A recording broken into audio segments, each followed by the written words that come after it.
Good evening, my dear JEE warriors. This is your Captain Shreyas, and today we're going to do 100 PYQs from physics, chemistry, and mathematics all together. And starting off with physics, and then maths, and then chemistry by Diksha ma'am. Okay, so Namrata ma'am will come up with maths. So this is your Captain Shreyas, your physics master teacher, guys. Get ready for the class because I have selected some amazing PYQs which I feel everybody should be solving. And when you sit for problem solving, you often struggle. Where do I start? Which PYQ do I do today? So, you don't have to worry about it today.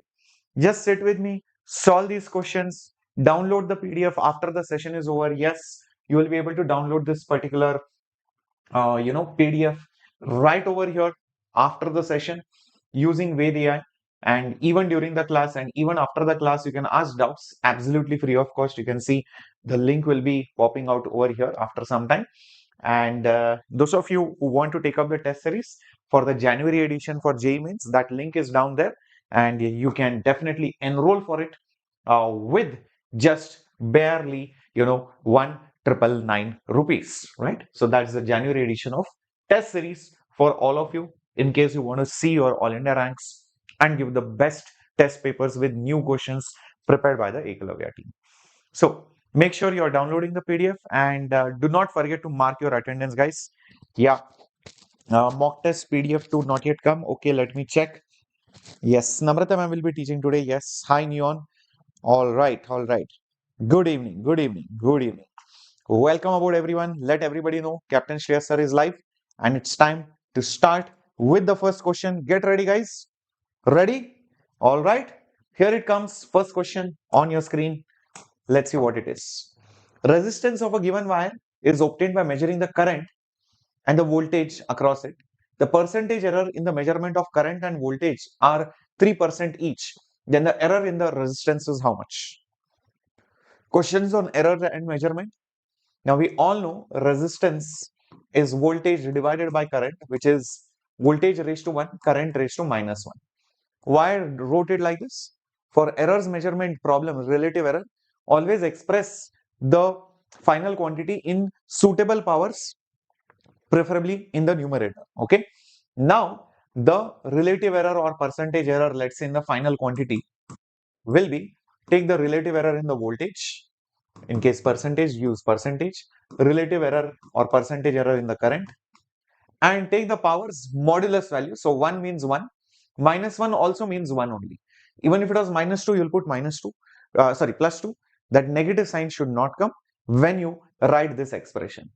Now, percentage error in voltage is 3%, percentage error in current is also 3%. So 3 and 3 together will give you 6%, which is option A, absolutely the right answer. So a pure question on errors and measurement, and keeping in mind that negative one, that is very important. If you put minus 1, then 3 minus 3 will become 0, and many people have marked 0 also in times. Okay, so be very careful, guys. On your screen, the next question, guys.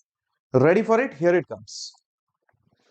A car is standing 200 meters behind a bus, which is also at rest. Both of them start at the same instant, but with different accelerations, 2 and 4. The car will catch up the bus after how much time? Okay, so the bus is over here.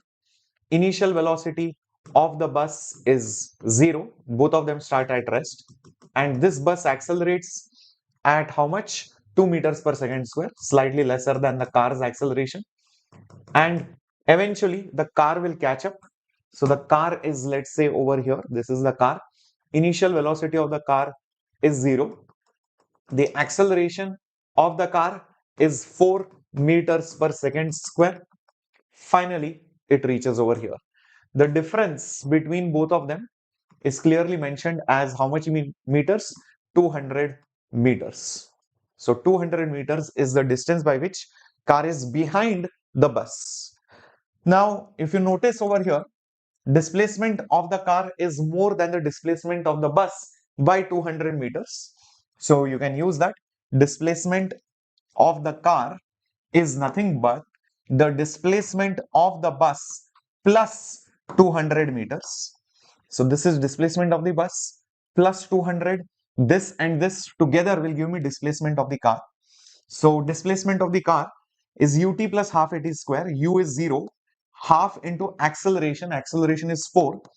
time is what has been asked. So t square is equal to, okay. Then on this side, what do we have?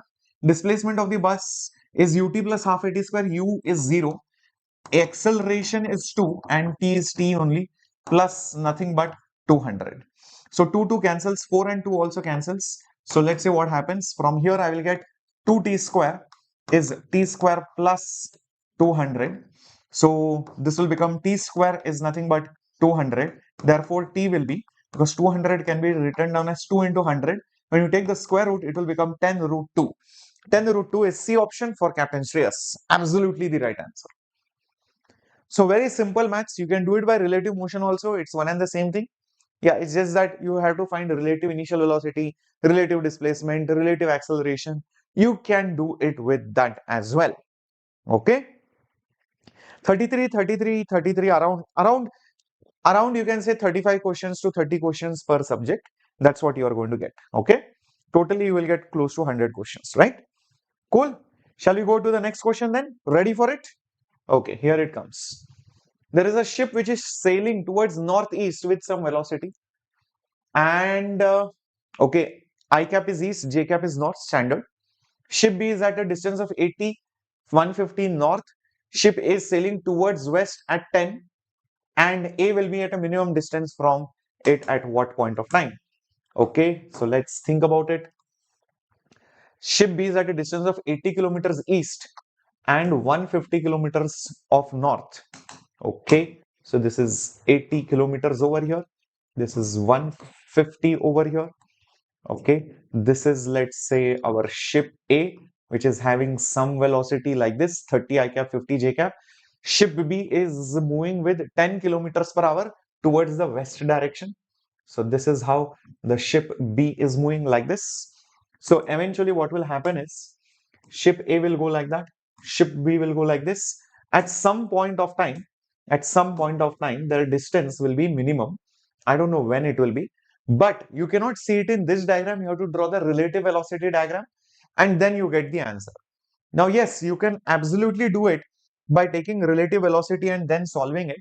But when everything is in I cap and J cap, I prefer a formula. I might not have spoken about it, but I can give it to you. Okay, it's a very easy formula.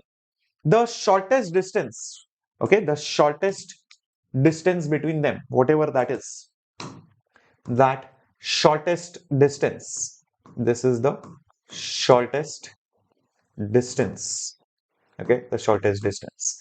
When it will come, the time for it has a formula. Yes, some of you might know about it. Yeah, put a mod over here and put a big denominator. Yes, inside the mod, what is going to come, guys? Inside the mod will come the initial position of one of the object with respect to other object, dot product it with the relative velocity of the other object with respect to the first object. Complete the modulus. And what will you divide now? You will divide basically the position vector relatively initially, the square of it, basically RBA square. So you can take the magnitude also and you can say square it. That's exactly what the time is. Now this becomes such a convenient formula for you to solve that you don't have to break your head so much. Like for example, what is position vector of B with respect to A initially? B with respect to A is nothing but 80 times of I cap kilometers and 150 J cap kilometers. If you ask me what is the relative velocity of B with respect to A, I will say it is VB vector minus VA vector.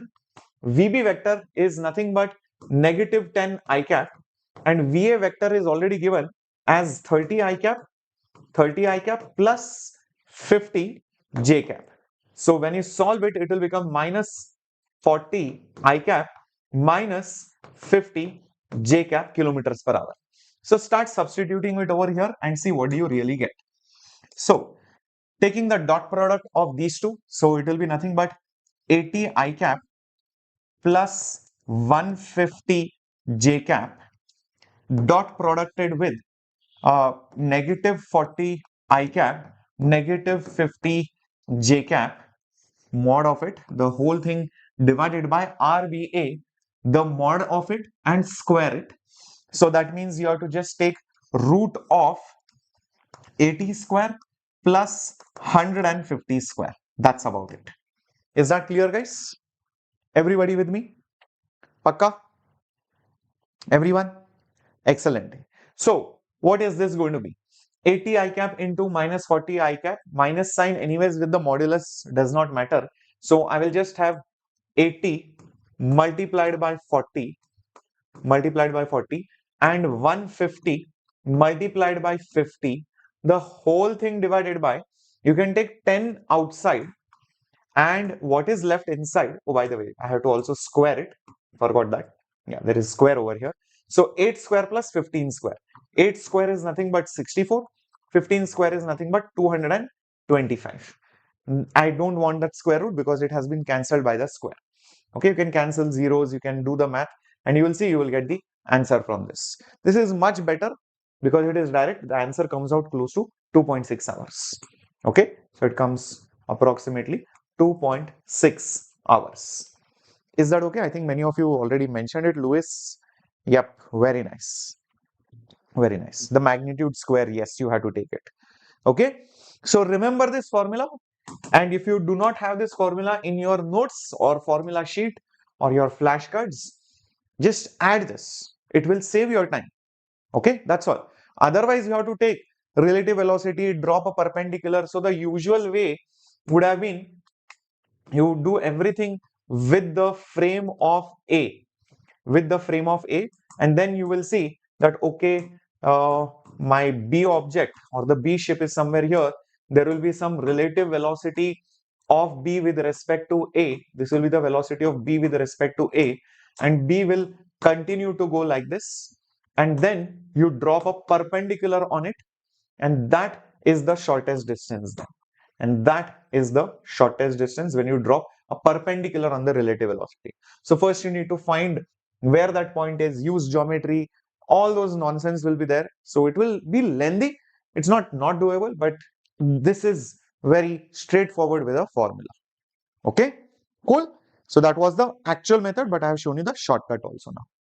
Let's go to the next question on your screen.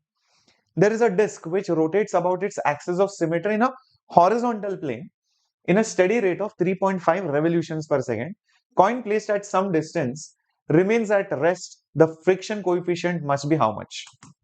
So if this is the disk and if your coin, let's say, is placed over here at some distance from the axis of rotation, then that particular coin will experience one centrifugal force, which is m omega square r. Normal will be there from the surface of the disk. The weight will be acting downwards, and the friction will be preventing it from slipping. So in case it is not slipping, that means the frictional force, whatever possible maximum, is nothing but the centrifugal force, which is m omega square r. So it is rotating and it is not able to slip, so it is remaining at rest. So what is the coefficient of friction, they have asked? So mu into normal, and normal is nothing but mass into g. So it will be m into omega square r. Will cancel, so mu will be omega square r divided by g. Omega I do not know. Radius I think I know. Radius is 1.25 centimeters. So it will be into 10 to the power negative 2 meters. G value I think we have to take it as 10. Omega value, what do I do with it? So it is mentioned 3.5 revolutions per second. So this, if you multiply by 2 pi, you will get the radians per second, because each revolution is 2 pi radians. So that's all you have to do. You have to put 3.5 multiplied by 2 multiplied by basically pi. Okay, that's all. So 3.5 into 2 is 7, pi is 3, approximately 3 into 1.2, and all of that 10 will go on the top. Just do the math and see how much approximately value you are getting, guys, for mu. Okay, come on, do the math quickly. Tell me approximately how much are you getting. Sir, is the formula applicable for all these models? Yes, Harshita, all models, car, ship, plane, bike, person, and any direction, need not be even perpendicular. It could be even at an angle, even in 3D. Okay, even in 3D, both are moving in 3D, and whatever is the situation, always use that formula which I have given you. Position vector dot product with the velocity vector divided by the position vector. Everything relative, not absolute, relative. Okay. Yeah, D, everybody saying D, is that so? Yes, it is approximately 0.6. Very good. Lewis, quick out there, just like our Lewis Hamilton, the FN champion. Very good, guys. Keep it up. Keep it up. Yeah, it is not 0.7. I think it is zero point 0.6. Just try it out. Okay, it is 0.6. Okay, let's go then to the next question, guys. Coming up on your screen. Yes, Parag, welcome aboard. And if you have not yet smashed the like button, please do that right now. Now is the time, giving you the chance. A block of mass m is placed on a surface with a vertical cross section given by this equation. The coefficient is given, maximum height above which the block can be placed without slipping. Now these type of questions, standard model, it has come multiple times in the JEE Mains examination. That's why I'm discussing it. So first of all, the surface's cross-sectional equation is given, and the cross-section's equation is something like this. Okay, it is basically not a parabola per se, but it is a curve, and that curve is y is equal to x cube divided by 6. You are placing some mass and you want to figure out till what maximum height you can place it. Basically, as you go up, the inclination changes, and the moment your inclination reaches the angle of repose, that's the maximum height. After that, the inclination is so high that the block begins to slip. So hence, if I draw a tangent to this particular curve, and if I measure that particular angle, that should be the angle of repose. That should be the angle of repose. And then this particular height over here, whatever it is what I need. So this will be some x coordinate, and this height will be the y coordinate. That's all. So we need to think about alpha, and we all know the coefficient of friction is tan of angle of repose, and tan of angle of repose meaning the slope of the tangent.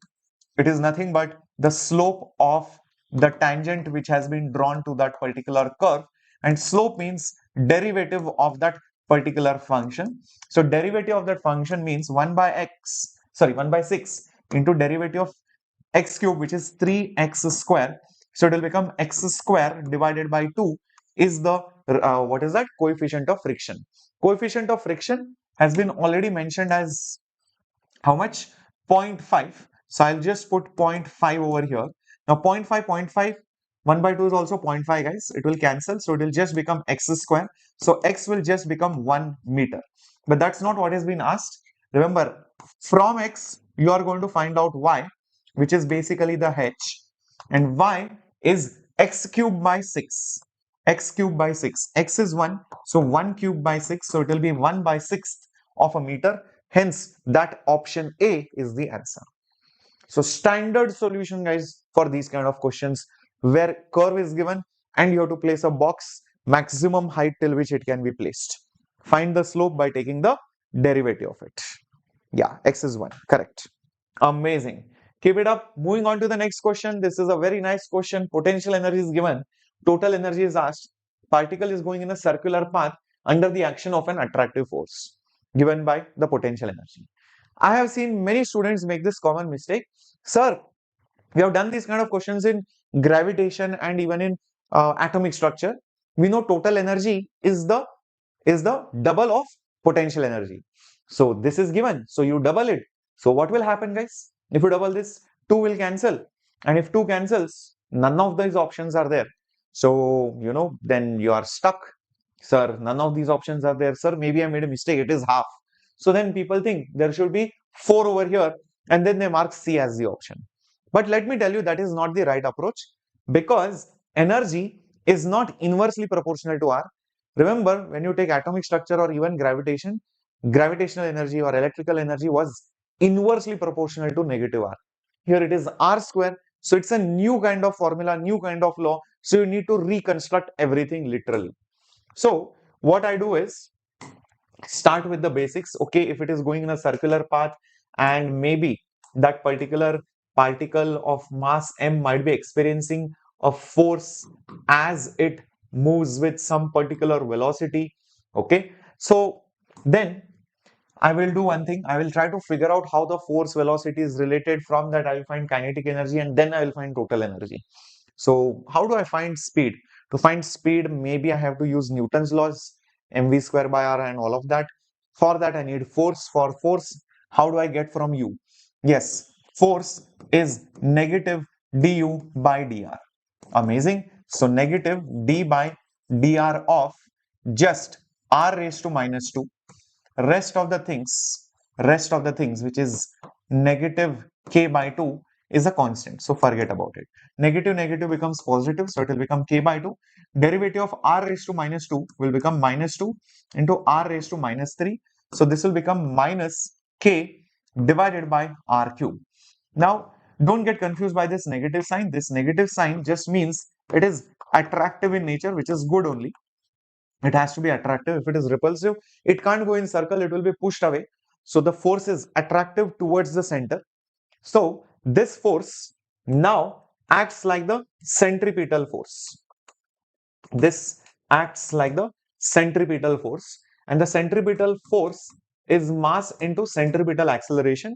So magnitude wise, k by r cube will be mass into acceleration is v square by r will cancel. So I will be getting k by m r square is equal to v square. Therefore, I think I don't even need that. I'll do one thing. How much will be mv square? Mv square will be rr will cancel. It will become k by r square. Therefore, kinetic energy, which is half mv square, it will be k divided by 2 r square. So from this we can get what is the total energy. It will be kinetic energy plus potential energy. Kinetic is k by 2 r square. This is kinetic energy. This is potential energy. So potential energy is negative k by 2 r square. Wow. The best part, both of them will cancel. It will be 0. So answer B will be the right answer. Absolutely correct. Yeah. Isn't this amazing, guys? Did you see what just happened? So a lot of kids usually think potential energy is always double of total energy. No, that is only true for inverse square law. When energy is inversely proportional to R, force is proportional to 1 by R square. Here, energy is proportional to 1 by R square. So it is not following your Newton's laws or Coulomb's law, which is an inverse square law. So that's why you have to go from the basics, and the best way to approach it is via derivative of potential energy with respect to distance. That gives you force. Force gives you centripetal acceleration. From that you can get speed or kinetic energy. From that you can get total energy. Okay, clear guys how to solve this question? Isn't it a very offbeat question, because usually you are used to the standard formulas. Let's go. There is a person standing and pushes his son, I believe, and what happens is they move at a speed of 0.7 second meters per second with respect to the man, the speed of the man with respect to them. Okay, so imagine this is that man and this is his son. Initially, both of them are at rest. Now, what happens is the person will push his son, so the person will experience a kind of a recoil. Let's say this is V1, and the son will go like this with some speed, let's say V2. And what is given is the relative speed of the sun with respect to the man. The speed of the man with respect to the surface is asked. That means V1 we can find. You can conserve the momentum. So conserve momentum in this scenario. Initial momentum is 0, final momentum, mass of the sun is 20, velocity v2 minus, because left side, mass 50 multiplied by v1. Therefore, 5 times of v1 is 2 times of v2, or basically v2 will be 5v1 by 2. Now this is one part. Second part, relative velocity. Relative velocity relative velocity concept. So the relative velocity is given to be 0.7. So 0.7 will be obviously V1 plus V2. Now V1 is what I don't know. V2 is nothing but 5V1 by 2. So this will become 7 by 10, and 2 plus 5 is 7. So 7 times V1 by 2. 7, 7 cancels from here. So 1 by 10 is V1 by 2, I believe. So V1 will be 2 by 10, which is nothing but 1 by 5, which is nothing but 0.2 meters per second. So 0.2 meters per second, which is C option, absolutely correct. Very good. So you need to be little bit careful in such questions where relative velocity is given and you might often miss it. You might consider, sir, they have given the man's speed or the kid's speed. Many people think zero point 0.7 is V2. That's the most common mistake. Velocity of the sun, they feel it is V2. That is wrong. It is the velocity of the sun with respect to the man. So that is relative velocity. So the actual velocity of the sun with respect to the ground will be different. It will be V2. Okay. Same thing for the person also. Right. Hi Uchiha fan. Good evening, my dear. A uniform disk of certain radius and mass is free to rotate. A string is wrapped. The body is released. The acceleration of the body is how much? One way to solve the question is drawing the free body diagram and all that randomness. But there is always an easy way, and I have given you that easy way. Acceleration is the net pull, okay, upon the total translational mass plus total rotational equivalent of that mass.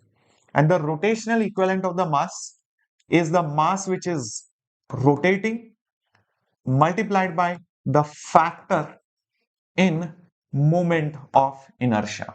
Looks initially complicated, but when I explain you, you'll be like, sir, why the hell do I not know about this formula before?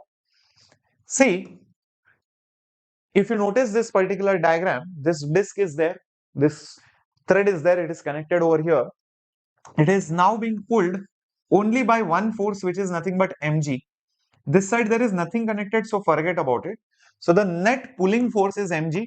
If imagine there was one more mass here and maybe it was m2, then I will put minus m2g and all of that. But right now there is no such thing, so forget it. Whole thing divided by translating mass. This is not translating, this is translating. This is the mass which is translating, which is m, plus total rotational equivalent of mass, which is nothing but the mass which is rotating multiplied by the factor which is coming in moment of inertia. If you remember, the moment of inertia of a disk is nothing but half mr square. This is exactly that factor. For a solid sphere, it is 2 by 5. For hollow sphere, it is 2 by 3. For a rod, it is 1 by 12. That is that number which multiplies. So just put that number over here and your job is done. So the mass which is rotating is m multiplied by that factor which is 1 by 2. That's it, guys. If you take the LCM and if you put that 2 on the top, so it will become 2 mg divided by 2m plus m. So that is the acceleration, which is option number A, 2 mg by 2m plus m. Isn't this much better and easier and quicker than your regular method? It works as long as the pulleys do not move. Okay. So no constrained motion, no pulleys moving, pulleys which are fixed, which is usually the case. So directly use this formula. The net pulling force, force by total mass. Acceleration is force by mass. Force is the total force. Total mass over here has translating masses like these masses and rotating masses. But you cannot take the rotating mass as m directly. You have to put that number which comes in that formula of moment of inertia. It could be half, 2 by 3, 2 by 5, 1 by 12, whatever it is. Okay, right. Great, great. The conservation part again. Okay, in this case, see, initially momentum will be 0 because both of them were at rest. The person pushes, so the person goes this way, the sun goes that way. So the person's momentum is negative because left side. The kid's momentum is positive because right side. So m1 v2 or whatever, m1 v1 and m2 v2 both have come over here. Initially it is 0. So I've just taken this on the other side and have cancelled the zeros. That's all. So I can cancel the 0, right? Can cancel the 0. So 5 v1 will be 2 times v2. So from that I get velocity relationship. Using the velocity relationship, I used it in relative velocity. From there, I get V1 and V2 because if I have just one equation and two unknowns, I cannot solve it. So I needed one more equation. Okay. If I had another mass, some student asked that. If I had another mass, like I just said over here, imagine there was one more mass over here, let's say M2, then the only difference will be there will be minus M2G over here and plus M2 over here. That's it. Because this is also translating, right?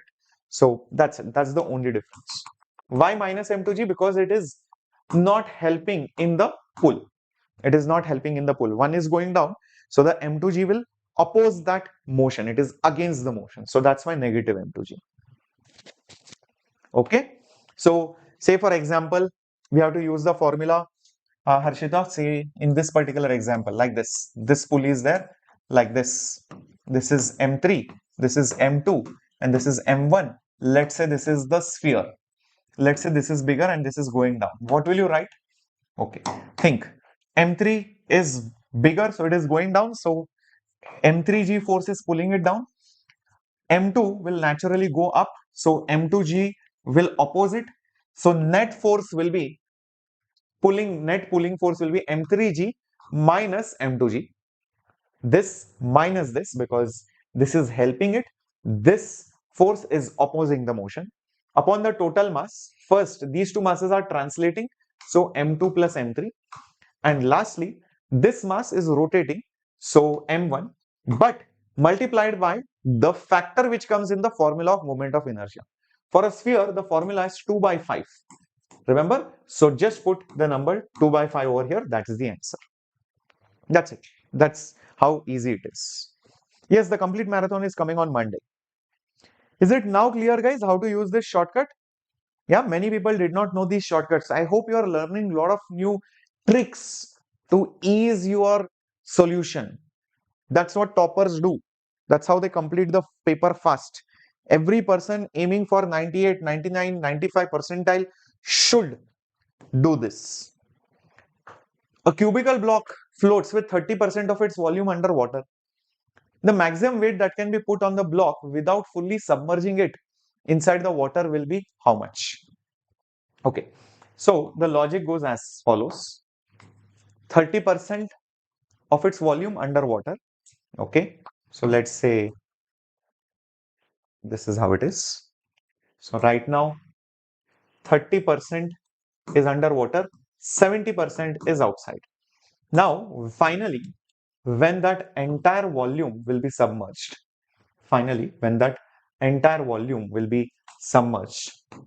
and that is because you have placed some mass on the top. It is very obvious now that the weight of the mass had to be compensated by displacing extra water. So I will say the weight of that extra mass, where did it come from? It came from displacing extra water. So the buoyant force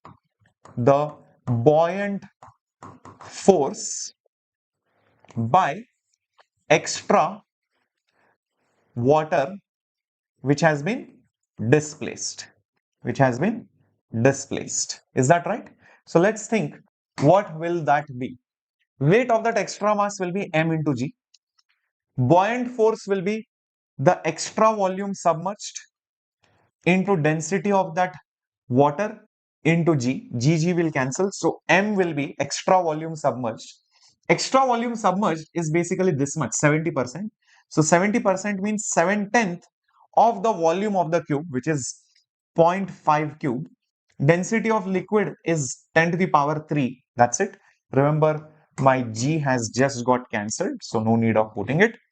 Okay, so 7 by 10, 0.5 cube is 0.125. So it is 125 into 10 to the power negative 3. This plus 3 is there.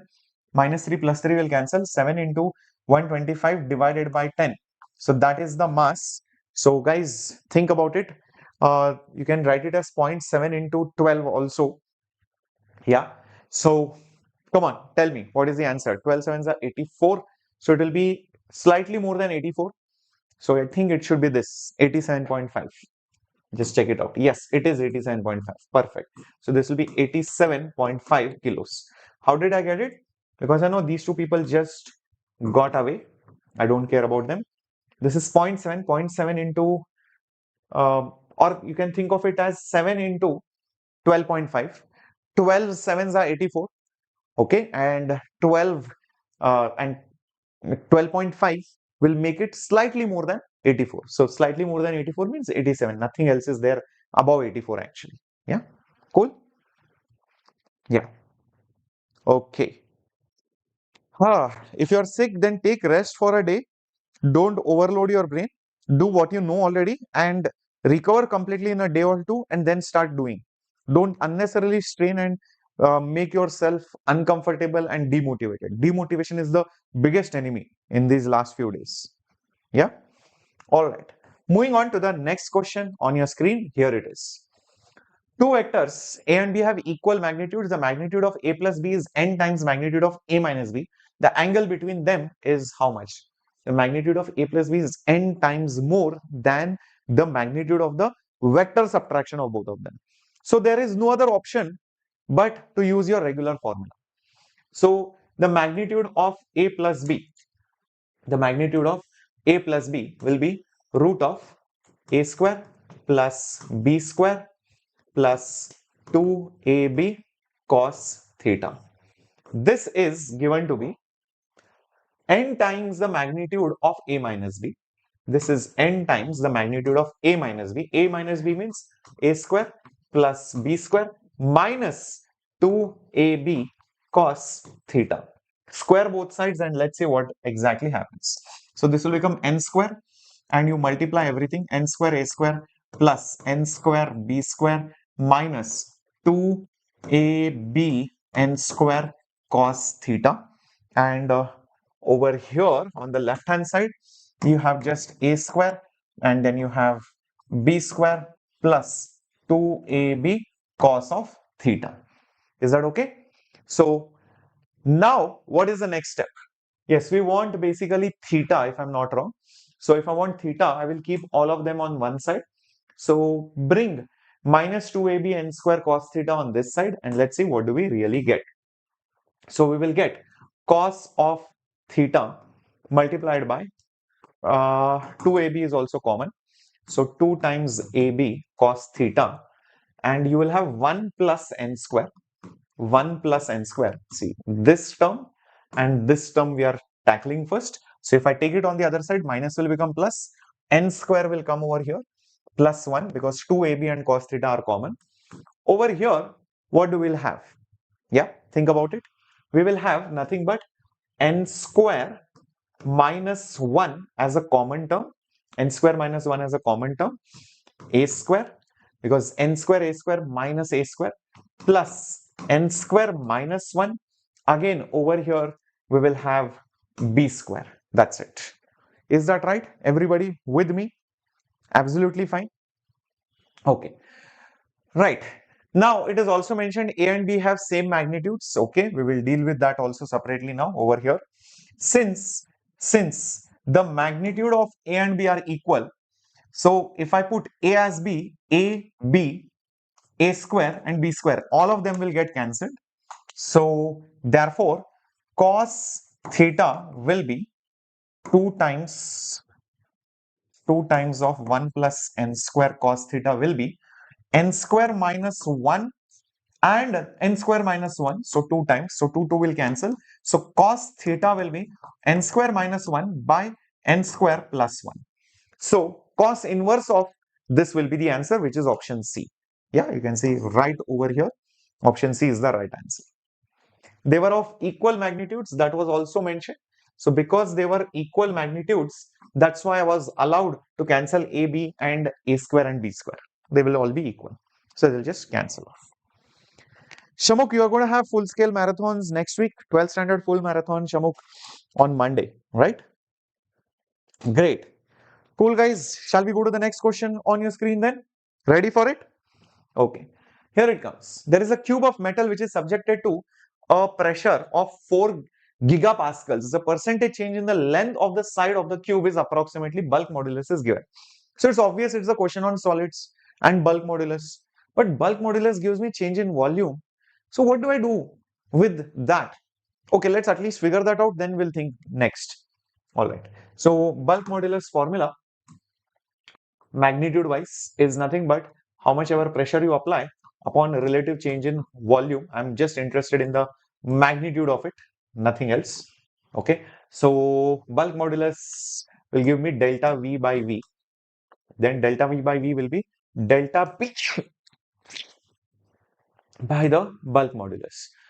Now, change in the length is asked. See guys, length and volume are related like this. Volume is nothing but cube of the length.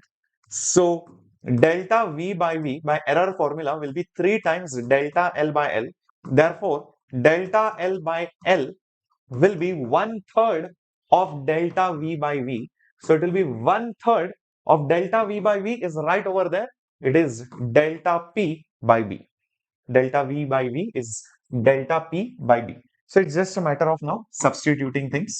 So the relative change in length is 1 by 3. The pressure which you applied is 4 gigapascal. Giga means 10 to the power 6 upon the bulk modulus, which is 8 into 10 to the power how much?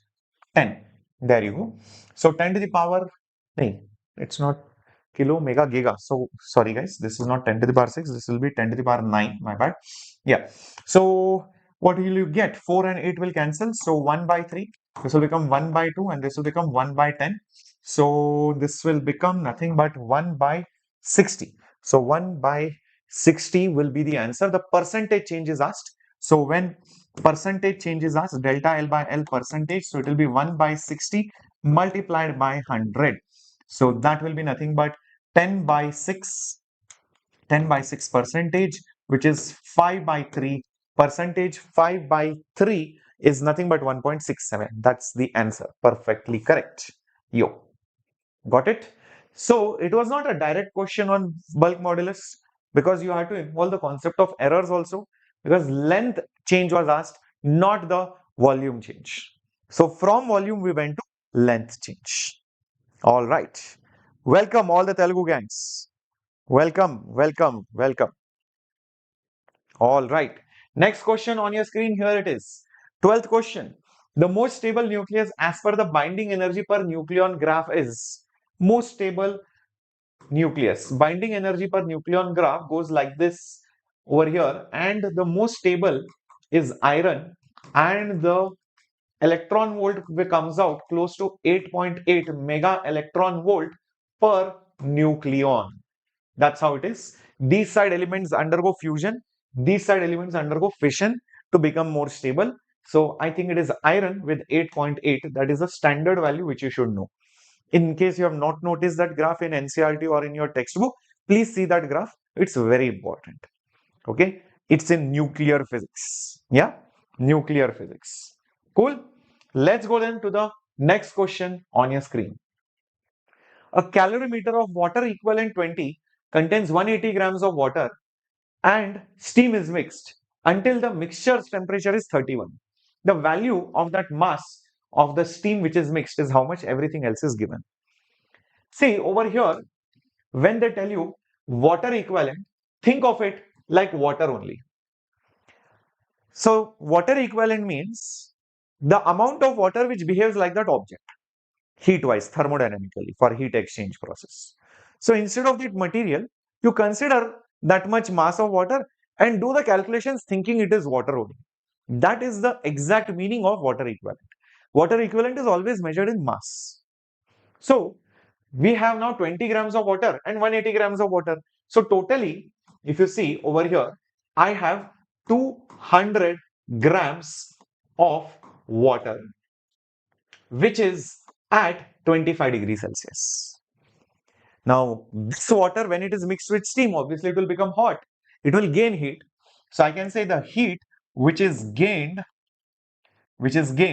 by the cold water at 25 degrees Celsius, by the cold water, or you can say by 25 degrees Celsius water, who will lose heat? The heat which is lost by steam in that condensation process till it reaches the equilibrium temperature. So for this, I will use mass into specific heat capacity into delta T of that water. Here, be careful. Steam won't just condense and stop, because once it condenses, it will be in water form at 100 Celsius, which is no longer the equilibrium. Equilibrium is at 31. So that mass of that steam into latent heat, that is the heat which is lost just in condensation, plus extra heat will be lost, and that is what has been asked. So this is M. I will put it MW over here. Okay, plus this will be M into specific heat capacity into delta T of that particular steam. So this is very important. From 100, it has to come down to 31 degrees Celsius. For those of you who fail to understand it, no issues. See, this is the equilibrium temperature, which is at 31 degrees Celsius. This is my cold water. This is my cold water right now, which is at 25 degrees Celsius. This is my steam right now at 100 degrees Celsius. From vapor, it has to convert into water, and then it has to reduce the temperature by so much. This cold water has to increase its temperature to 31 degrees Celsius. That's the understanding, and finally they reach an equilibrium and stop exchanging heats. So now substitute all the values. Mass of the water is nothing but 200. Specific heat capacity is 1. Change in temperature is 31 minus 25. Mass here is unknown. Let's leave it like that. Latent heat is 540 standard value. Specific heat capacity 1. Change in temperature 100 minus 31. 100 minus 31. That's it, guys. So from this, you can definitely get M. So 200 multiplied by 31 minus 25 is 6. The whole thing divided by, this will be 540. 540 plus 100 minus 31, that's 69. So that's it. So from this, you are going to get the value of M. Just check it out. How much is it coming out to be? Approximately 2 grams. Yeah, 2 grams should be the answer.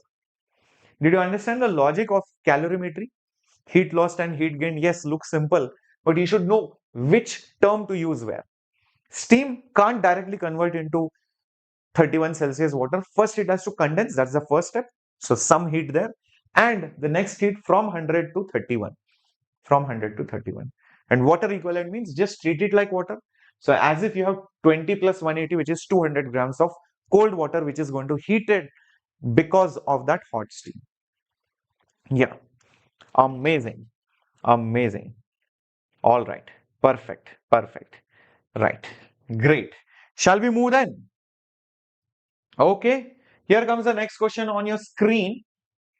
A balloon filled with some helium bursts. Immediately afterwards, the expansion of helium can be considered as reversible, irreversible, isothermal, or adiabatic.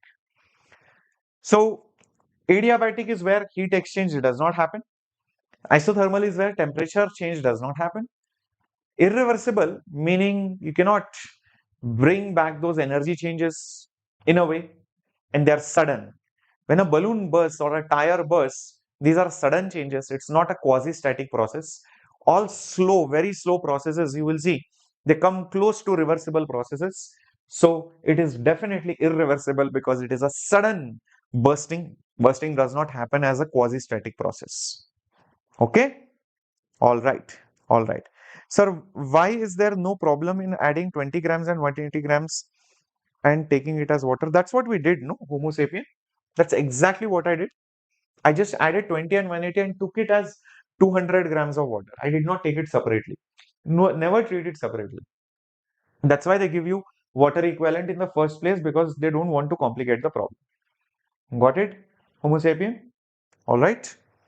Okay. Moving on now to the next question on your screen. Here it is, guys. Get ready for it. Why adiabatic? Okay. Why adiabatic? All right. Coming back. See, the process is so fast that for heat to be exchanged, time is not there. If you remember sound waves in 11th standard, Newton proposed a formula where he saw that compressions and rarefactions of air he thought to be isothermal. But then The formula is incorrect because actually it is adiabatic. Reason, the compressions and rarefactions of the air in sound waves is so fast that you do not get time for the heat to be exchanged. Same way, when a tire bursts, the compression or the rarefaction is so quick that heat does not get time to be exchanged. So that's why it is adiabatic.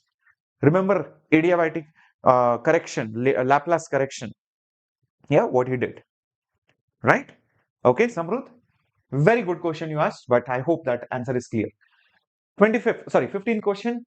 Diatomic gas does 10 joules of work when expanded at constant pressure. Constant pressure is mentioned and work is also given. Question is, what is the heat absorbed? Work is for constant pressure is P delta V. You can also write it as Ni delta T. Whereas heat at constant pressure is NCP delta T. And the value of Cp, it is a diatomic gas. It will be 7R by 2. So 7R by 2 and delta T. I think I got over here NR delta T separate and 7 is there and 2 is there. I know what is NR delta T. It is nothing but work. So it is work into 7 by 2.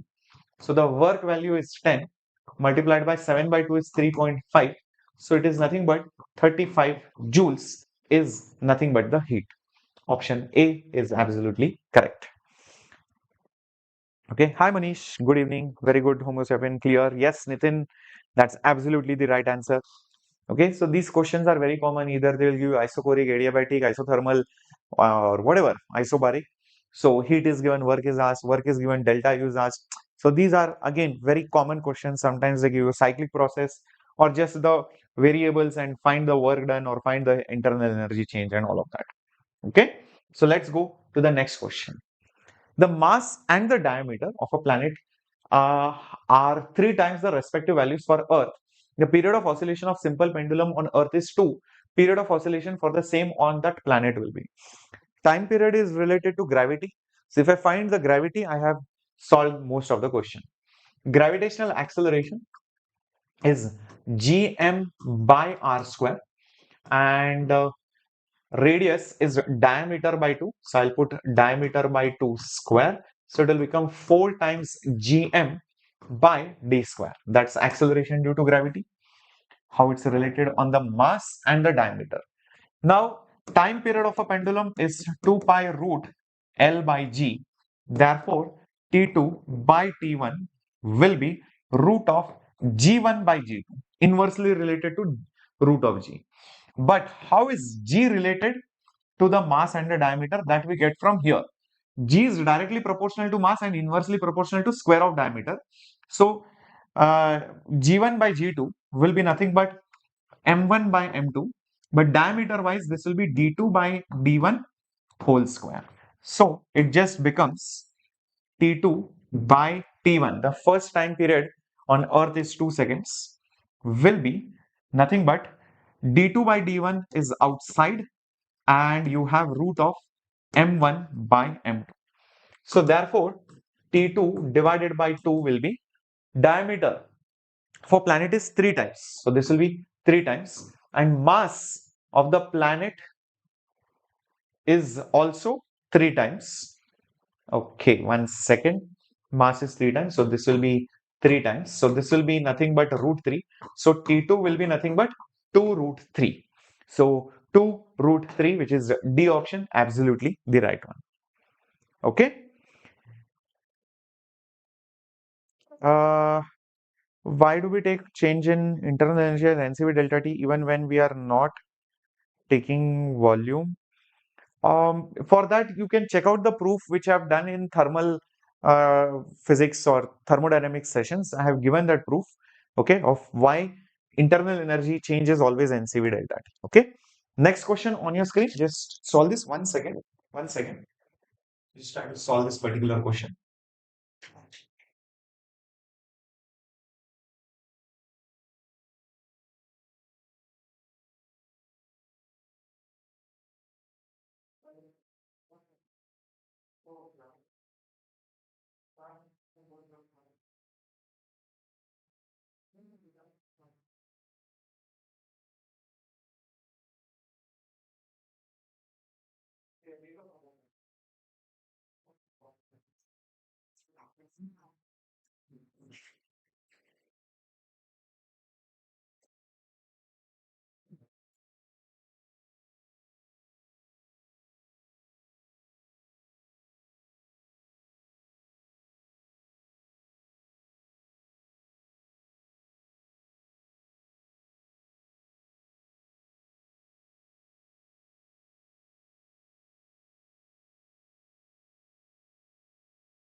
Yeah. So what is the answer for this? Let's have a look.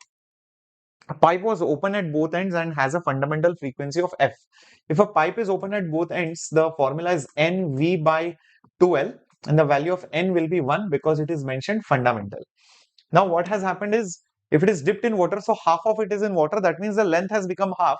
And the moment you dip it in water, what happens is, it will become a closed pipe. It will become a closed pipe and the fundamental frequency will become odd times V divided by 4 into the length. Length will become L by 2 because it is mentioned fundamental. That means the odd number will be 1. So 1 multiplied by V by 4L will become just 2L. Oh, it's the same thing. So V by 2L, V by 2L is nothing but F only. So F prime will be F. You can see it right from here. Yeah, this V by 2L is exactly this. So hence it should be F. No change at all. Yeah, option B. Yeah. Sir, can we crack JEE without any preparation? Yes, definitely you can crack JEE without any preparation. So all you need to do is, when you are not prepared, it's a very easy, simple thing. Many people do not know this simple fact that you can crack JEE actually without any preparation. So listen to me carefully. After your invigilator signs everything and he has taken your admit card details, everything. So immediately take your hand and smash it on the computer. So the computer which is there, it will break open. So the computer will get cracked. There will be JEE in it.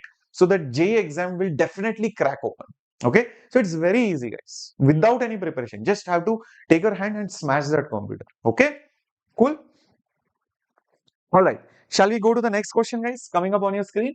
Here it is. Question number 18. A satellite is moving with a constant speed v in a circular orbit.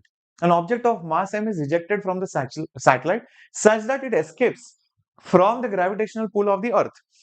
Okay. At the time of ejection, the kinetic energy of the object will be how much? That's the question. How much will be the kinetic energy at the time of ejection? Okay. So we have this particular satellite and let's say this is that planet, whatever is there. Okay, the satellite is right over here. You want to take it to infinity because you want to escape. So at this point of time, the satellite is at some distance r from it. So the gravitational potential energy plus the kinetic energy of the satellite will be equal to, when it is at infinity and the potential and kinetic both. At infinity, potential is 0, kinetic also is 0. Gravitational potential energy will be minus gmm by r. Kinetic energy of the satellite's part, I will just put it as ks. So ks will be nothing but gmm divided by r. But none of the options are matching. So what do I do? No worries. We know we can convert it into speed. How exactly? Well, velocity is root of gm by r in orbit. In the orbit, this is the formula. So if I square it, so v square will become gm divided by r. So I can see gm by r right over here. G is there, m is there, r is there. So just replace gm by r as v square. So I will see that the kinetic energy will become mv square.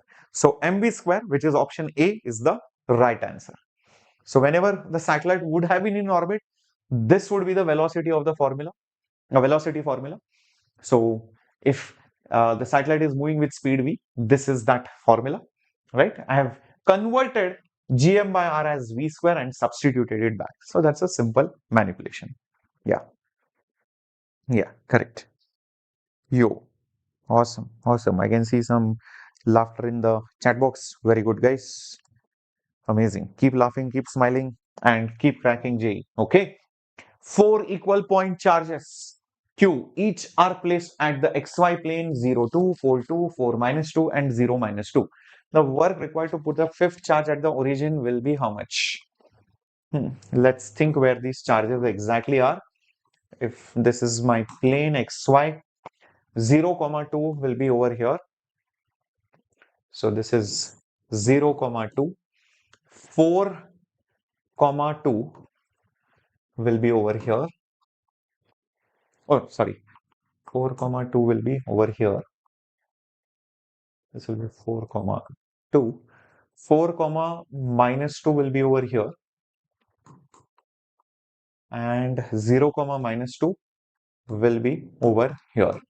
And now you have to place a new charge over here, fifth charge over here.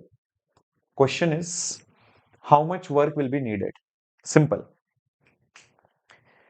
All right. I'm so glad, Learn Life, you got Tiruvallur GMC College, and you got 107 in physics last NEET exam. 107 last NEET exam is a good score considering many people didn't even cross 100, man.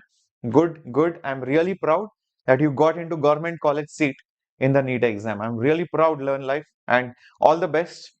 And I really hope that you become an amazing, amazing doctor and a medical practitioner in the near future. And I would really look up to it. Thank you so much for coming and posting over here. Okay. So charges, right? So the logic over here is simple. I'll tell you, the work done will be that extra electrical potential energy, which is nothing but the charge multiplied by the potential difference. The charge which you are putting over here is nothing but Q. The potential difference which we are talking about is due to the 4 charges. So it's the potential due to all the charges finally minus potential charges initially. So how final means it will be at the origin. So potential at the origin minus initially it will be very, very far away. So it will be 0. That's it. So potential at the origin, if you find it out, your job is basically done. Consider it as done. So what is the potential at origin? So let's figure it out. Due to this charge, remember each of them are basically Q charge in itself. So due to each charge will be K into Q divided by this distance is 2. Like that, there are two such charges. So into 2 plus K into Q divided by this distance. Just like we calculated, this distance is 2. How much is this distance? 4 and 2 squares.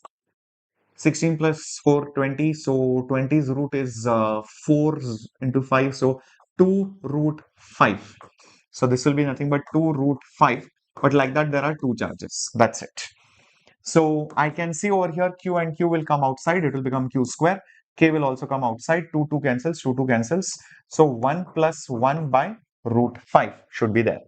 So K means 1 by 4 pi epsilon naught. Q square is there. Right? K is nothing but 1 by 4 pi epsilon naught. Q square is there. 1 plus 1 by root 5.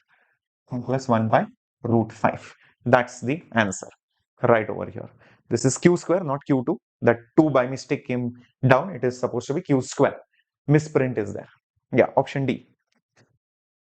Thank you. Thank you so much, Koro. Thank you for so much love. Thank you, guys. Means a lot. Sir, is there two methods to find work which is better? I think this is better, right? I mean, rather than finding potential 1, potential 2 separately, I think this is easy. Yeah.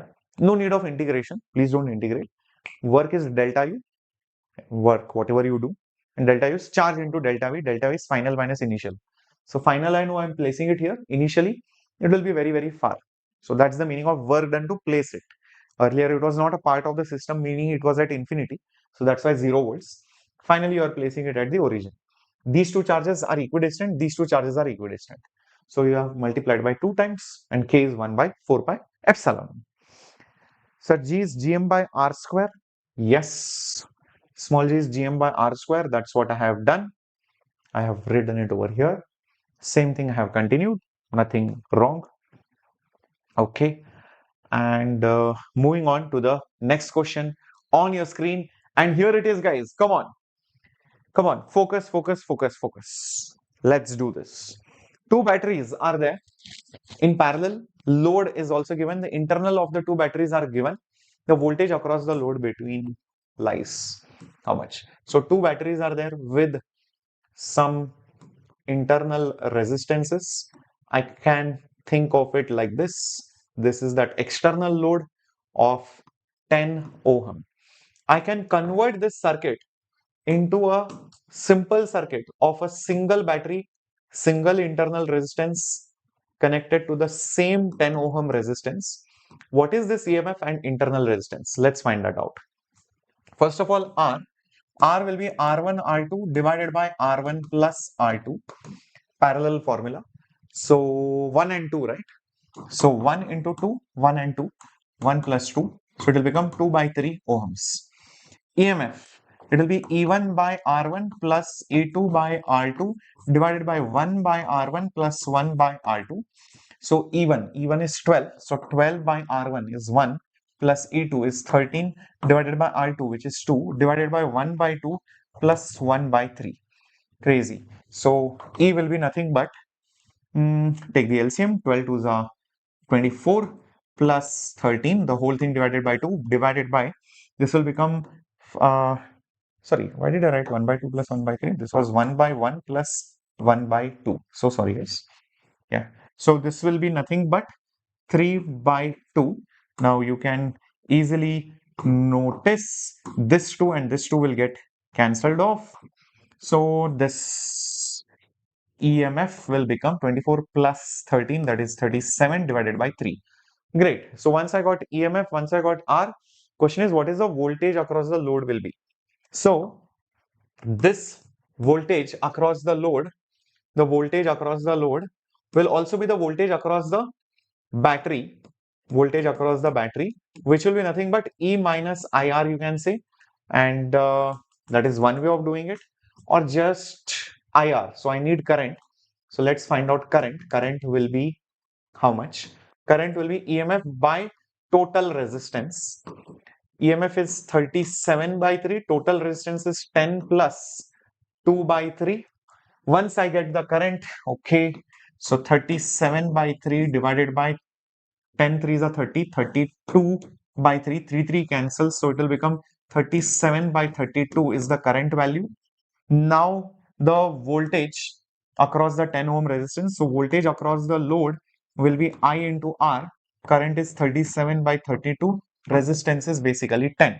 So check this out, how much is that voltage across the load approximately coming out to be? Yeah, come on guys, I think 11 point something.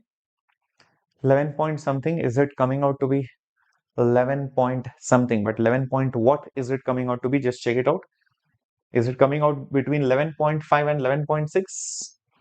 Something like 11.5 something over here. Just do the math and tell me quickly, how much are you getting?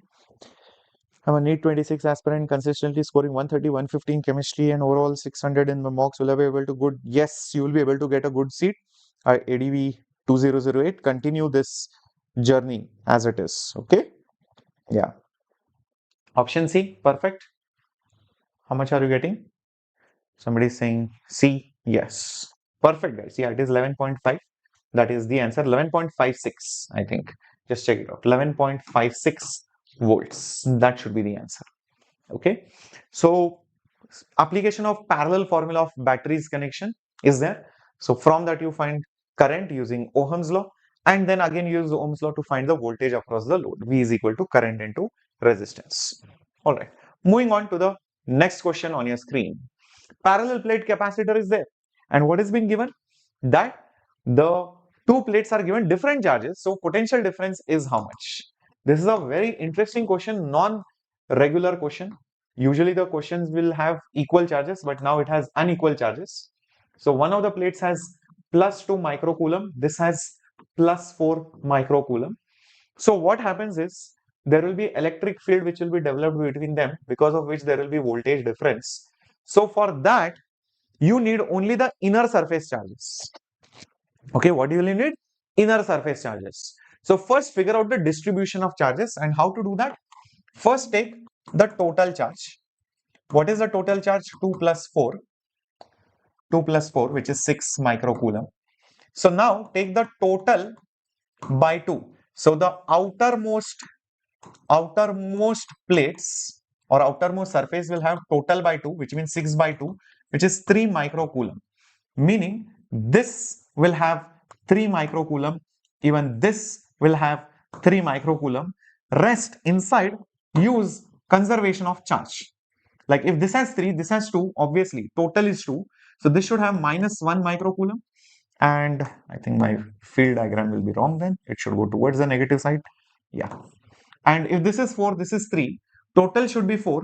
So this will be plus 1 microcoulomb. Now this is positive, this is negative. So the field will go from the positive side to the negative side. This is that charge which you consider in the capacitance formula. So Q will be equal to CV. The V value will be Q divided by C.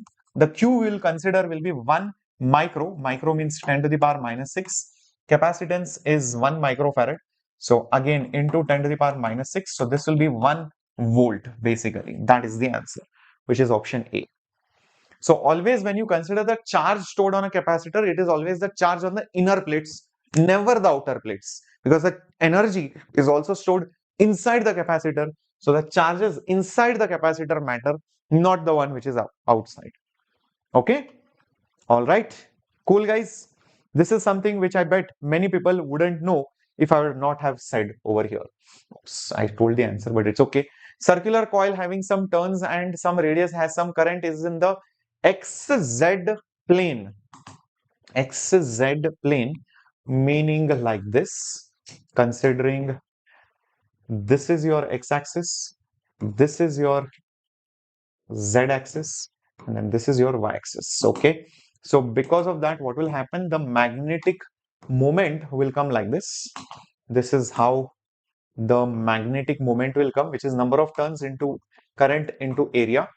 And the magnetic field is BI cap. Magnetic field is like this. It's in the X direction. Okay. BI cap.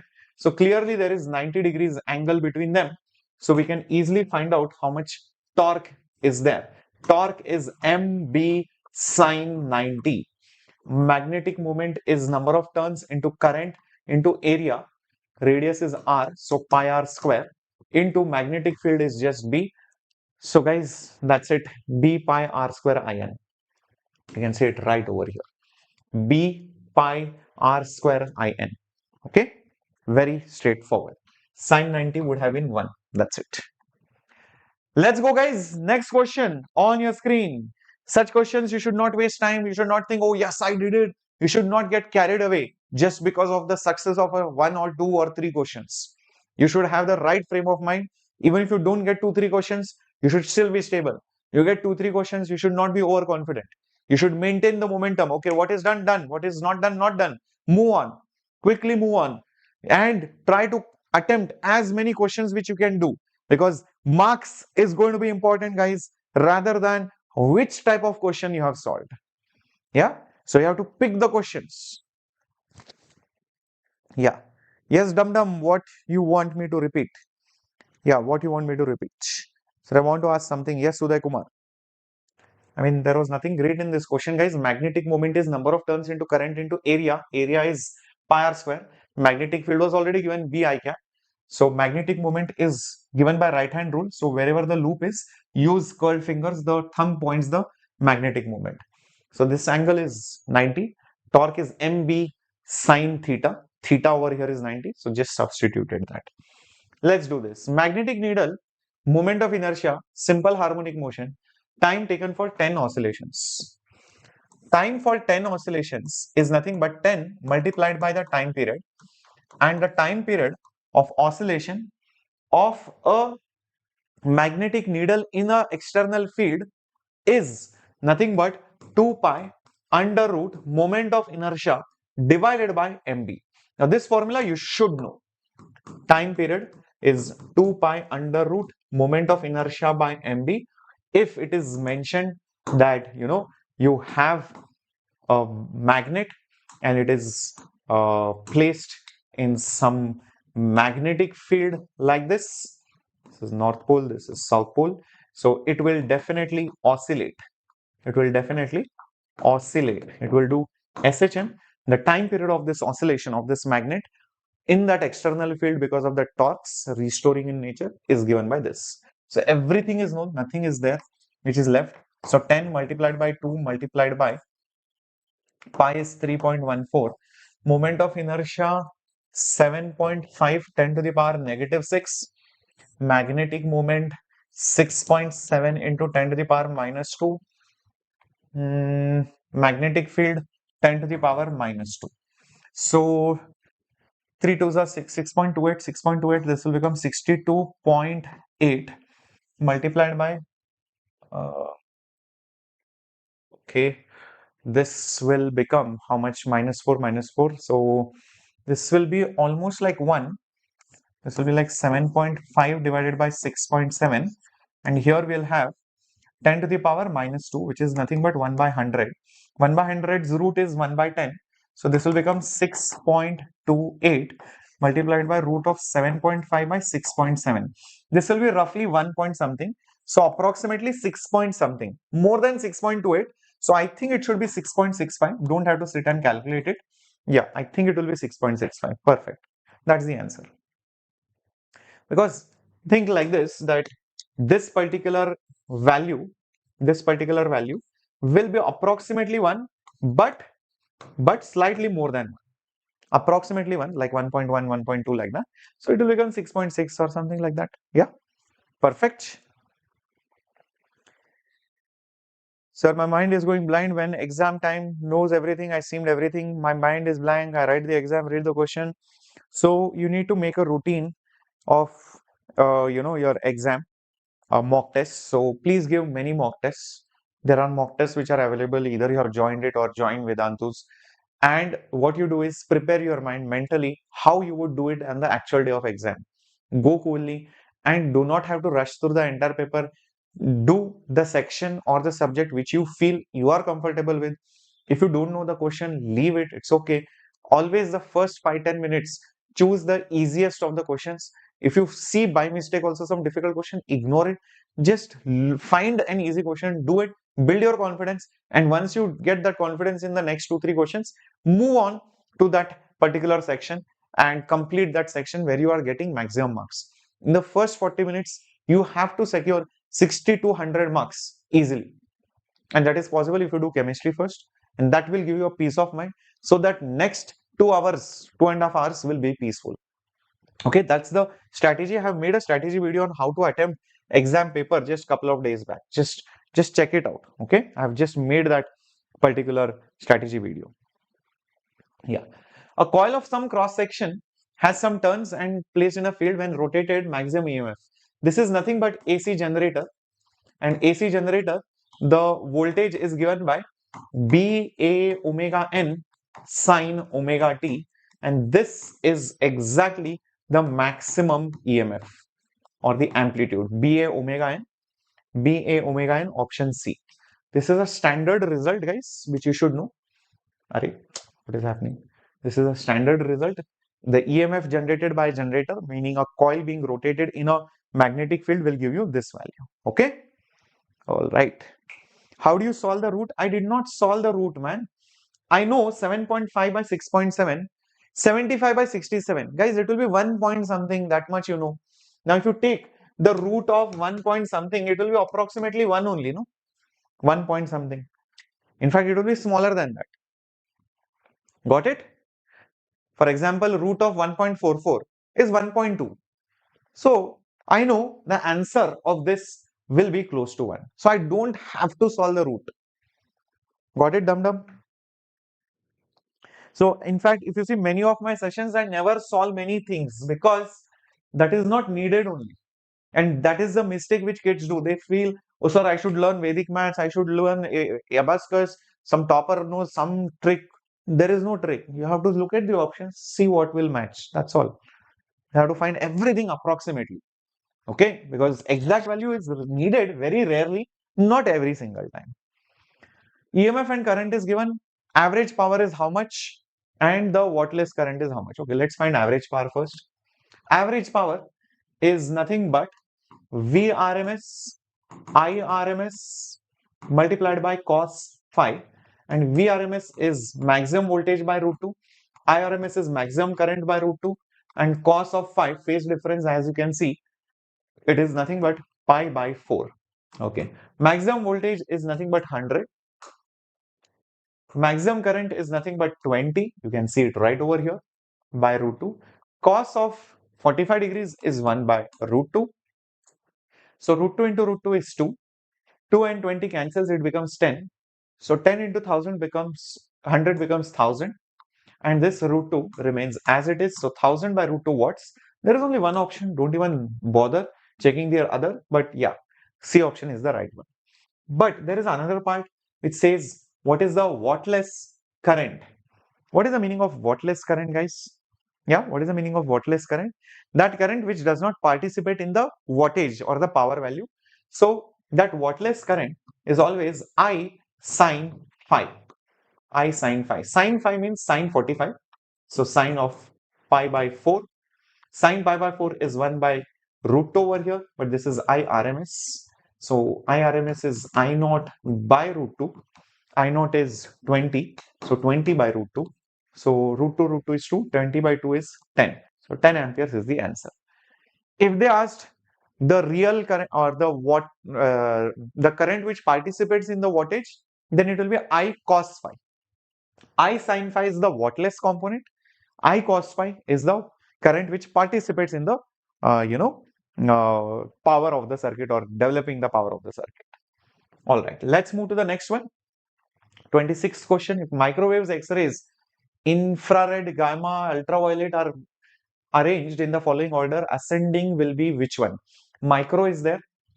So let's say microwave is M. X-rays in the ascending order of the wavelength. That means bigger wavelength later, shorter wavelength first. So X-rays will be even shorter. X-rays will be even shorter. So X-rays will be even shorter. Then you also have gamma rays. Gamma rays are even shorter. So gamma rays will be even shorter.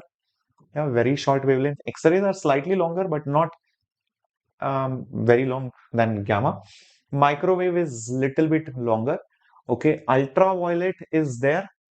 Oh, so then, guys, after X-rays, which ray will you get? You will get ultraviolet. You will get UV rays. UV rays. Visible you will get over here. Visible you will get over here.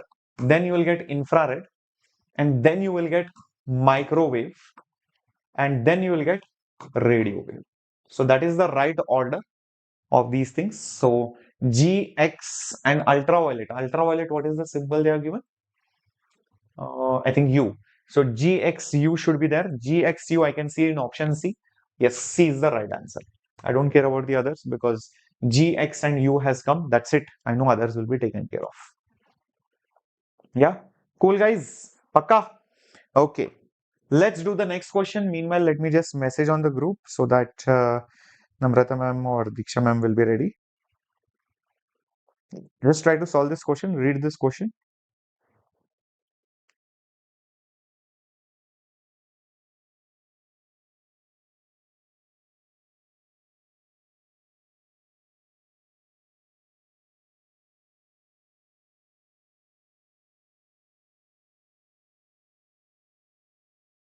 Okay.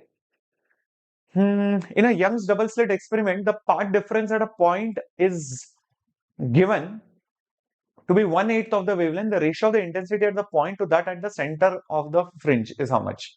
So when you are at the center of a bright fringe, the intensity is nothing but 4 times of intensity of any one of those slits. So 4 times, that is at the center.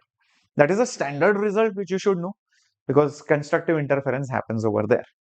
Okay. Yeah. 12 JEE one shot is coming on Monday, man. I think that lecture is already scheduled. You can just see it right over here. See, 12th Monday. Yeah, it's starting at 1 o'clock. Okay. So make sure you are smashing the like button. This particular marathon will be 12 standard marathon. It will go on for half a day. That's insane. Okay, approximately.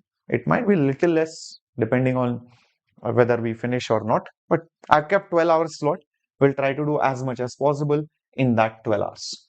Now for the other part, when the path difference is 1 by 8, so delta x is lambda by 8. It is already mentioned.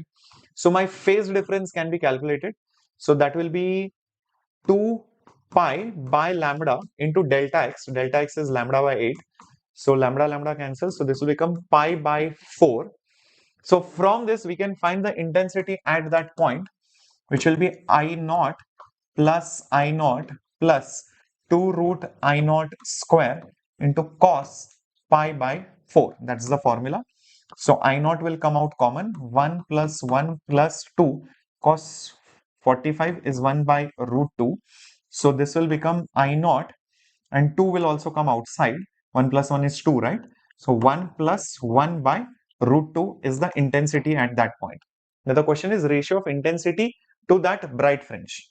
So that ratio IP divided by that bright fringe intensity, which means I. So I is nothing but 4 times of I naught. Rest is as it is. So 2 I naught 1 plus 1 by root 2. I naught cancels. 2 by 4 is 1 by 2. And this will become 1 plus 1 by root 2 is 0.707. So 1 plus 0.7 is 1.7 divided by 2. So that will become 0.85 approximately. So 0.85, oops, 0.85, it should be the answer, not 0.94. Just check this out. Yeah. Pi by 8. Did we make a mistake? The interfering waves is 1/8 of the wavelength, lambda by 8. So 2 pi by lambda by 8. Yes, pi by 4 is nothing but 45 degrees. Okay. So the ratio of the intensity at this point to that at the center of the bright fringe. Center of the bright fringe is nothing but 4 I naught, correct?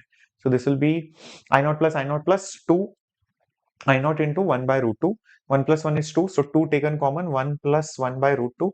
1 plus 1 by root 2. 1 by root 2 is 0.7. 0.7 plus 1 is 1.7. So this will be 18. Sorry, 1.7, correct. Yeah. So yeah, 0.85 guys. It should be 0.85. I think the answer marked is wrong probably. Just check this out. Yeah, option B. Option B. Correct. Is that fine, guys? Shall we go ahead to the next one coming up on your screen? And here it is. Okay, a convex lens of focal length 20 produces images of the same magnification 2 when an object is kept at two distances x1 and x2 from the lens. The ratio of x1 and x2 is how much? Okay, so the logic goes as follows. If you have a convex lens and you want to see a magnification of 2, it's possible two times. First, imagine the object is placed somewhere here and you are seeing a magnification like this, and second time the object is placed, let's say, over here and you are seeing a magnification like this. So this is basically virtual image, and over here you are seeing a real image which is inverted. So here in this case the magnification is -2, and in this case the magnification is +2. That's it. Okay, so this is, let's say, for example, I can call it maybe x2, and maybe this I can call it as x1, object distances. And now the question is, what is the ratio of x1 and x2? That is what has been asked. Okay, so when the magnification is -2 versus +2. Okay, so we know generic formula for magnification, guys. In case of a lens, what is it? F divided by what?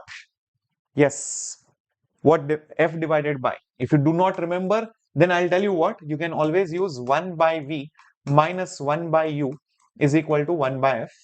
So from this, 1 by V will be equal to 1 by U plus 1 by F, which means it will be F plus U divided by FU. Therefore, V will be FU divided by F plus U. Now use this in the magnification formula, which is V by U. V is nothing but Fu divided by F plus U, and this is 1 by U. Therefore, magnification will be UU cancels, F divided by F plus U. Now this is something which ideally you remember, it is good. Okay, ideally you remember, then it is good. Okay, so those of you didn't know, I'm just mentioning it. So let's do for both the parts separately. So in the first case, the magnification is, let's say, -2. Focal length is 20 divided by 20 plus object distance is -x1. Okay, so 2 cancels. So this will become -1 into 20 minus x1 is equal to 10. Okay, so minus minus becomes plus. So x1 is equal to 10. This will become minus 20. On the other side becomes plus 20. So x1 becomes basically 30. Okay, now let's do for the second part. So magnification is +2, focal length is 20. So put focal length 20. Object distance is -x2. Okay, 2 cancels, so it will become 10. Cross multiply, so it will become 20 minus x2 is equal to 10. So x2 taken on the other side, so 20 minus 10 is equal to x2. So therefore x2 is equal to 10. Now what is the question? The question is find the ratio of x1 by x2. So x1 divided by x2. x1 is how much? 30. We got it. x2 is 10. So it will be 3:1. So 3:1 is option A. Perfect. We got it. Understood? Yeah. Yeah. Very good. Very good. Lewis Hamilton? No, no. That was fine, man. There was nothing wrong over there. Yeah. Yeah. There was nothing wrong. Cool. So unless you made some mistake over there, then you will get a wrong answer. Okay. So in the previous thing, this was, where is it? This, the difference at a certain point, the path difference is given to be lambda by 8. So if lambda by 8 is put here, 2 and 8 cancels, it will become pi by 4. Okay. So when you put pi by 4 over here, it is 45 degree. That's what you will get, 1 by root 2. All right. Now the next question. Yeah, second last question. After that, I think 3 questions have kept it as homework. An unstable heavy nucleus breaks into 2 nuclei which move away with speeds ratio. The ratio of the radii will be how much? Okay. Unstable heavy nucleus splits into 2 nucleus which move in this ratio. Okay. Like this. This is unstable and this is at rest. So the heavier one will move slower. So let's say this is 8V and let's say this is smaller, so it will move faster. So this will be 27V. So let's say this is M1 and let's say this is M2.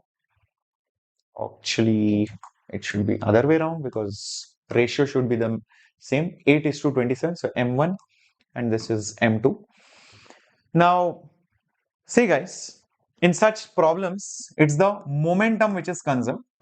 Momentum, it's like recoiling. Momentum is going to be conserved. So initially it was at rest, so 0 momentum. This guy will have minus m2 into 27v and the other guy will have m1 into 8 times of v. Bring this on this side, so it will become 27 m2v will become 8 times m1v. vv cancels, so from this I will get m1 divided by m2, m1 divided by m2 as 27 divided by 8. Now why do I need this? Because I know the mass is directly proportional to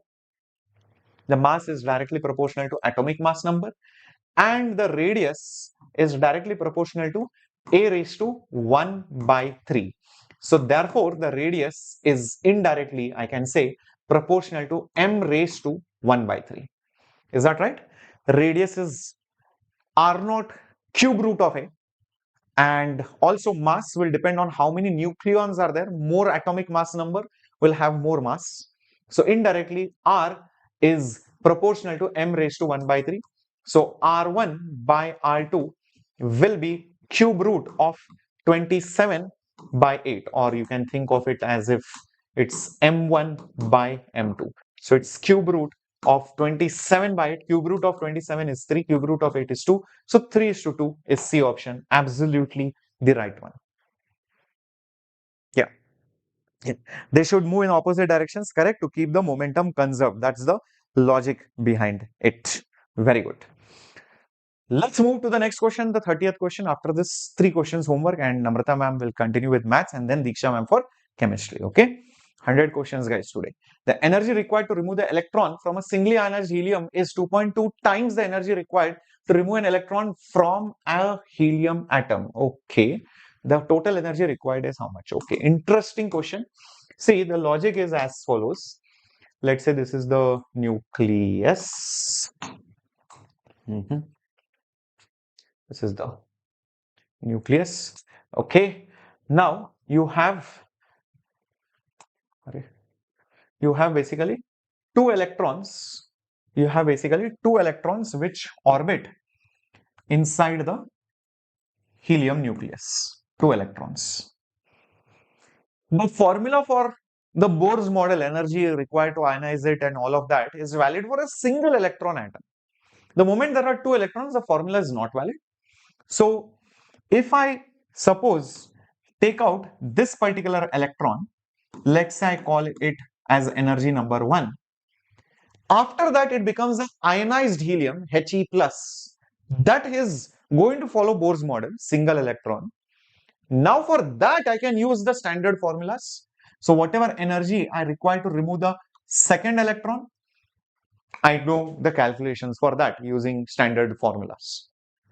Now, when I want to completely ionize the helium atom, so the total energy, remember the total energy, this will be E1 plus E2.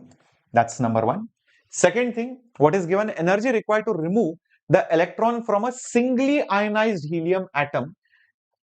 That means this one, E2, is 2.2 times the energy required to remove an electron from the helium atom. That means this one. So E2 is 2.2 times E1. Now usually E2 is easier to find. So I don't want to touch E2. I want to get rid of E1. So from this, E1 will be E2 divided by 2.2. So I will substitute E1 over here as E2 divided by 2.2 plus E2.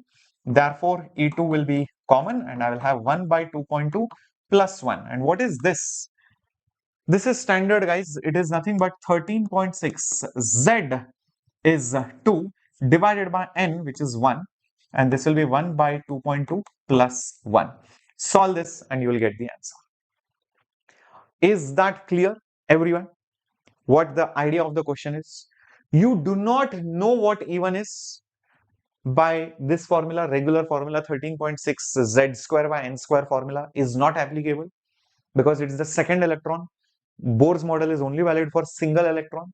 So they gave this data for you to remove the electron from a singly ionized, where Bohr's model is applicable, that is E2. That is equal to 2.2 times E1, that is the first electron to be removed, whatever energy you require over here. So 2.2 times of this energy is equal to this energy. And this E2 is standard formula. So I got everything in terms of E2 for my benefit. And then I solve the question. Yeah. I hope this is clear. So this energy formula, guys, energy formula for ionizing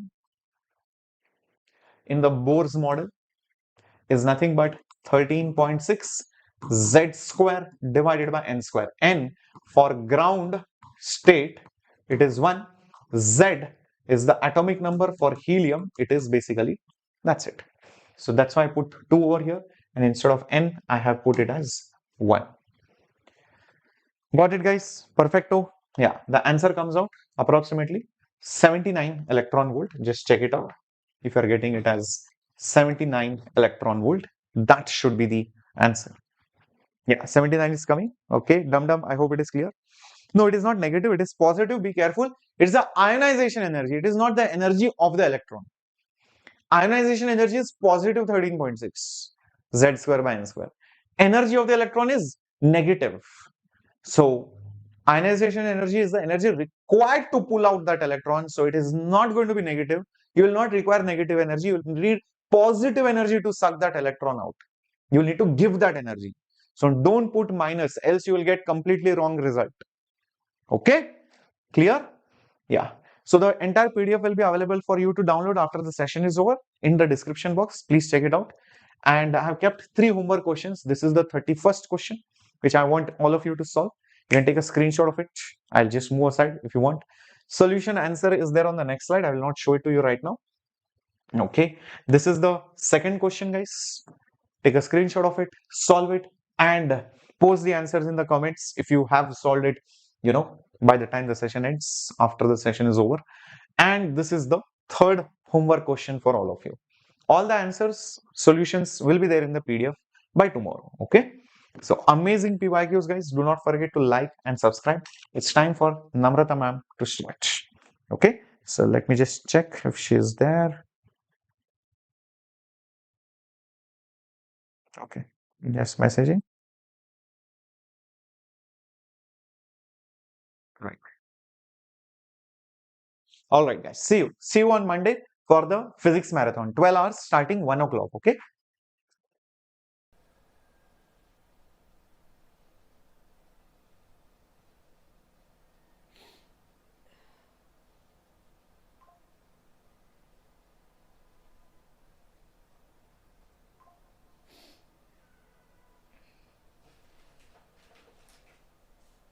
Hello. Okay. Hello, my ninja warriors. What's up, everybody? Yes, done with physics. I know you guys are doing a lot of physics and chemistry these days. How many of you ignoring mathematics? Can you please let me know in the chat box how many of you are ignoring mathematics? Like mathematics is not even there in JEE.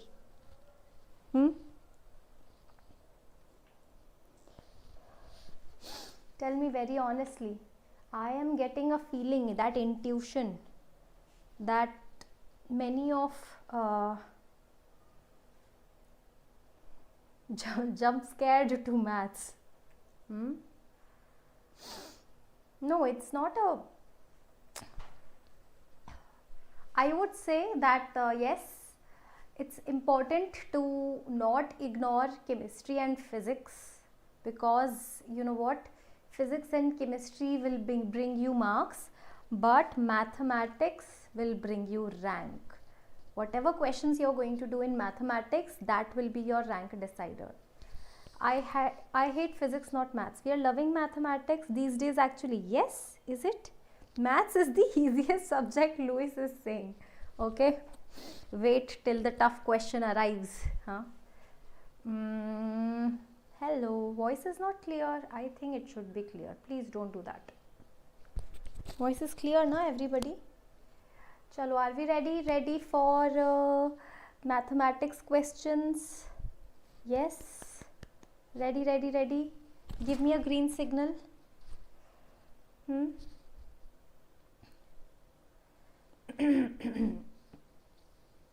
Okay, Louis is saying he has attempted Olympiad channel. Very good.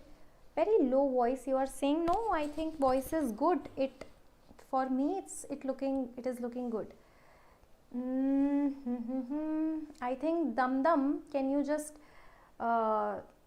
switch off and switch on your device? It will be fine. Try it out. Okay, let's start with the very first question. Ready for the very first question? Today I'm feeling a little better.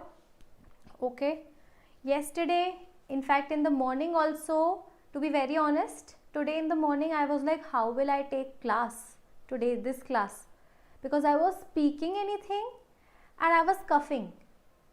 Okay, I was just speaking in the night, yesterday night. You know what, I have woken up 5 to 6 times just because of coughing. I was taking that that swollen I was keeping in my mouth, and I was sleeping, and 2-3 hours later, when swollen is getting dissolved, again I am getting coughing. Okay, so today morning I thought ki today also I don't think so I'm able to speak, but I don't know what happened. Just like I ate breakfast, I had my breakfast and it was fine. Okay, so Louis has started doing questions. Okay, chalo, let's start. Are we ready? Pull up your socks, fasten your seat belts, because Ninja Ma'am is back. I feel I am back. Okay, chalo, let's start. Okay. If the sum of the second, fourth and sixth terms of a GP of positive terms is 21. Okay, GP, second term. So pure equation solving. Second, fourth, okay, fourth and sixth term of GP is 21. Correct? Sum 8th AR power 7 plus 10th plus 12th term is 15309. Oops, this is a big number. Then sum of first 9 term, S9 is what they are looking for. Okay, alright. So I guess that this is two unknown type of question. If I take AR power 7 common, what do I get? 1 plus R square plus R power 4 is 15309. This is my second equation. And similarly, AR 1 plus R square plus R power 4 is equals to 21. This is my first equation. If you divide, clearly this term is going to get cancelled out. A is going to get cancelled out. R power 6 is 15309 upon 21. If you cancel it out, it is 729. R power 6 is 729, correct? Positive terms. So here we can say that 3 power 6, R is coming out as just 3. The moment you got your R is equals to 3, now what you can do is put the value of R over here. So A, then this is 3, 1 plus 9 plus 81 is equals to 21, correct? 3 7s are, and this is what? 81 plus 10, 91. So A is equals to 7 upon 91. So this is what? 1 and 3, 1 upon 13, correct? 1 upon 13. Then the sum of its first 9 terms. Sum of its first 9 terms. Sum of first 9 terms, tell me. This is the formula of sum of n terms, correct? A is what? 1 by 13. 3 power 9 minus 1 upon 3 minus 1, 2. So if you are going to solve this out, you are going to get your answer. Can anybody tell me that what's the answer? Some calculation needs to be done. Okay, see, this is how it is. So 3 power 9 is 19683. Painful calculations you have to do to get this answer. I am not going to help you out in this. And now 757 will be the correct answer. Okie dokie. Another question. Ready. Everybody ready for the another question? Now this looks like that we need to write this term in the form of n. General term we need to write. So can anybody help me out with Tn? So ma'am, every term is having 4. So 4 is something which is fixed. But after that, first term is having 1, second term is having 2, third term is having 3n upon. Similarly, can you see again, this is 4 everywhere. So this will be 4 plus 3, this is n square plus n power 4. Correct or not? Yes. Now, this is actually telescopic series where we need to factorize the denominator. What is the trick? Can anybody tell me trick? Trick is factorize denominator. Okay. And then numerator, express numerator is equals to difference of denominator. This is your trick of telescopic series. Everybody getting it? Telescopic series trick. Okay, so first of all, factorize denominator. Okay, if denominator is already factorized, that means job is already done. Okay, here it is not done.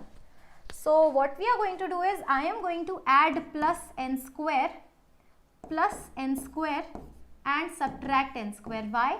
Because you know what, if you add n square, this is going to be n power 4 plus 4n square plus 4. So this is what, n plus 2 whole square and minus n whole square. Correct? So now it can be easily factorized, a square minus b square. So Tn is going to be a plus b. Sorry, this is n square. Now a plus b, so n square plus n plus 2 and a minus b, n square minus n plus 2.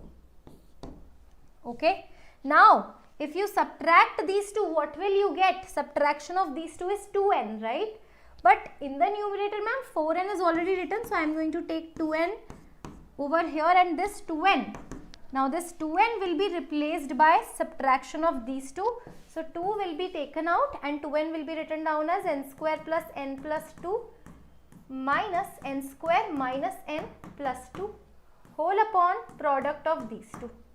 Okay, n square plus n plus 2, n square minus n plus 2. If you separate it out, yes, if you separate it out now, this upon this, so 1 upon n square minus n plus 2 Tn. Finally, your Tn will be what? 2. 1 upon n square minus n plus 2 and 1 upon n square plus n plus 2. Okay. Yes, you can split this. If you can observe and split, well and good. But if you can't split, okay, then what you can do is, yes, T1. Now T1, tell me. 1 plus 1, 4. T1. T2 is equals to what? T2, put 2. So, ma'am, 4 minus 2, 1 by 4 minus something, 1 by, if you put 2, it is going to be 4, 5, 6, 7, 8, correct? And so on all the way up to Tn. Tn is going to be this directly. So, if you see, this is going to get cancelled out like this. First and last term will be left out. So, sum will be what? 2, 1 by 2 minus 1 upon n square plus n plus 2. Now, what are they looking for? Can anybody tell me? Sum of first 20 terms. So, 20, correct? So, if you multiply to 1 minus 2 upon 20. 20 square is 400. 400 plus 20 is 420. 422. 2, this is 211. So, 201 upon 211. 201 upon 211, correct? Sorry, 210, yes. So, 210 upon 211 m by n. This is your m by n. M upon n. M plus n, can anybody tell me? 421.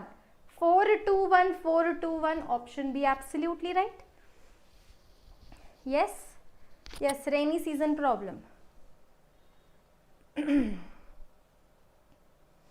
Correcto. Okay. Another question on your screen. Okay, you will be like, ma'am, all three from sequence and series, because it is a high weighted chapter, huh?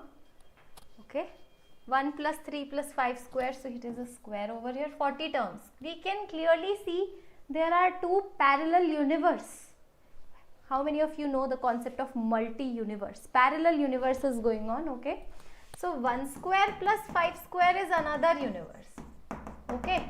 So, 20 terms for this series plus 20 terms for this series, correct? So, now 1 square plus 5 square, so 159. 159. 159 is an AP, correct? So, can I just 159, can I just do one thing? 159 I can actually write as an AP, correct? So, A plus n minus 1 and D, correct? And there is a square also. Every term has a square. So, it is going to be 4n minus 3 whole square. Okay. Then we have capital Tn, which is 3 plus 7 plus 9. So, again this is an AP, 3 plus n minus 1, D is 4 over here, 4n minus 1. Okay. 20 terms for this, 20 terms for this. Now, can I just open it? 16n square plus 9 minus 12n. This is your Tn. Okay. And you know what? In such problems, if you feel that, ma'am, if you feel there are so many steps and if you feel there are chances of calculation mistake or some plus minus error, I will highly recommend just put n is equals to 1 to just cross check whether you are on a right track or not. Because if you keep on solving with a little mistake, then you know what happens, negative marking and so much effort, correct? So, over here just understand, if you put n is equals to 1, you should get 1 square. So, 16 minus 12 is 4. Looks like, no, it's incorrect. If you put n is equals to 1, 16 minus, okay, sorry, this is 24, right? See, calculation mistake spotted. 16 minus 24 is what? Minus 8. So, now it's correct. Now it's correct. Can you see? T1 should come 1. T2 should come 25. T2, put 2.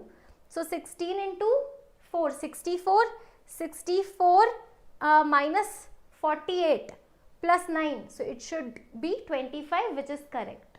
Okay. That means my Tn right now is correct. Here also you can see, put n is equals to 1, 3, n is equals to 2, 7. So yes, good. 3 plus 7 plus 11. Yes, sorry. Now it's correct. So this is your Tn correct. Now you have to find out sigma Tn. So eventually sigma of 16n square minus 24n plus 9. Okay, and this is for, so 16n square, n plus 1, 2n plus 1 by 6 minus 24n, n plus 1 by 2 plus 9n. Okay. Here if you are going to put if you are going to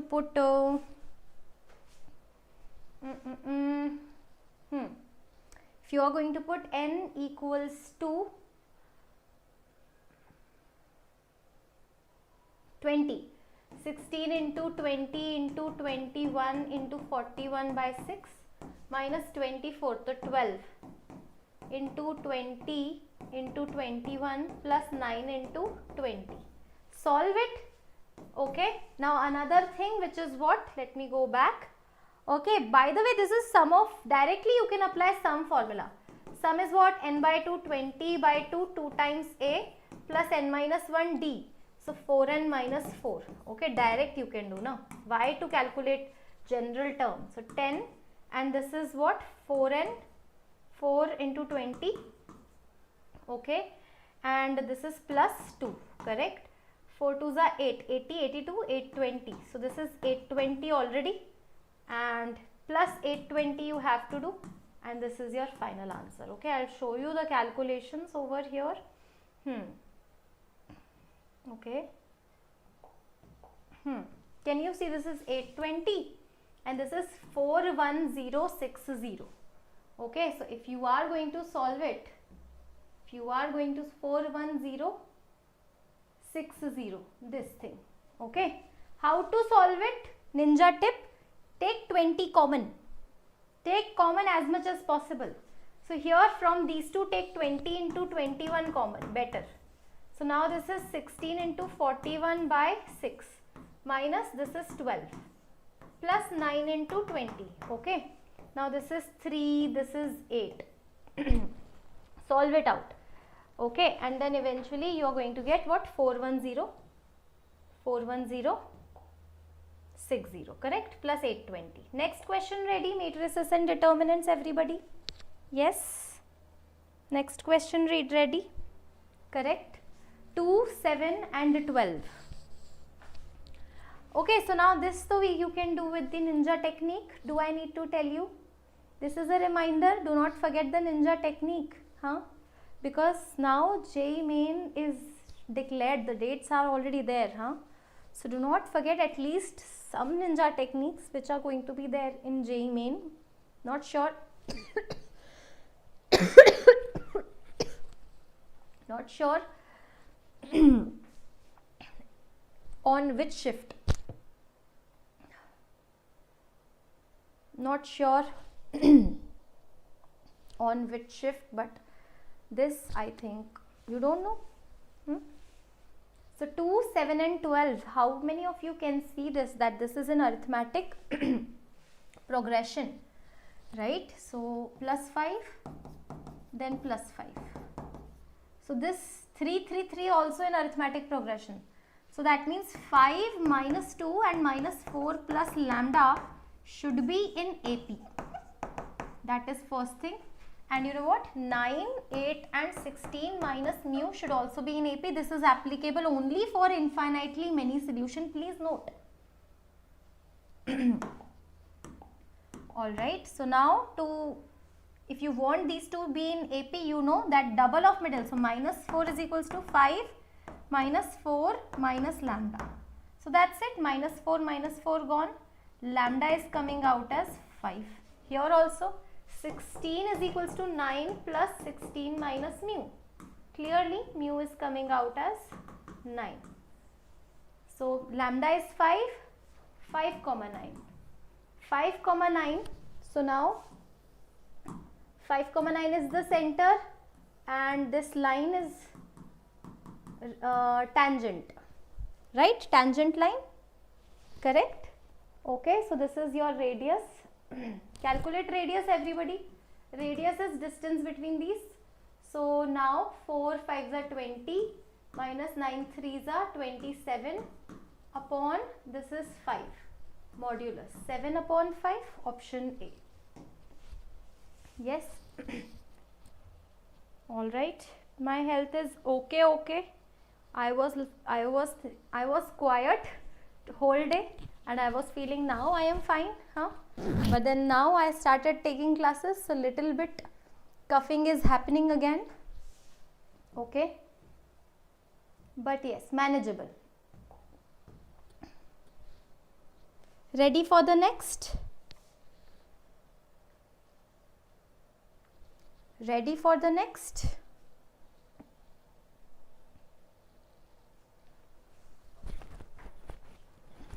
Let the matrix A let the matrix A. Now pattern based matrix, pattern based matrix is very much important. That's why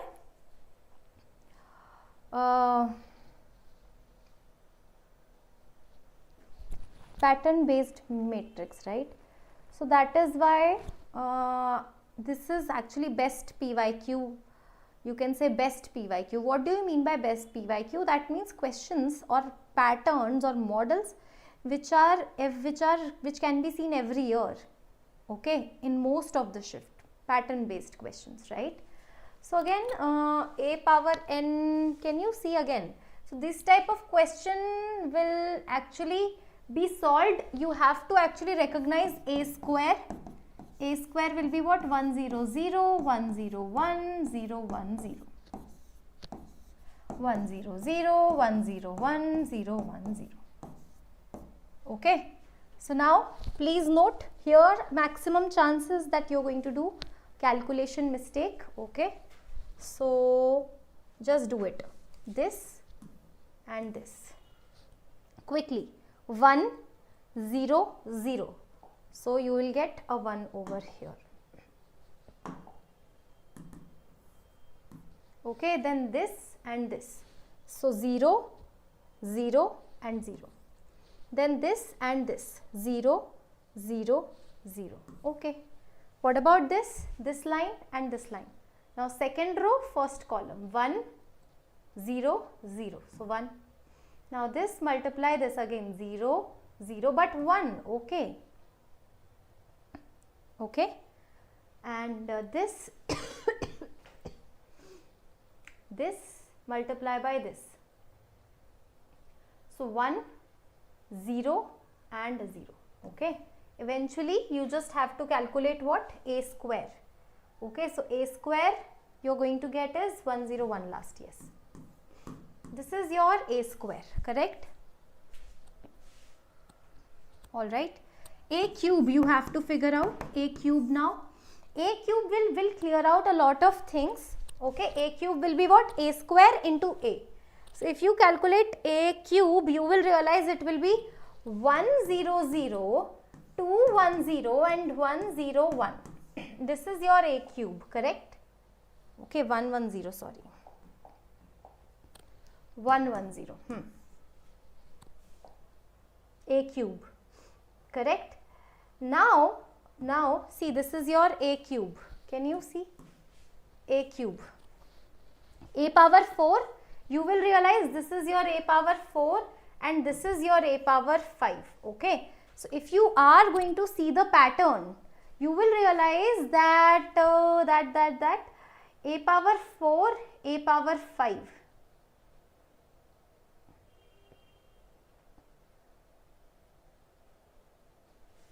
Okay, all right, hold on, let me check one more time.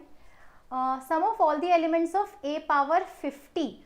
Oh, okay, all right. So this is slightly tricky question Because can you see, we are not able to see a pattern, a clear pattern, so we can't see. Can you see, A is having 0, 1, 0, A square is having 1, 0, 1, then A cube is having 1, 1, 0. So right now it is so obvious that I am at least not having a clear cut pattern, right? So what to do in such situation? Let us figure it out. Okay, so now you have A cube, because here n greater than 3, greater than or equals to, now put A power 4 actually, and you know what, for 3 also you could have used this. A power 4, use this to calculate. So A power 4 will be what? A square, correct, plus A square, so 2A square minus I. Use this to calculate this A power 4. Then A power 5 will be what? 5 if you are going to use, this is going to be A cube plus A square minus I. And you know what, A cube also, if you put A cube is equals to A square plus A minus I. So here you can put, so basically what I am trying to say is, try to create the equation and eventually you will realize what will be your A power 50. Based on the equation you can calculate A power 50. A power 50 will look like this. Okay, there is a rotation going on, we can clearly see. Okay, and this is A power 50. Now sum of elements of A power 50, once you get that, you can actually see that A power 50 will be 53. Yes, okay. Ma'am, can you make a complete formula marathon? I have already taken, by the way, my dear students. Yes, absolutely, Louis. Even powers are having a different thing. Okay, if you can see that this is A square, this is A square, this is A power 4. Okay, we can actually see 1, 0, 0, 1, 0, 0. Okay, 1, 1, 0, 2, 1, 0. Correct. Then 1, 0, 1, 2, 0, 1. Yes, absolutely, we are able to see A power 50 by looking at the even power. I can actually write 1, 0, 0 will be same, right? Looking at this, this is double 2. So here A power 50 will be 25, 25, and rest everything will be like this. So this is matching with this. Okay, so easy, even powers, absolutely. Yes, ma'am, aap karke dikhao. So I have done that. I have done that. See, A square, can you see A square? Yes, over here if you look at it, A power 4, everybody will be able to calculate, right, with this equation. Okay, no need of A power 5 also. Can anybody tell me? A power 4, can you write 2A square? So this is your A square double minus this, minus I. Okay, so A power 4 I can write using this equation, 2A square double. So this is 2 minus, so 1, 0, 0.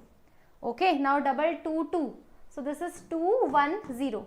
And this is 1, 0, and that's it, 0. Yes, this is your A power 4. This is 2. Correct?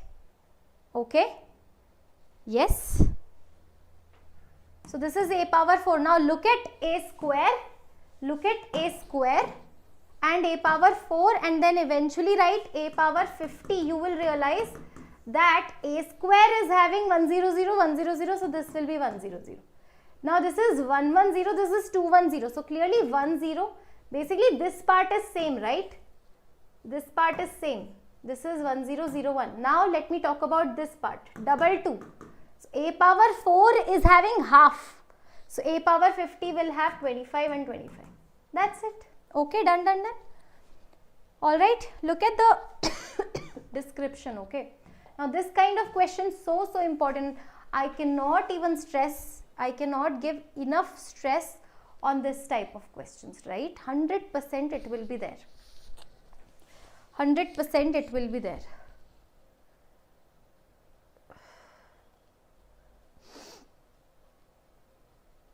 $53 is coming, yes. Yes, changed already, Shrija, this, sorry. Okay. Chalo, let's do this. Do you want to understand the ninja technique for this? First of all, if the order is 3 cross 3, which usually is 3 cross 3, but sometimes, okay. So I always check whether the order is 3 cross 3 or not. Okay, ninja technique. Ninja technique loading. Okay, first of all, this 2 will come out and it will become 2 cube. Then we have what? Adjoint of 3a adjoint 2a. Correct? Remove the adjoint and apply a square. Only applicable, this technique only applicable when 3 cross 3 order is there. Okay, basically remove adjoint and apply n minus 1 power. Okay, so n minus 1 for 3 cross 3 is 2. Okay, if 2 cross 2 is there, then it will be remove adjoint and power will be 2 minus 1. So right now for 3 cross 3 I am telling you remove adjoint, apply square. So 2 cube determinant of 3a adjoint of 2a, okay, and there is a square. Again now 3 will come out and there will be a cube. So it will be what? 3 cube.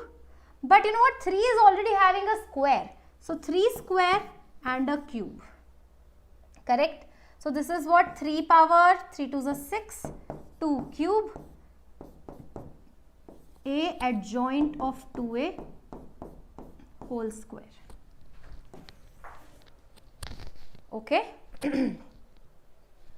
All right. Now, again, can you see that this is product of two matrix. So determinant of AB is determinant A, determinant B. Similarly, determinant of, so this is 3, right? This is 3. So 2 cube, 3 power 6. This is determinant A square. Let's not forget a square. This is adjoint of 2A whole square. Adjoint, if you are going to remove, apply power 4. Okay, so 2 cube, 3 power 6, determinant A square, and you know what, determinant 2A power 4. Now this 2, okay, this 2 again will come out and power will be 3, but 2 already has a power 4. 4 3s are 12. So 2 cube, 2 power 12. Are you getting my point? How? 2 power 4 is already there, and because you are going to take it out, there is a cube. Okay, I hope you are understanding that whenever we take this out, it has to be power 3. Okay, right? So now this is 2 power 4 and cube is already there, and determinant A power 4, and determinant A square is already there, so 4 plus 2. Now determinant A is 5, so this is 5 power 6. 5 power 6. Okay, so now they are asking, and you know what, you have 3 power 6 already. So clearly alpha is what? 4 3s are 12, 12 plus 3 is 15. Alpha is coming out as 15 plus beta. So beta is 6 plus gamma, gamma is also 6. 15 plus 12 is 27. Where are you? Option B, absolutely correct. Yo, what's up, everybody? Okay.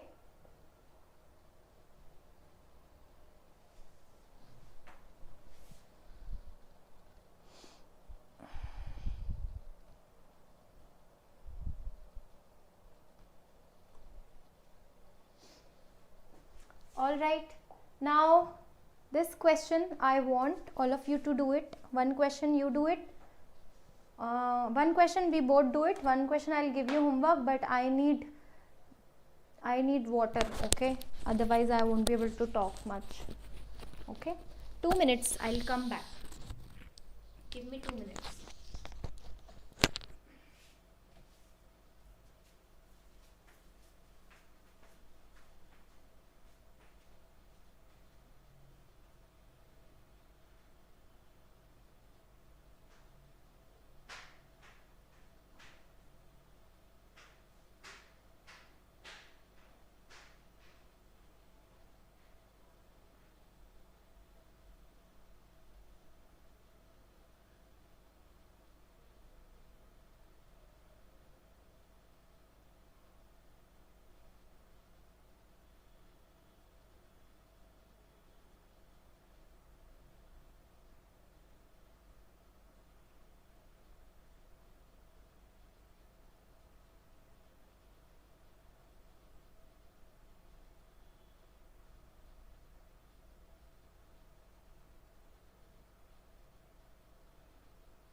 technique will apply.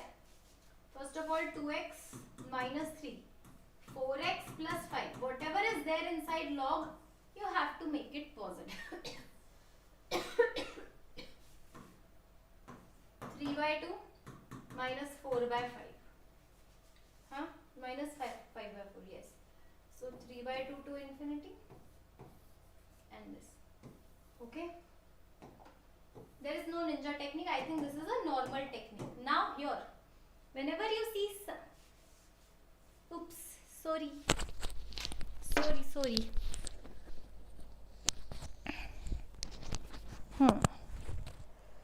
Okay. Now here, I think this is correct. Now sine inverse, so traditional method is that 4 plus 3x upon 2 minus x, okay, less than or equals to 1 and minus 1. Okay, this is normal method, but this is going to take some time. This is easy, but you know what, you have to solve the inequality. Correct? 2 inequalities you have to solve, but you know what, I am here to save your time. Ninja ma'am is here to save your time. Are we ready? Tell me quickly, huh? So all you have to do is 4 plus 3x upon 2 minus x. Add 1 to it. Okay, 4 plus 3x upon 2 minus x. Subtract 1 from it and make it less than or equals to 0. Yes? Okay. Oof.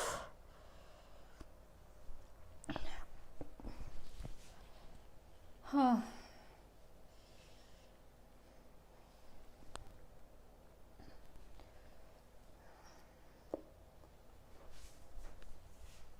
Now you know what, 4 plus 3x plus 2 minus x upon 2 minus x, 4 plus 3x minus 2 plus x upon 2 minus x less than or equals to 0. This is a squared quantity. Can you see? Can you see 2 minus x whole square? So 2 minus x whole square is a squared quantity. Okay. What about this? This is 2x plus 6. 2x plus 6. What about this? This is x, right? 4x plus 2. Okay. Now you know what? I am going to put only two critical points. Only two critical points, right? Minus 3 and minus half. Minus 3 and minus half. And less than or equals to 0. So now you are having this. And 2 is excluded. 2 is anyway not here. So minus 3 to minus, now take intersection. Okay. I think this is rejected anyway. Okay. Minus 3 to minus half. This is minus 1 point something. So minus 3 to minus half. Okay. This is minus 1 point something which comes here. And this is like this. So minus 3 to minus 5 by 4. Can you see? Minus 3 to minus 5 by 4. So alpha square 9 plus 4 beta. So minus 4 beta. Beta is 5 by 4. Clearly 4 is the correct answer. Kya?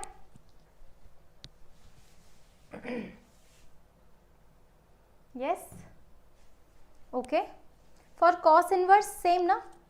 Same for cos inverse. Now can you see how easy this has become? How easy? Just, and you know what, every time you will get a square in the denominator that you have to ignore. Just that, remove that. For cos, same thing you have to do, na? Cos and sine, come on, same domain. Why are you asking? Okay. Now please make sure that you do this question, homework, DIY.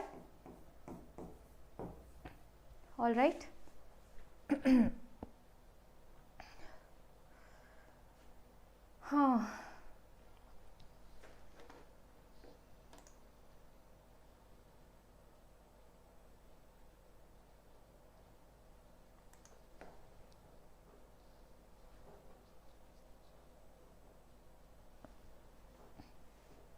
Okay.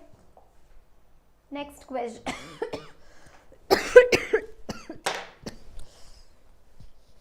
Next question, right? Nice trick, no? Wavy curve, true. Oof, it's getting a little difficult.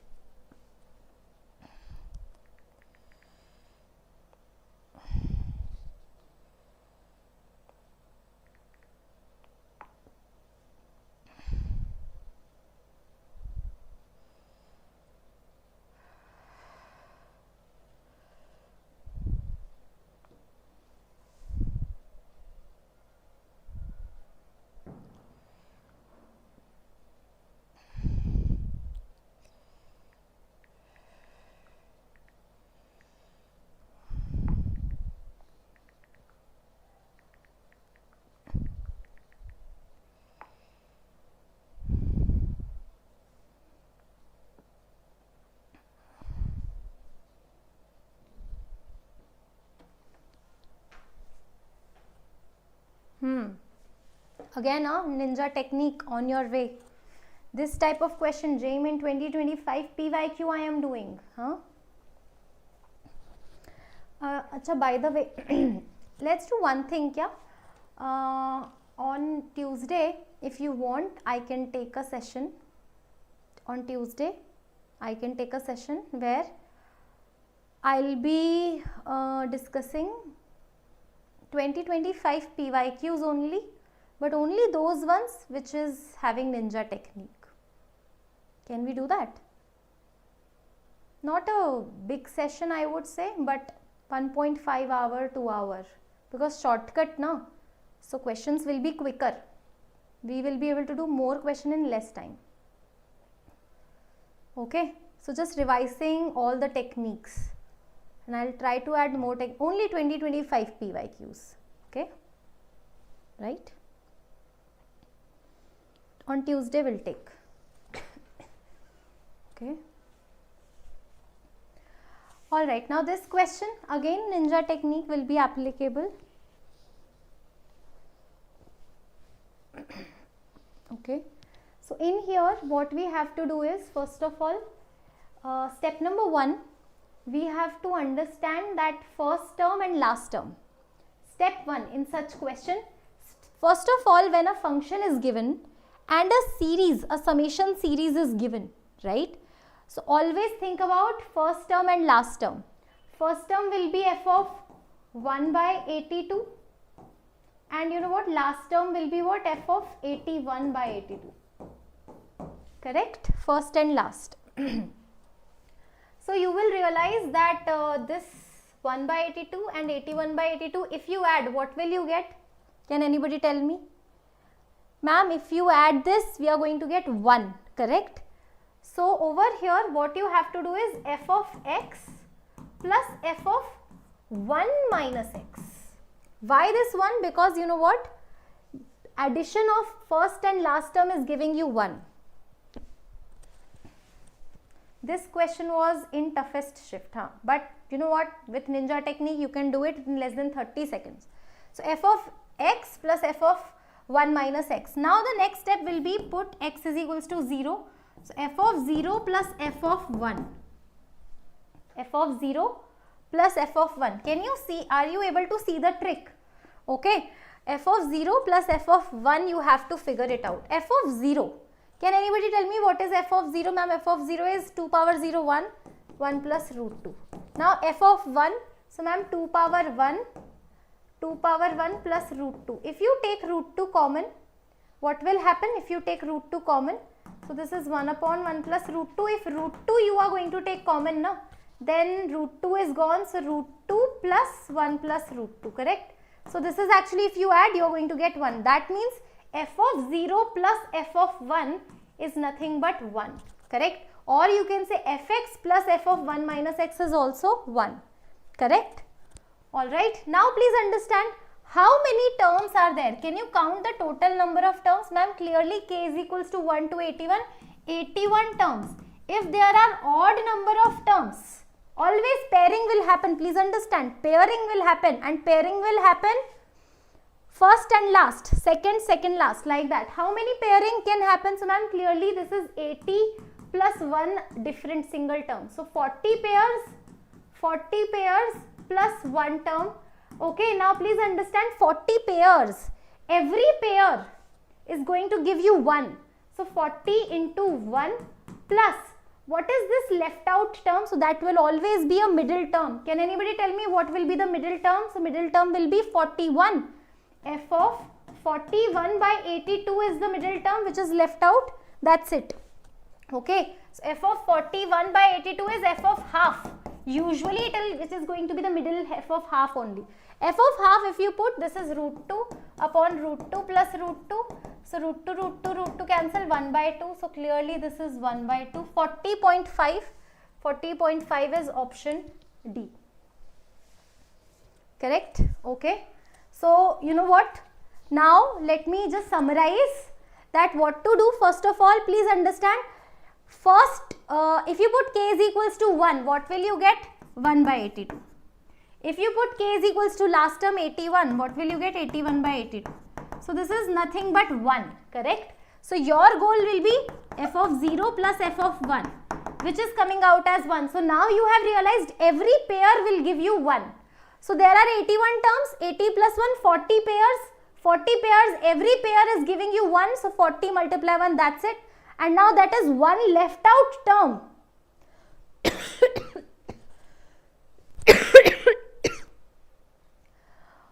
Oof, one left out term will give you what? This, figure out one left out term, and this is going to be half.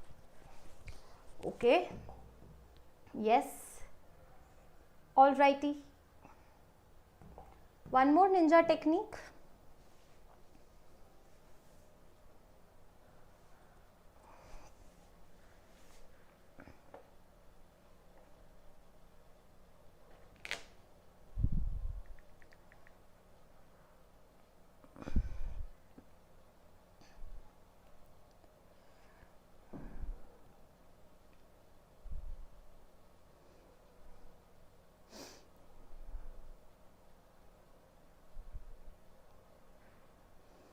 One more ninja technique.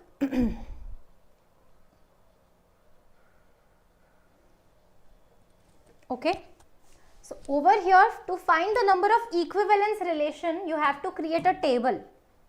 Okay, create table 1 and 1. Now 1 plus 1, can anybody tell me? 2. Okay, 1 plus 1 is 2. Now over here, this 2, I am going to copy it here. This is 2. Correct. Now 1, see, 1 plus 1 is 2. So 1 plus 2 is 3. 2 plus 3 is 5. 5 I am going to copy it. Okay. 5 I am going to copy. Alright. Yes. 5 plus 2, 7. 7 plus 3, 10. 10 plus 5, 15. Okay. Now, number of equivalence relation. If at all, the cardinality of a set is, suppose 1, 2, 3, yes, 1. Then number of equivalence relation will be what? 1 only. Okay. Cardinality of A, if is 2. So number of equivalence relation is 2 only. Cardinality of A is 3. Number of equivalence relation is 5. Cardinality of A is 4. Can you see? Number of equivalence relation is 15. In this case, cardinality is what? Tell me. Cardinality is 3, 5 is the answer. So this table you can refer. Okay, Bell numbers, yes. Okay. Alrighty. Another question from limits, everybody. Okay.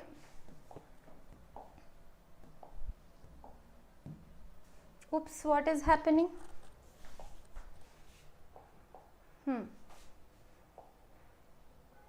Did I change the question?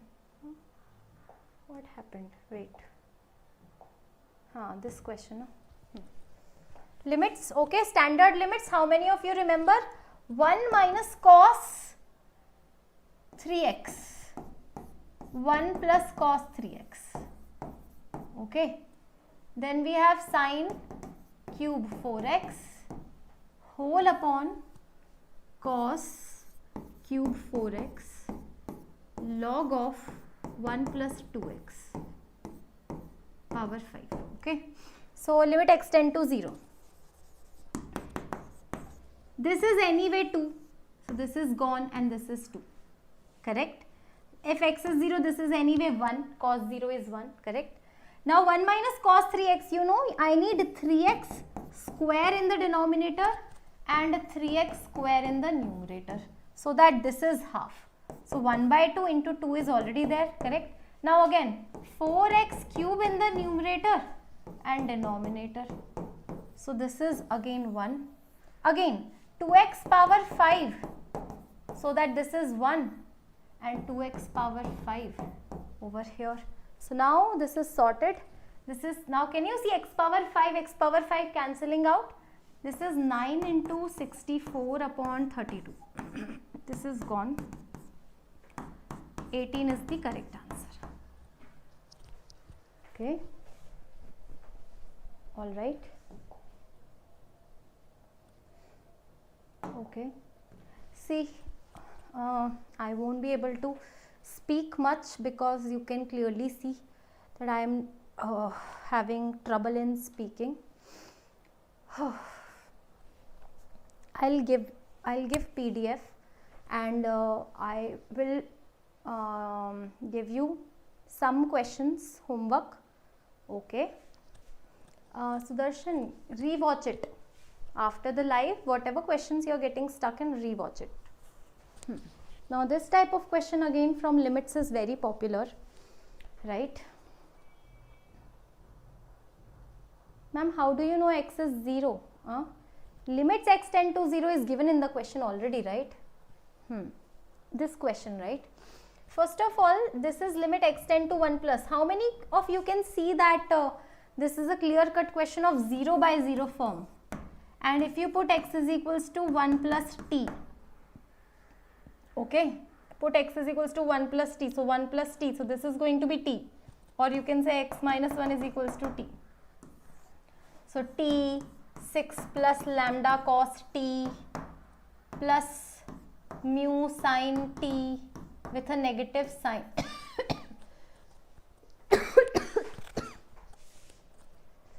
oof, upon t cube, limit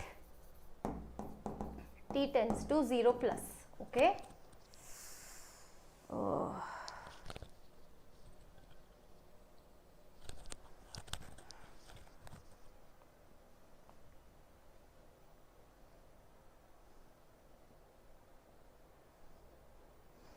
Okay, so now cost expansion.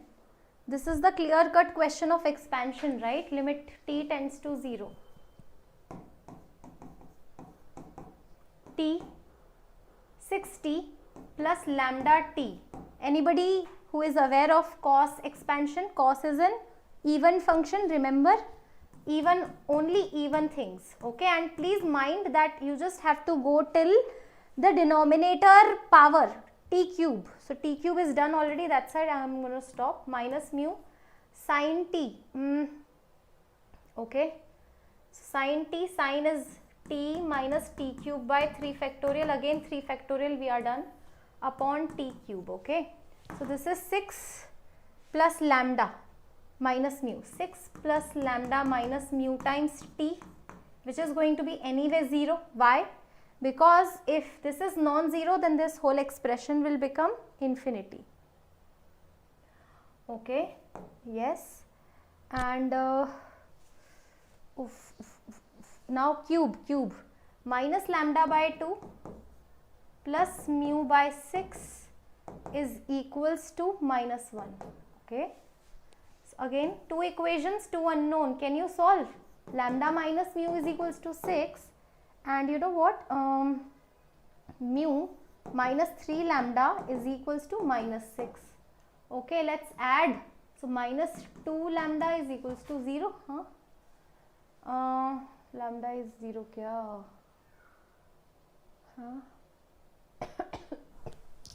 No, whatever, but the value of lambda and mu, 12 and 6, lambda is 6.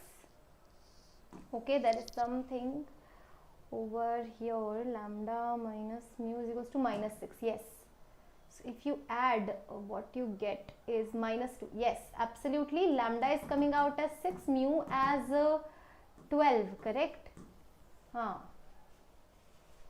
Okay.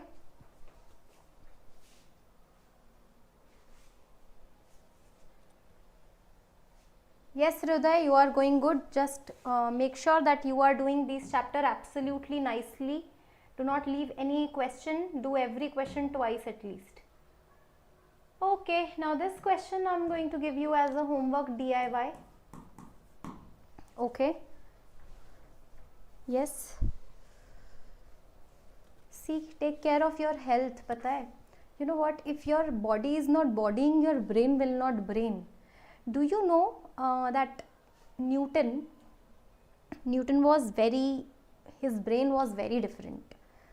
One of the very different scientists, I mean unmatchable, and I am not talking in terms of discoveries, that is so there.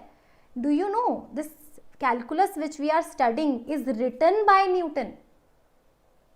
Calculus was written, the idea of calculus, the idea of x, differentiation, integration was written by Newton and Leibniz also. But can you imagine? And he has written this calculus to discover gravity later. But he did not pay attention to his health because he was so obsessed. And eventually, you know what? Even though he had a very good brain, very good is an understatement. My English is bad. I don't know what is the exceptional word for a good brain. Ma'am, can we use Taylor series? Yes, that was a Taylor series only. That expression came from Taylor series only. Okay, but yes, what I'm trying to tell you is take care of your body, because you know what, if body is not bodying, then brain, if at all it is braining, then also it is of no use. Okay, so Newton died a little early. Why? Because health is very important. Even the greatest of greatest scientists could not fight their bodily issues. Yes? Okay. All right. Next question on your screen. All right. Oops.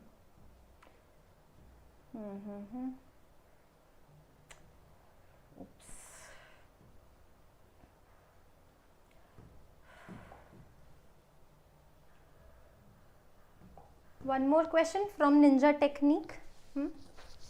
Okay. And rest PYQs I'll give you in PDF, okay? Because it's slightly difficult for me to stand. Next session I'm going to sit and teach, maybe. Let's see. Okay. Minus pi by 2 to pi by 2, okay? Minus pi by 2 to pi by 2. So over here, first of all, minus pi by 2, if you apply King's property and add, okay, I is equals to 96 x square cos square upon 1 plus e power x. You know what I'm going to do is, this I am going to remove and apply 1 by 2.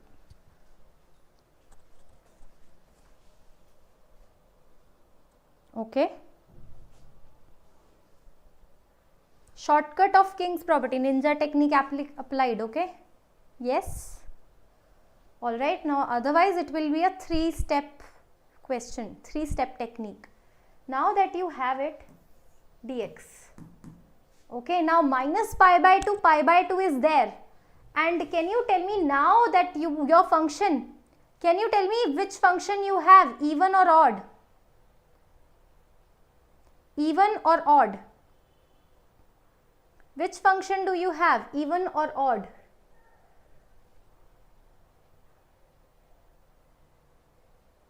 Even or odd? This is an even function, right? Even function, you know that minus a to a even function is equals to 0 to a double of the same even function. How many of you are aware about this property? So minus a to a Now this is 0 to pi by 2 double, so 2 by 2, 96 x square cos square x dx, correct? So this is cancelled, this is your I.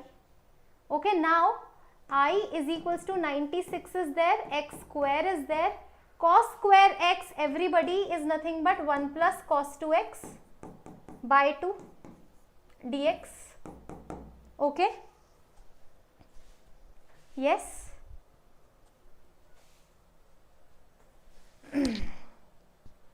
All right, now you know what, how some people are saying how, using ninja technique. What is the ninja technique? This is the ninja technique. Okay, what is the longer method? You do it, Kumar, I will tell you. Apply King's property. See, this is your question. Apply King's and add. Apply King's and add. Eventually you will get 2i, because after King I plus I 2i. So 2i is equals to this. So if you remove 2, you will get this finally. Okay, all right, yes. Now this is done. Now you know what, this is x square, so 96 by 2, 48. Now again another ninja technique. How many of you know this? DI method. Okay, otherwise you have to apply by parts. This is 0 to pi by 2. Okay, otherwise by parts. X square is as it is. Okay, and 1 plus cos 2x will be integrated. X square as it is, 1 plus cos 2x integrated. Integrate it, everybody. Integration of, oops, is it integrated or differentiated? This is sorry, oops, hold on. X square integration to we can do now. This is x cube by 3, correct? And this is 0 to pi by 2, that is done. Plus 48, now x square cos 2x, x square cos 2x, integration dx, correct? Now let's do it on the next slide. So x square cos 2x, integration 0 to pi by 2 dx. Now let me use the ninja technique. Okay, x square is kept constant, cos 2x will be integrated. Integration of cos is sine, so sine 2x by 2 minus, now x square will be differentiated, so 2x, and this again sine 2x by 2 will be integrated further, so this is plus cos 2x by 4. Okay, and now next plus, now x square minus 2x, right, and this is going to be plus 2. Now cos 2x by 4 further, so sine 2x by 8. Now apply the 0 to pi by 2 thing. So 0 to pi by 2, can you see, pi by 2 if you put 0, 0 if you put, so this is gone. Then again 0 to pi by 2 here if you put, so this is going to be plus 2 into pi by 2, cos pi is minus 1 by 4. And 0 if you put, this is again gone, this is so anyway gone, 0 to pi by 2 mein. So this is what, 2 gone, minus pi by 4 is the final answer of this. So minus pi by 4, correct? So 48, then we have pi cube by 24, correct, minus pi by 4. Okay, so if you multiply 48, you will get 2 pi cube minus, this is 412 pi. So 2 pi cube, correct, pi if you take common, alpha 2 and beta is minus 12, 2 and minus 12, correct? Okay, 2 and minus 12. So 2 and minus 12, 2 minus 12 square is 100. Where are you? 100, option B. Okay, yes. Now let me show you the final solution. No, I mean, yes, I see. Again, the very first question, apply King's property and add. They have done it directly. 2-3 steps later, you will get this. Okay, after applying that odd even property also. And then cos square x will be replaced by 1 plus cos 2x by 2. Hence, it became 48. Okay, after this, x square integration is very easy.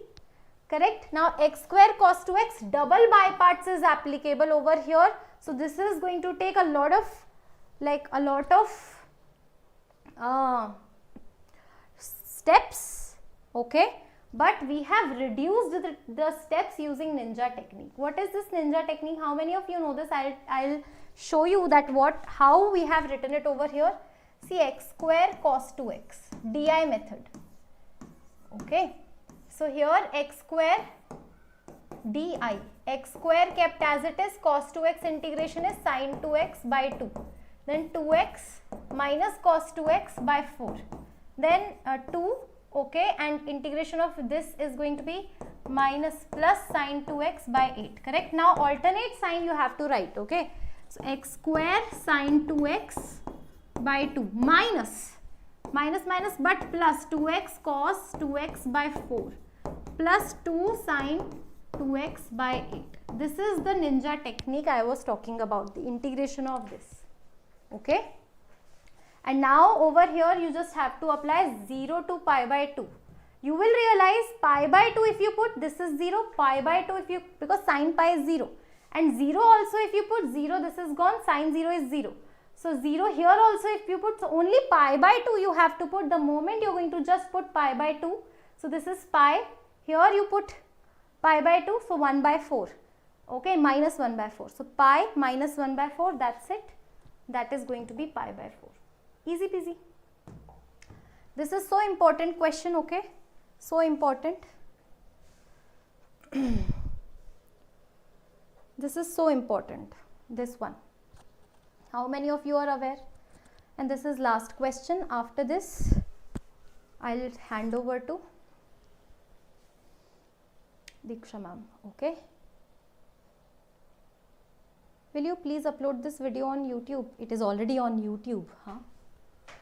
Okay, Leibniz theorem will come into the picture the moment you see that limits are variable and there is a t involvement over here, okay. Leibniz theorem, very important. This question will 100% hidden differential equation will be there in JEE Main 2026.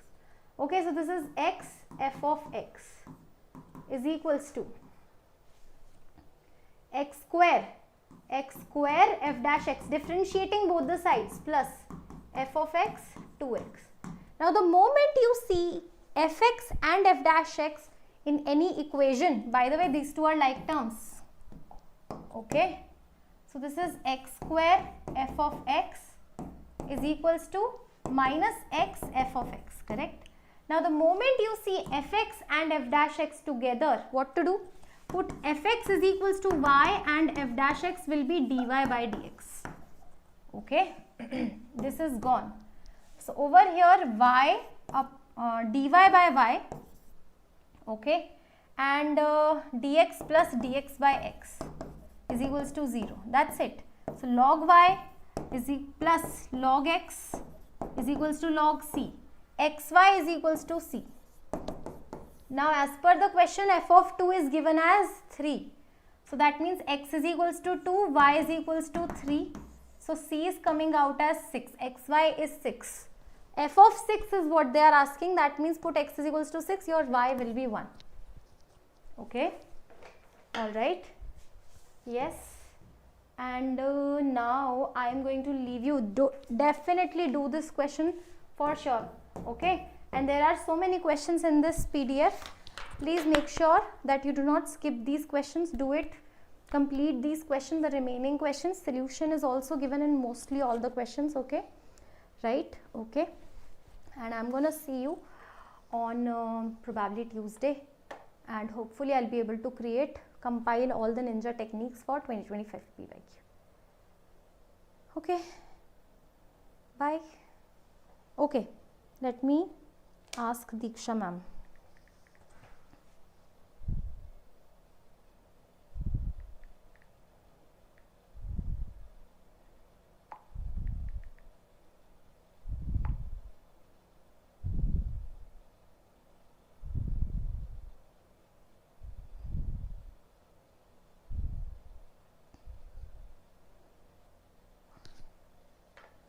Okay.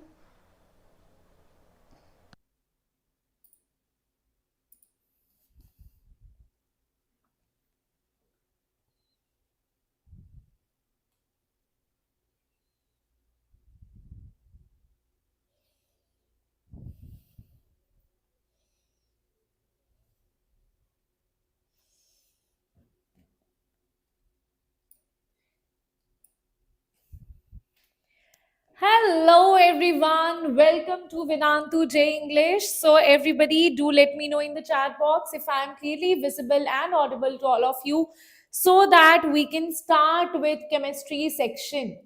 So yes everybody, yes everyone, do let me know.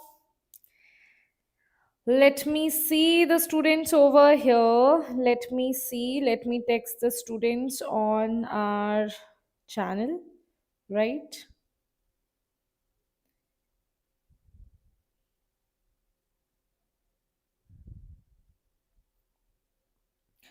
Okay. Just give me a second. Okay. So everybody ready for the class? Okay. Okay, unknown. I have already posted like 2 to 3 videos on this particular thing, what you are scoring, what to expect, how to improve everything I have told you there. But this session is for question answer. No, right? This session is for solving the problems, PYQs, right? Okay, so everybody ready? If you're ready, then fill the chat box with green hearts. I want to see. Right now, I am green color blind. I want to see green color over there in the chat box. Drop it down. Everyone, everyone. Unknown, Louis, Sudarshan. Then we have Diksha Kaushal. That's me, right? So yes, everybody, drop down. Drop green hearts in the chat box. Everyone over here. I want to see your energies. I'm not going to start if I don't see your energy. I want to see how much excited you are to solve chemistry part. Yes, everybody. Even I didn't have my dinner. So take a chill pill. After this class, hardly 1.5 hours it will take maximum. Right after that, you have your dinner. Even I'm so hungry here, but still I'll have dinner after the class. Okay, so let's start. So first question on your screen, everybody. That is, first you will do physical chemistry, then we'll do inorganic chemistry, then we will do organic chemistry. Let's start with physical chemistry. The first question on your screen, tell me what is the concept behind this. Yes, everybody, do let me know what is the concept behind this. Tell me, isn't it empirical formula? Yes, ma'am. The elemental composition of compound is given to you. C, H and oxygen. The molar mass of the compound is given to you. Molecular formula they are asking you. So firstly, what you will do here, firstly you will see that, okay ma'am, here firstly what we will do, we'll firstly divide this into atoms. Atoms. How do you write the empirical formula? Atoms, their molecular mass, their weight, their atomic mass. Then we calculate the number of moles. I am writing carbon, hydrogen, and oxygen. Percentage is mass only, so that is 54.2 grams for carbon, 54.2 grams. For hydrogen, it is 9.2 grams. Write it over here. Then here it is 36.6 gram over here. Right? What is the atomic mass of carbon? That is 12. Atomic mass of hydrogen is 1. Write it here. Atomic mass of oxygen is 16. So you have to divide 54.2 divided by 12. This is 9.2 divided by 1. This is 36.6 divided by 16. Right? We'll solve the smallest value here. First, you will solve. After the calculation, what it is going to be, let's see that. This is 4.5. This is coming out to be something 4.5. This is 9.2 only. This is 2.4. Okay, calculation. I am not going to waste my time here on calculation. So we'll doing this only. Right? You can see clearly. This is the smallest value. The smallest value will be divided here by all of them. So here I'll divide this by I'll just paste it here. This divided by 2.28. 9.2 divided by 2.28, 2.28 divided by 2.28. I can clearly see this is 1. this is approximately 4, and this is approximately 2. So I can see the empirical formula that it is coming out to be, that is C2H4O, isn't it? Now calculate the molecular formula here. How do we calculate? Very good. 241. That's absolutely correct. Now, firstly, this is the empirical formula. Empirical formula. What is the empirical mass here? 12 into 2 plus 4 plus 16. That is 20. 20 that is, this is 20. This is 12 into 2 is 24. 24 into 20 is 44. Right? That is 44. So empirical mass is coming out to be 44. What is given to us? Molecular mass is given to be 132. So what is going to be the empirical mass? I can say this over here, that if it is coming out to be, can you tell me what is the value of N here? N value is, N is equals to molecular mass divided by empirical mass. Molecular mass is 132. This is 44, so that is coming out to be 3 here. So I can clearly say that empirical formula, that was C2H4O, and here it will be 3. Why? Because N value is coming out to be 3. So everybody, what will be the answer? It will be 2, this is 6, this is 12, this is O3. So answer is going to be C6H12O3 is the correct answer. Is that clear to everyone here or not? Do let me know in the chat box. Is that clear how we solve this? Everything is clear over here. Can I see that over the chat in the chat box?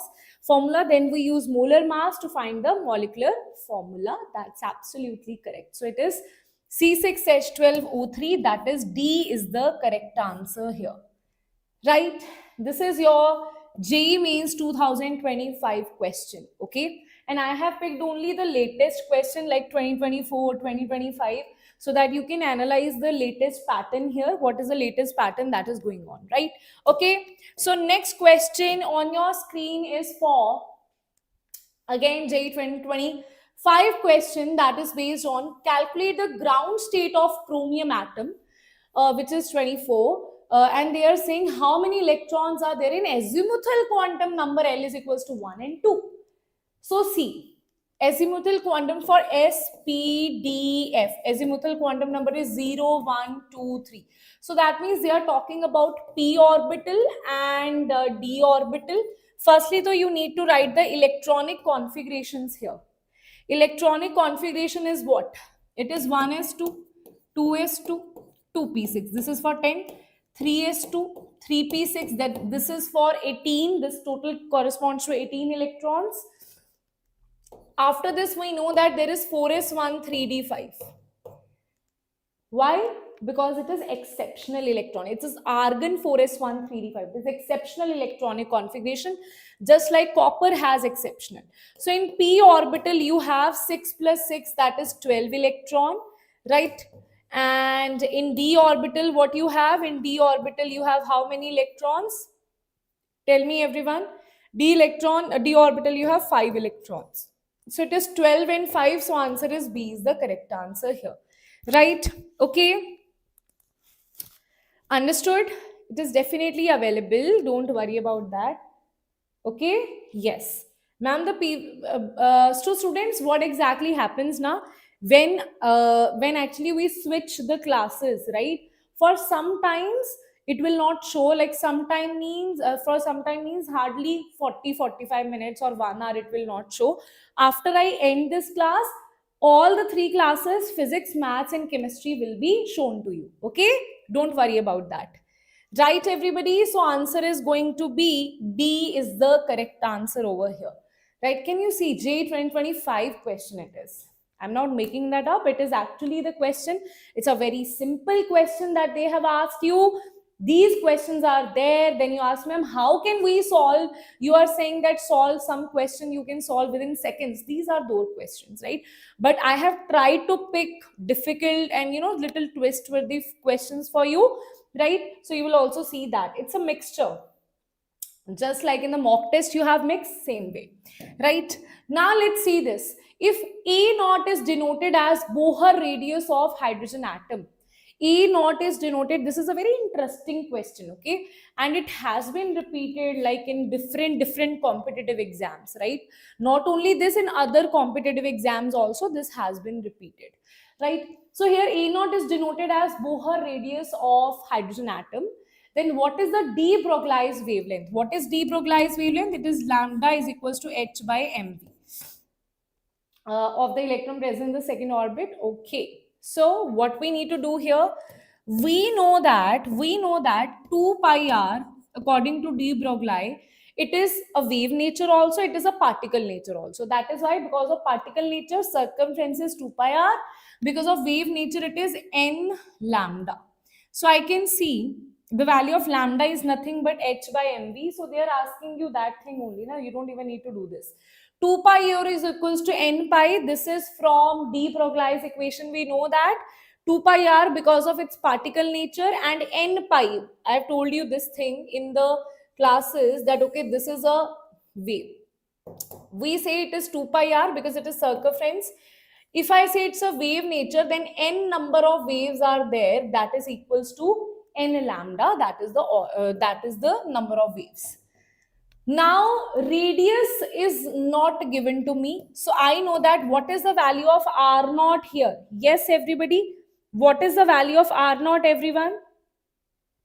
Okay, this is given for hydrogen atom. R naught is equals to A naught for radius. This is n square by z. Z is 1 only, so I'll just say n square, right? So R is equals to A naught. What is the value of n here? Orbit number. They're asking you second orbit, so it is 2 square. So it is R is equals to 4A naught, right? So you will put it here. This will be 2 pi R 4A naught, right? This is going to be lambda. This is divided by n.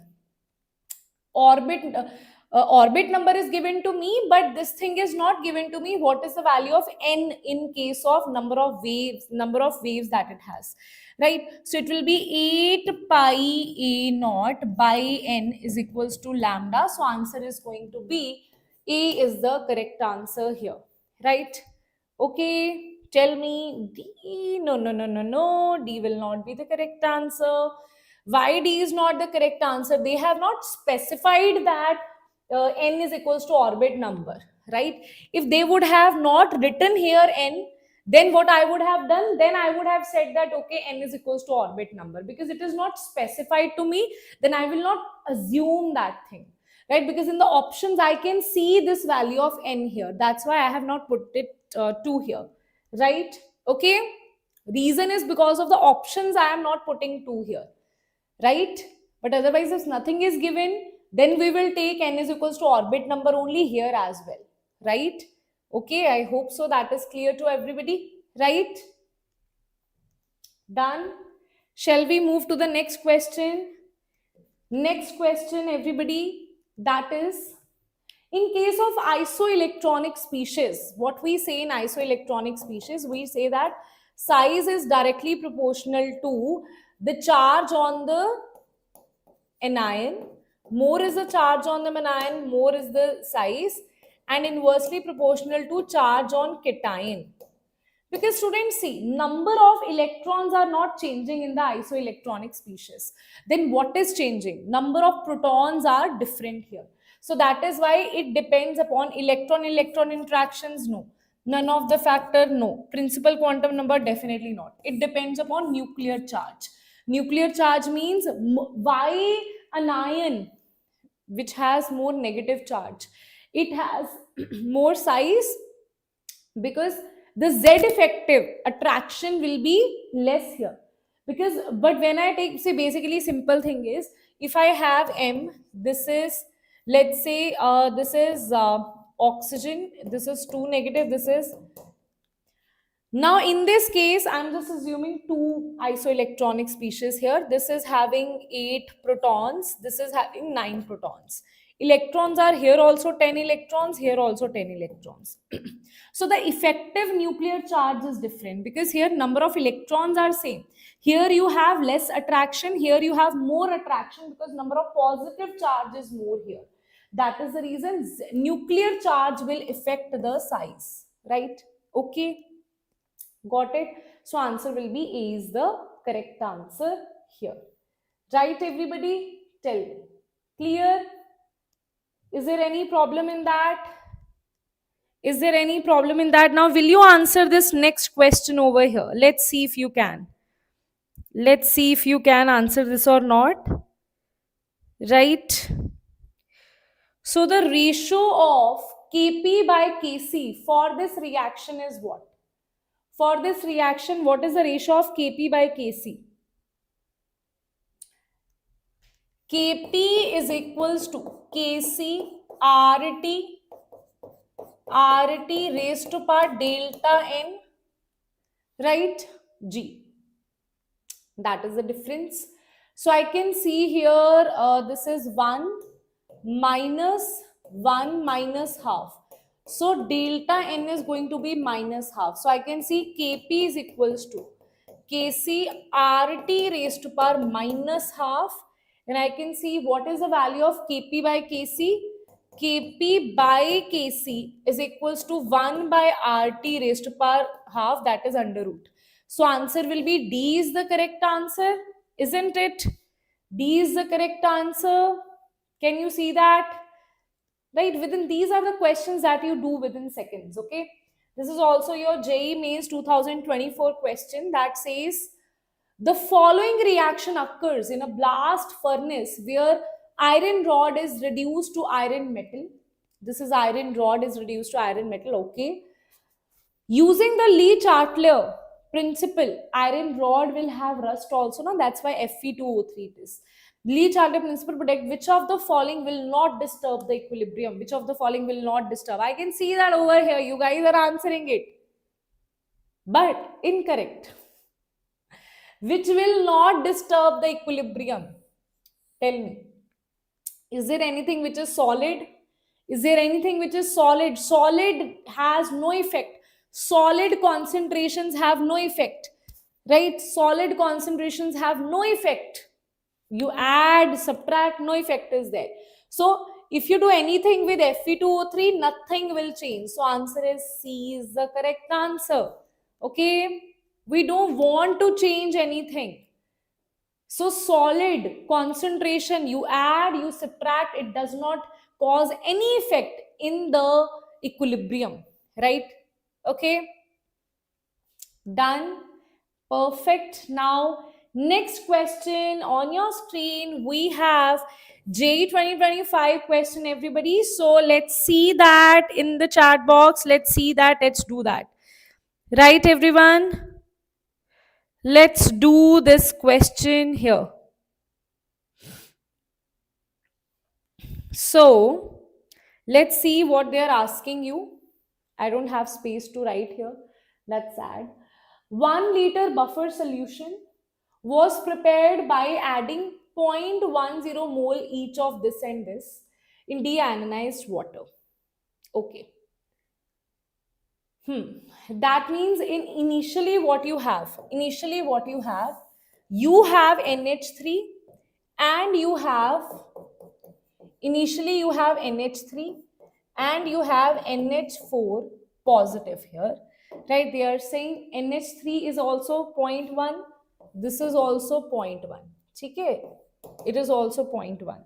Now they are saying change in pH on addition. Firstly, I'll have to use this way here, that when NH3 is present, how much? When there is no H positive here, 0, right? And NH3, how much amount? NH4 positive, sorry, how much this was present? 0.1, right? Now the value of pKb is given to me, that is this much.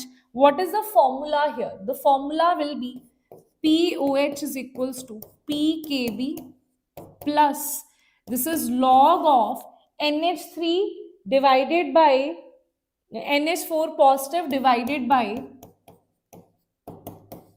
NH3. Okay. Achha, now what I'll do? Concentration is same only. See, this pKb value is given to me 4.745. 4.745. This is log of, this is 0.1, this is 0.1. So that is log of 1 is nothing but 0 only.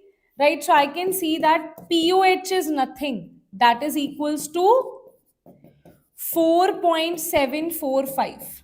Okay.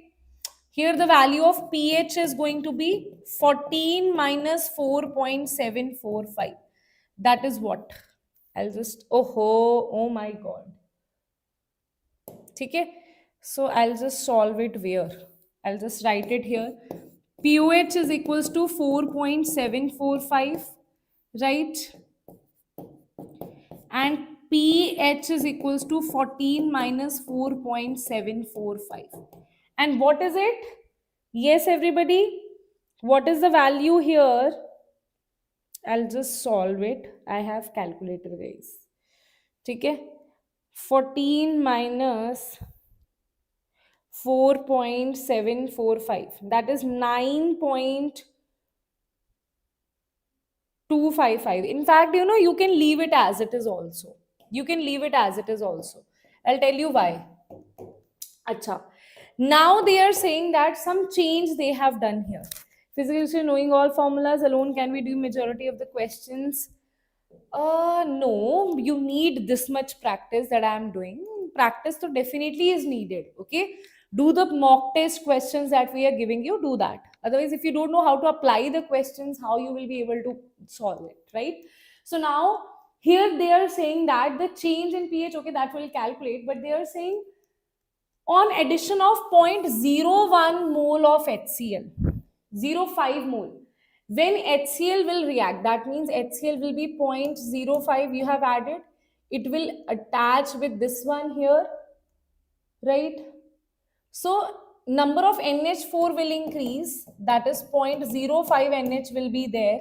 Because what will happen? NH3, when it is reacted with H positive, it will form NH4. So when you add extra H positive, extra 0.05 NH4 positive will be formed, and here 0.05 this will be subtracted from here. Why? Because these amount of NH3 is being converted to NH4 positive now on addition of this. Now POH is what? I'll call it POH dash. Okay. So it will be pKb same only, right? This is log of NH4. Now the concentration has changed, right? This is NH3. Now the concentration has changed. Here it is what? 0.15, and here it is point what? 0.05, 0.1 minus half of this na. Yes. Okay. So that will be the answer here. So what you will see, you will say POH dash is equals to 4.75 plus log of, this is 0.15, this is 0.05, this will cancel, this will be log of 3. So this will be POH dash is equals to 4.75 plus log of 3. Log of 3 is also given to you 0.477, otherwise you should know as well 0.477, right? Then what is the value of pH dash? pH dash is equals to 14 minus 4.75 minus 0.477. Now what I'll do, I'll calculate the value of delta pH. It is P, whatever you subtract here. This is pH. This is increased or decreased? pH change is there. Change they are asking you. So I'll do pH minus pH dash. Okay. pH is 14 minus 4.75 minus of 14 plus of 4.75 plus of 0.477. 14 will cancel, this will cancel, this will be equals to 0.477. That is the value of delta pH. They are asking you to solve it in terms of into 10 raised per minus 2. So it will be 47.7 into 10 raised per minus 2. So that is the value of delta pH here. Okay? Okay, tell me. 47.7, that is approximately in integer it will be 48. So your answer here will be 48. That will be the answer here. Okay? That is again your JEE Mains 2025 question. Got it? Just give me a second, students. I forgot to bring my water bottle and my throat is paining right now. Just give me a second, okay?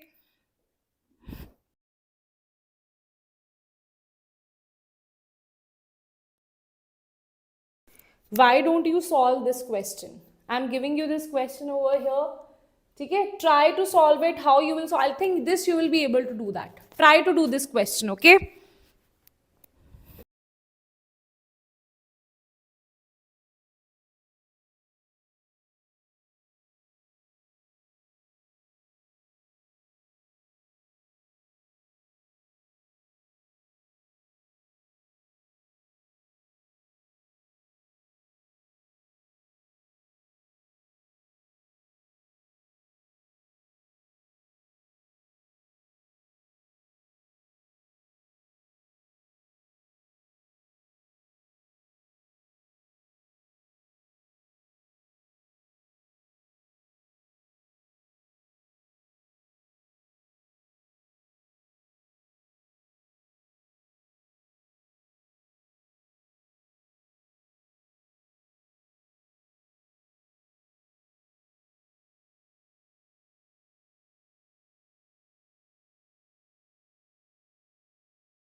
Okay.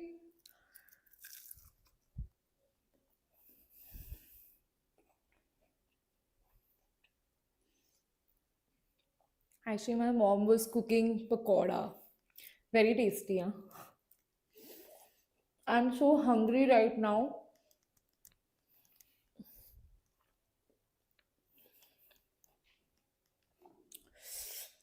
Very tasty. Actually, it's my dinner time. But no issues. We'll manage. Right? Chalo.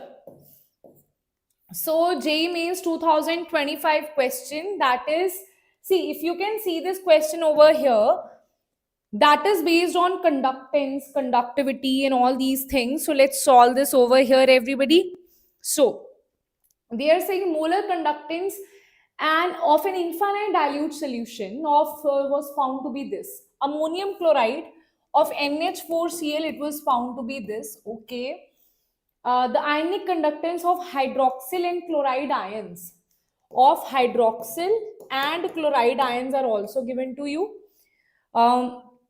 If molar conductance of acha, what they have given you for NH4Cl, they have given you for NH4Cl, they have given you the value of molar conductance at infinite dilution, that is the value.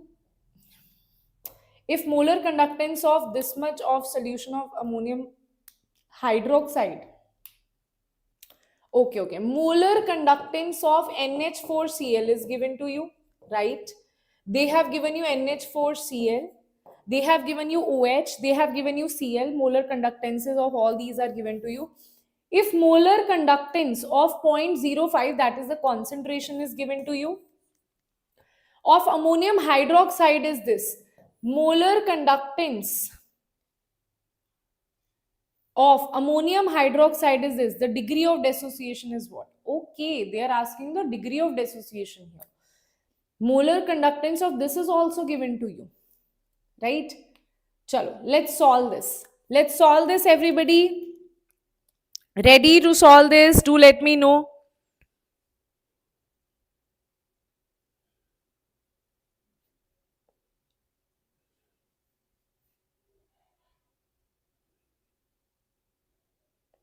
Let's solve this. See, degree of dissociation is given to be molar conductance at concentration C divided by molar conductance at infinite dilution, right? So they have given you at infinite dilution, that means molar conductance of an infinite dilute solution, this is infinity, is given to you. The ionic conductance of this and this is given to you. The molar conductance of this of ammonium hydroxide at this, okay. This is given to be molar conductance at concentration C is given to you. You have to calculate the molar conductance at infinite dilution. Okay, so firstly I'll calculate the molar conductance at infinite dilution for NH4OH. In terms of this, how will I calculate? I can say molar conductance at infinite dilution of NH4Cl. If I subtract the molar conductance of Cl here, and if I add the molar conductance of OH here, Cl will be subtracted, OH will be, that will be NH4OH. So then I'll just do that. This is 185, 185. This is minus of chloride. Chloride is given to be 70 plus of 170. So it is going to be 285 is the molar conductance, infinite molar conductance of NH4OH. Now once I have that, I'll just say alpha is equals to molar conductance at C by molar conductance at infinite dilution. At C is given to you, that is given to be 85.5. Okay, 85.5, and this is given to be 285. Now solve this and you will get your answer. Let me see. After calculation, you will get 0.3 as the answer, right? Actually, it is looking also to be 0.3. So this will be 3 into 10 raised to power minus 1. So here you see this will be x into 10 raised to power minus 1. That means x will be 3 here. So I can say, if I compare this with x into 10 raised to power minus 1, so x will turn out to be 3 here. So your answer is x is equals to 3 is the correct answer here. Isn't it? Yes, everybody. Do let me know if that is clear. X is 3. That's absolutely correct. Okay. Next question is JEE 2024 question, everyone. That says JEE 2024 question. Let's try to answer that. Right? Okay. Consider the dissociation of weak acid is given to you. Ka is given to you. The osmotic pressure of concentration is given to you. Aqueous solution osmotic pressure is equals to pi is equals to CRT. Okay. I don't know what is that solution, so I will also put I here. I think I also I have to solve because concentration is given to me. R value you know, temperature also is given to you. So all you need to find is to find the osmotic pressure. Because they are asking you find the osmotic pressure is this. Okay? So to find the osmotic pressure, we know C is given, R is given, T is given. So I have to find the value of I from this knowledge that is given to me. So what is the value of I? Tell me how I can find the value of I here. Tell me, everybody. So if I say dissociation is there, right? Can I say if I am able to find Ka is equals to C alpha square. If I find the value, because C is given to me, alpha value I will calculate. Now from the value of alpha, I can easily find the number, the value of I here, because it is being dissociated into two parts. Okay, so I'll do that. Let's solve it. What is the value of Ka here? Solve it, everyone. Ka is equals to C alpha square for monobasic acid. Alpha is equals to Ka by C under root. Ka is given to you. That is 1.2 into 10 raised to power 5 minus 5 divided by concentration is given to you, that is 0.03, that is 3 into 10 raised to power minus 2. Right? That is given to be the concentration. So I'll put it here, it will come here and it will be minus 3. Right? So this will be into 4. So that will be under root of 4 into 10 raised to power minus 2, right? So it will be 2 into 10 raised to power minus 1. That is the value of alpha. So alpha will be 0.2. Isn't it? N value is given to be 1 over here. N value is given to be 2 here. Right? Tell me. N value is 2. I is 1.02. Absolutely correct. Right? If N value is 2 here, right? So answer is going to be, if I put it here, then I can say N minus 1. So I will be also equals to 1.02. Okay, tell me. Yes. This is coming out to be what? Wait a minute. Have I solved alpha wrong here? Alpha is 0.02. Alpha is coming out to be 0.02. I don't know what calculation mistake I have done, but this is coming out to be 0.02.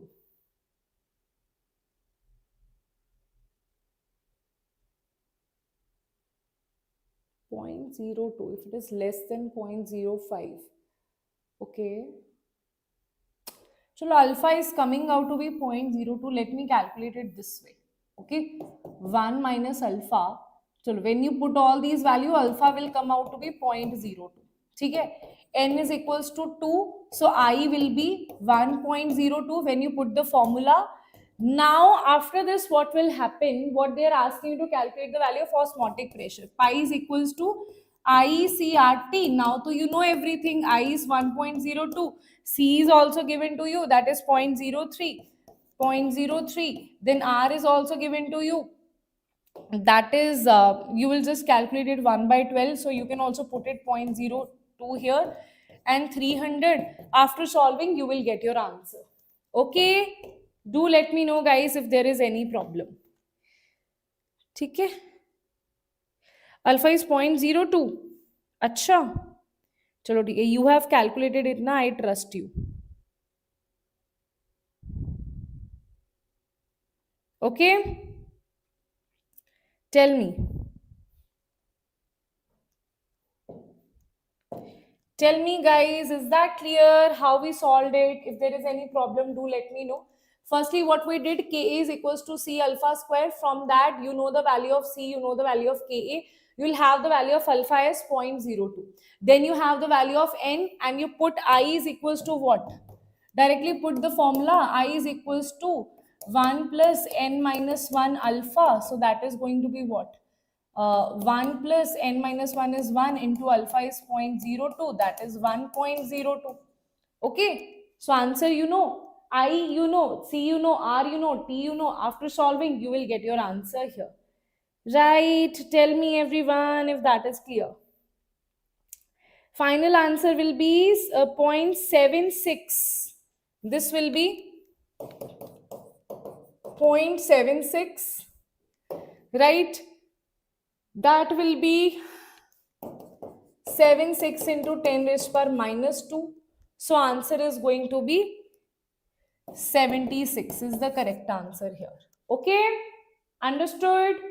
Okay, easy that was, na? That was so easy, right? Now let's talk about the next question here on your screen. What we have, let's talk about that. The solubility product of sparingly soluble salt. This is this. Okay, solubility product is given to you. Specific conductance of the solution means kappa is given to you. Remember that kappa is given in Simon meter, so formula will change here. Simon per meter it is given. The limiting molar conductivity, this is per meter, it is written over here. The limiting molar conductivity of the solution is what? See, for solubility, the limiting molar conductivity is equals to molar conductivity at concentration C. So we know that at concentration C, this is kappa divided by solubility into 1000. Now, ma'am, why it is divided by 1000? Because solubility is given in per meter. Okay. Specific conductance is given in per meter. Okay. Solubility product KSP is also given to you. This is what? For A2X3. I'll solve the value of solubility here. A2X3 means what? You will say KSP is equals to stoichiometry into stoichiometry. So this is A means what? A will be 3 positive, 2 into 3 positive. This will be 3 into X, 2 negative. Okay. So this is stoichiometry is 2, this stoichiometry is 3. This is stoichiometry raised to power stoichiometry, stoichiometry raised to power stoichiometry, solubility raised to power add of stoichiometries. This is 4 3 27, ठीक है, this is S5, this is KSP. So now you have to solve the value of solubility from here, है ना? Calculation is a tough part here. Calculation is difficult here, ठीक है? After calculating, KSP value is what? KSP value is given to be 1.1 10 raised to power minus 23. 1.1 into 10 raised to power minus 23, right? And you will calculate it from here. This will be 4 into 27. Solubility will come out to be 10 raised to power minus 5. Okay? You will calculate the value of solubility, that will be 10 raised to power minus 5. Now everything is easy, right? Now you have kappa. Kappa is given to be in per meter, so it is 3 into 10 raised to power minus 5, right? This part is, this calculation is tough, okay, that I can definitely say, right? And from here you will calculate the value of this, that will come out to be what? 3 into 10 raised to power minus 3. Okay, that will be the answer. So here x will be equals to 3. Right, everyone? Clear? Done? Do let me know. If there is any problem over here, then do let me know.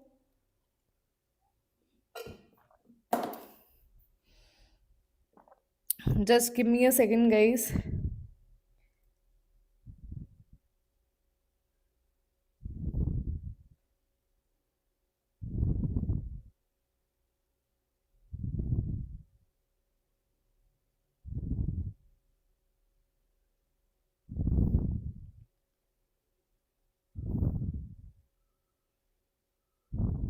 Okay. Tell me, everyone, is that clear? Is that clear, everyone? Shall I move ahead? So that was your JEE 2022 question. Okay. So now we'll be moving ahead with the next question on your screen. Everybody, let's solve this. Everyone, let's solve this. A sample of an octane was completely burnt in excess of oxygen in a bomb calorimeter whose heat capacity is given to you. Okay, heat capacity is given to you.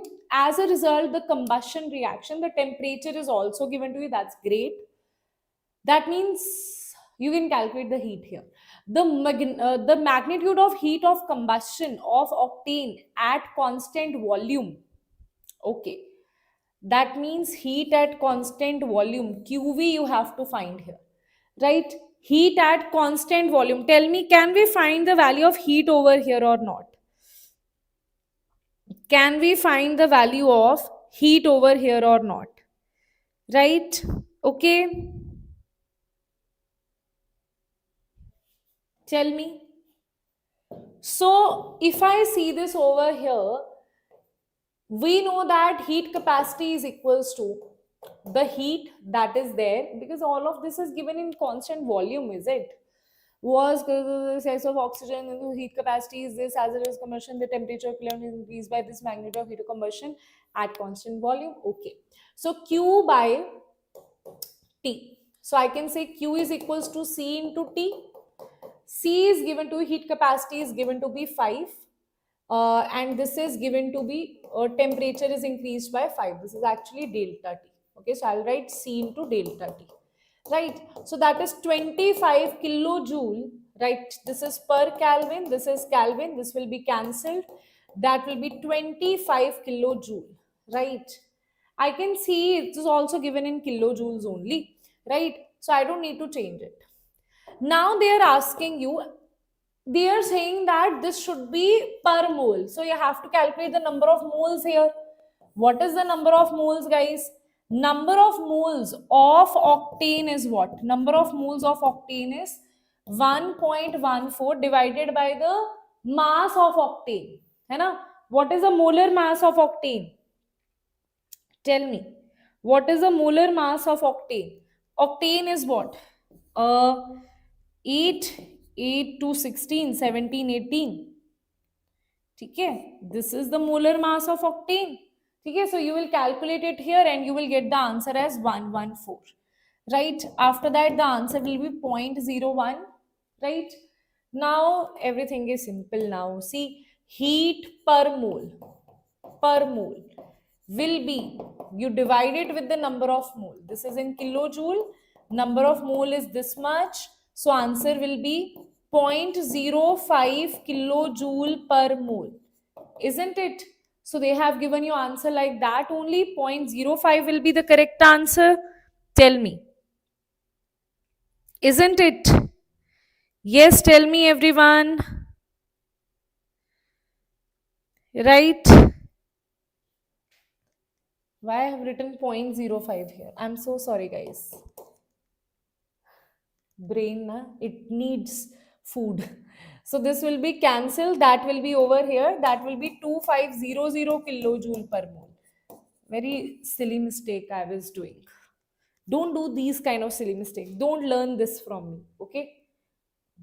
है ना? Chalo. That's why fresh mind is so important in exam, right? Fresh mind is important. So consider the following data. This data is given to you and they are asking you the heat of formation of benzene. Try to solve it. Try to do this. I think this is like some 1, 2, 3 questions.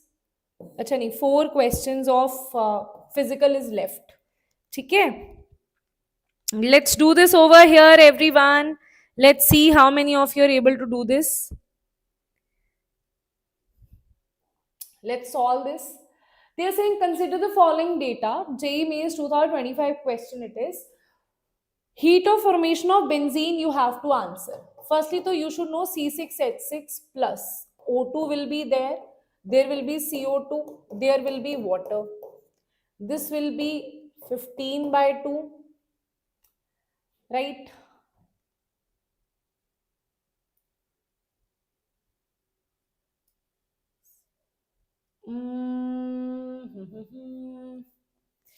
That will be 15 by 2, 15 it is na.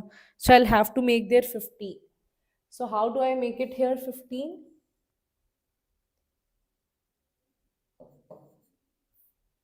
Yes. Okay. So if I see this over here, that is combustion of benzene. Okay. Now this to I as it is remember that it is 15 by 2 here, but you can balance this as well because it's a very repeated thing. So that's how you can remember this as well. There are direct general formulas that we have studied in organic chemistry as well for this, right? Now after this, what they are saying, heat of formation of CO2 is given to you. Okay. Formation of H2 is given to you. That's great. Combustion of benzene is given to you. Okay. Formation of benzene will be what? So you have to write it in this way. It's a very simple question it is.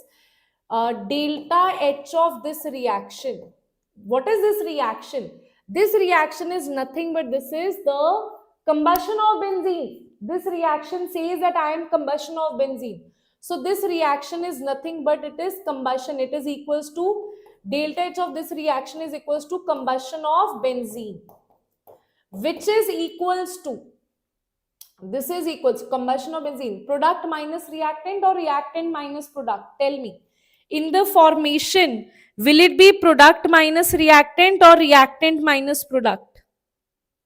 Bond enthalpy, in case of, if you write the heat of reaction in terms of combustion, it is reactant minus product. If I am not writing it in the form of combustion, just because ma'am here you have used combustion, write it ma'am, reactant minus product. Array, use brain guys.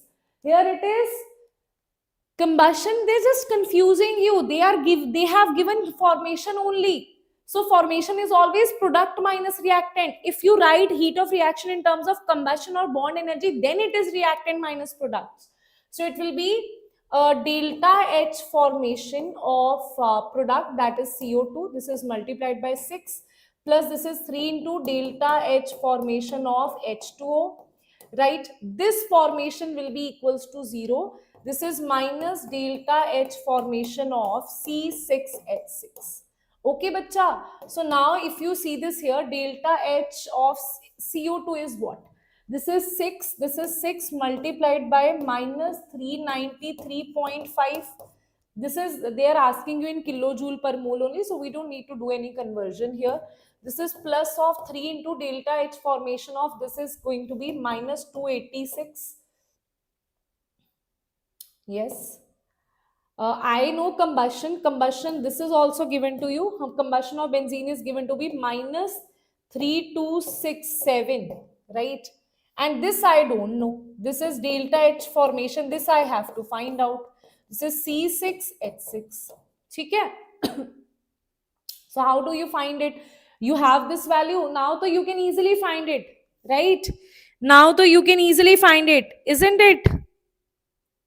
Now so you can easily find it. How you will find it? Delta H formation. Delta H formation of C6H6 is equals to what? If you take it here, this all will remain 6 into minus 393.5 plus 3 into minus 286. That will be added. If you take it here, that will be added. This will be 3267. And here, after solving, answer will be 48 kilojoule per mole. I am not that of a calculator, beta. Not at all. So, I have already solved it. So, it is 48. Okay? Answer is 48. After solving, you can see that over here, the answer will come out to be 48. Right? Okay. Yes. Next question is what? Next question is the standard enthalpy and standard entropy of decomposition is going to be what? Let's discuss that.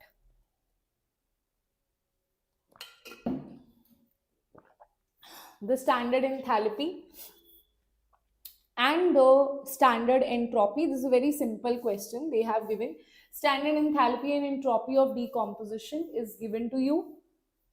Standard Gibbs free enthalpy is what? Delta G naught is equals to delta G is equal to delta H minus T delta S. They are asking you Gibbs free enthalpy. Delta H is given to you. That is what? Standard enthalpy is 55. See, answer is in joules, so I'll convert this in joules. This is 55000. I'll convert it into joules. 55000. Minus temperature is given in degrees Celsius, 298 you will write. Okay? Delta S is given to be 175. Bas, abhi solve this. You will have your answer. Okay? This is the Gibbs-Helmholtz equation. Direct question over here. Tell me. Solve this and you will get your answer. Right? Answer will be 2850. Okay? See, only this I have converted because this was kilojoules. Everything else is same. Why they have given you this question? Because very smartly they have given. See, when you're in the exam, you are solving the questions, you don't see it as kilojoule. Just put the value, solve the answer. That's where you will go wrong. Okay? So that's why remember the conversion of units. These are some questions are there just to cause silly mistakes. They intentionally want you to do silly mistakes. Okay? Prove them wrong. Right, everyone? Next question is what? Right, everybody? Next question is what? Right, everyone? Everyone in the chat box, next question in the chat box, tell me. Okay? Let's solve this. Let's solve this. They are saying 1 Faraday of electricity. 1 Faraday means 1 mole of electron. Okay? Was passed through this and 0.1 was passed through this. I'll tell you firstly, so only this part I want to tell you. Yeah, obviously I'll tell you everything, but means this part is important. That's what I want to say. Right? So if I talk about copper 2 positive, okay, if I want to talk about copper 2 positive, it will gain electron and it will be converted to Cu, right? Similarly, Ag will gain electron, it will be converted to Ag. So if I say 0.1, if I say already it is 1.5 here. If I have electron, that will be converted to Cu positive, which I am not looking for.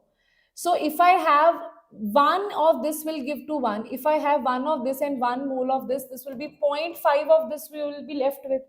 Tell me. है ना? If I have 1.5 of this, ठीक है? If I have 1 mole of these, so you will have 1 mole of,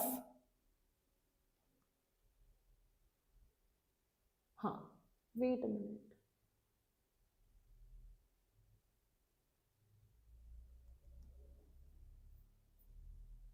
Achha, in the end, what you will be left with, na? This will be 1 mole will be formed, and how much of this you will be left with after this? This will actually be, okay, I'll just tell you. So basically what is happening, Cu2 positive, right? You have 1.5 mole. 1 mole you are eating from it. So in the end, what you will be left with? You will be left with 1.5 mole of Cu in the end. ठीक है? 0.5 mole of Cu2 positive in the end you will be left with, tell me. Isn't it? ठीक है? Wait a minute, guys.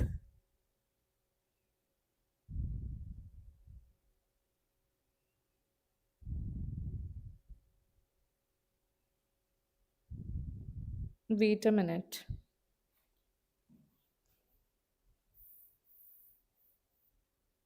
Oh, but they are not saying Cu, na? They are not saying Cu2 positive. They are saying Cu. My bad. Okay? They are saying Cu. So you need 2 electrons here. But they have given you 1 mole electron. Okay? So what you will say? You will say 1.5 mole of Cu2 positive. Use, I'll say 1 atom. One ion will use 2 electrons. Okay? So 1 mole of Cu2 positive will use 2 mole of electrons. Right?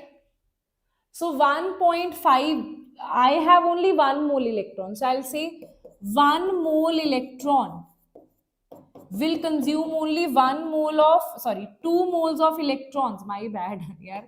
I'm so sorry. 1 mole of Cu2 positive. Okay? So see, okay.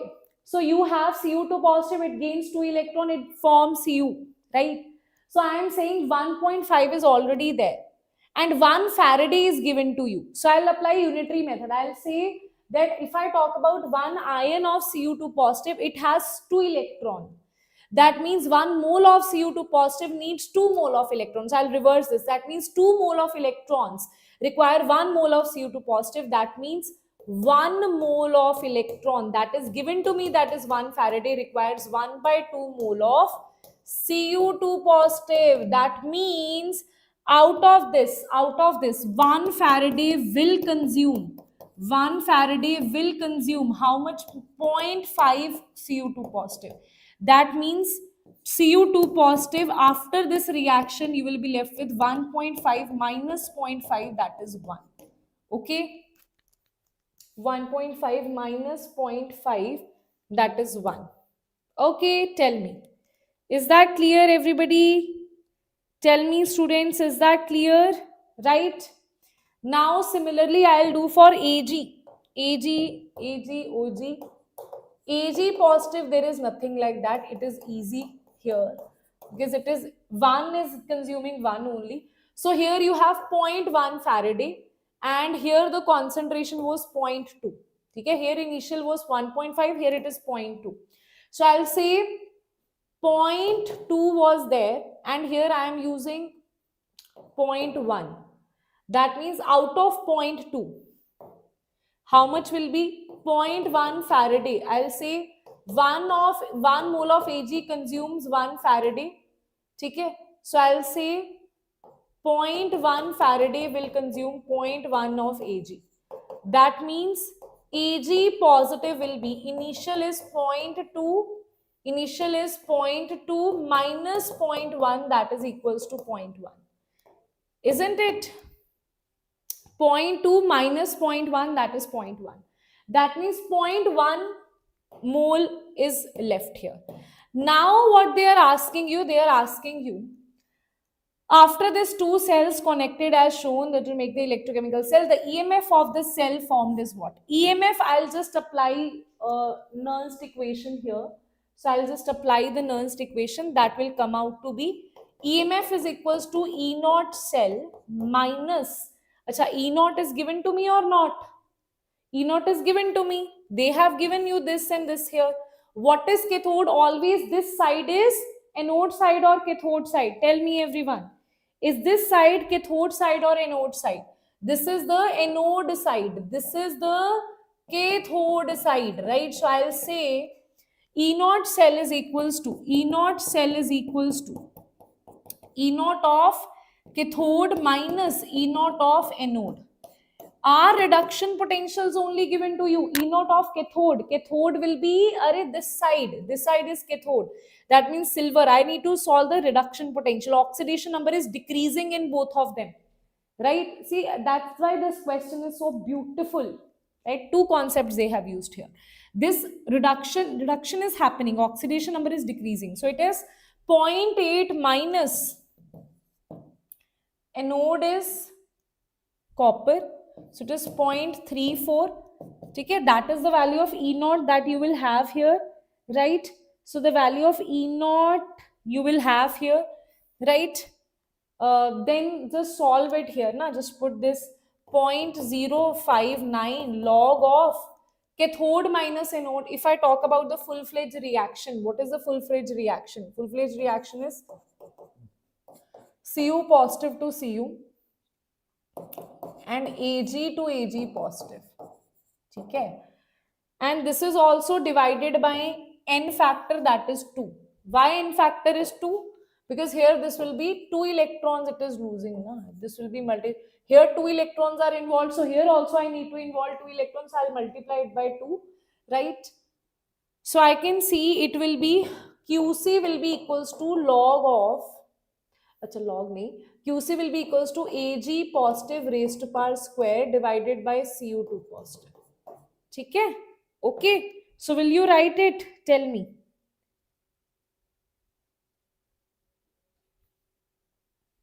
Okay, na? Oxidation, anode, cathode. Right? Anode is... Oh, I have written opposite. Wait a minute. I have written opposite here. Firstly, I'll write anode is undergoing oxidation. No? So oxidation means increase in oxidation number. So it will be Cu to Cu2 positive. Okay? This is undergoing reduction. So it will be Ag positive to Ag. And now I'll multiply it by 2. Now things will change. This will be QC is equals to Cu2 positive divided by Ag positive square. So basically anode always undergo oxidation. So here increase in oxidation number should be there. So here I can see Cu2 positive. Cu is getting converted to Cu2 positive. So increase in oxidation number is there. Similarly here Ag positive to Ag. Here I can see that there is decrease in oxidation number, that is reduction. Okay, so now the beta you will just put it here and you will have your answer. What is Cu2 positive?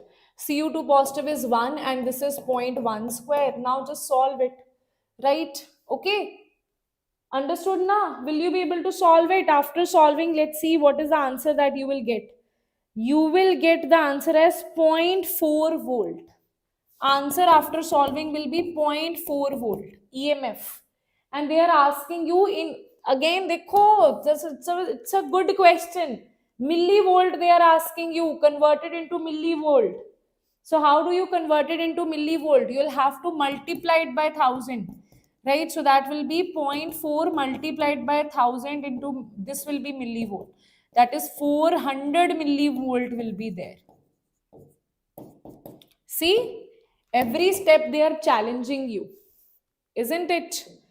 Right? So that was a good question, okay? That was a very nice question. Let's see the next question over here that is given to be. That is given to you. Let's solve it.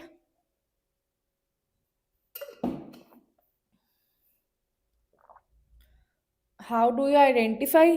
I identify as Diksha Kaushal. Okay, I identify as she. Standard hydrogen electrode. Just chemistry jokes. Okay. Consider the following single step reaction in gaseous phase. Initial rate of the reaction is recorded as R1. When the reaction starts with 1.5 atmospheric of A and this much atmospheric of B, after some time rate is recorded when the pressure becomes this. The ratio of R1 and R2 is what? Okay. So firstly, though, they have given you a reaction, right? They are saying that it's a single step reaction. So I know single step reaction means rate is equals to K into A raised to power 2 and this is B raised to power 1, right? That is A raised to power 2 and this is B raised to power 1. That is definitely my reaction. They are saying initial rate of reaction is recorded as R1 that starts with 1.5 atmospheric of A, this much of B, right? Okay. So I'll just write the reaction 2A plus B give rise to C. 2A plus B give rise to C, right? Now what you will do, initial is given to be 1.5. So I'll start with 1.5, right? Okay. 1.5, this is 0, this is given to be 0 or what? This is given to be 0.7 and this is given to be 0. So I'll say 1.5 minus 2x, this is 0.7 minus x and this is x. Now they are saying after some time R2 is recorded when the pressure of C becomes 0.5. Okay. This is at time t. This is time 0, this is at time t. See, here rate will be R1, here rate will be R2. So I'll just write R1 is equals to, in terms of this I'll write, which I have not written this K here. This is A square and B. Okay, A is what? 1.5 whole square and B is 0.7. Okay, what is the value of R2? That will be K. Okay, this will be, now I don't know what is this X. Okay, this I'll say 1. Now they are saying after some time R2 is recorded when the pressure becomes 0.5. Pressure of C becomes 0.5. That means this will become 0.5. If this is 0.5, this will become 0.2. This is 0.5 into 2.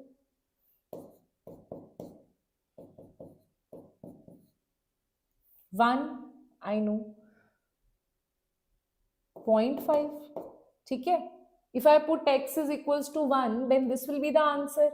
So R2 is equals to K into 0.5 square and this is 0.2. Okay. Now just divide it and you will have your answer. Okay. Now you just divide it, you will have your answer.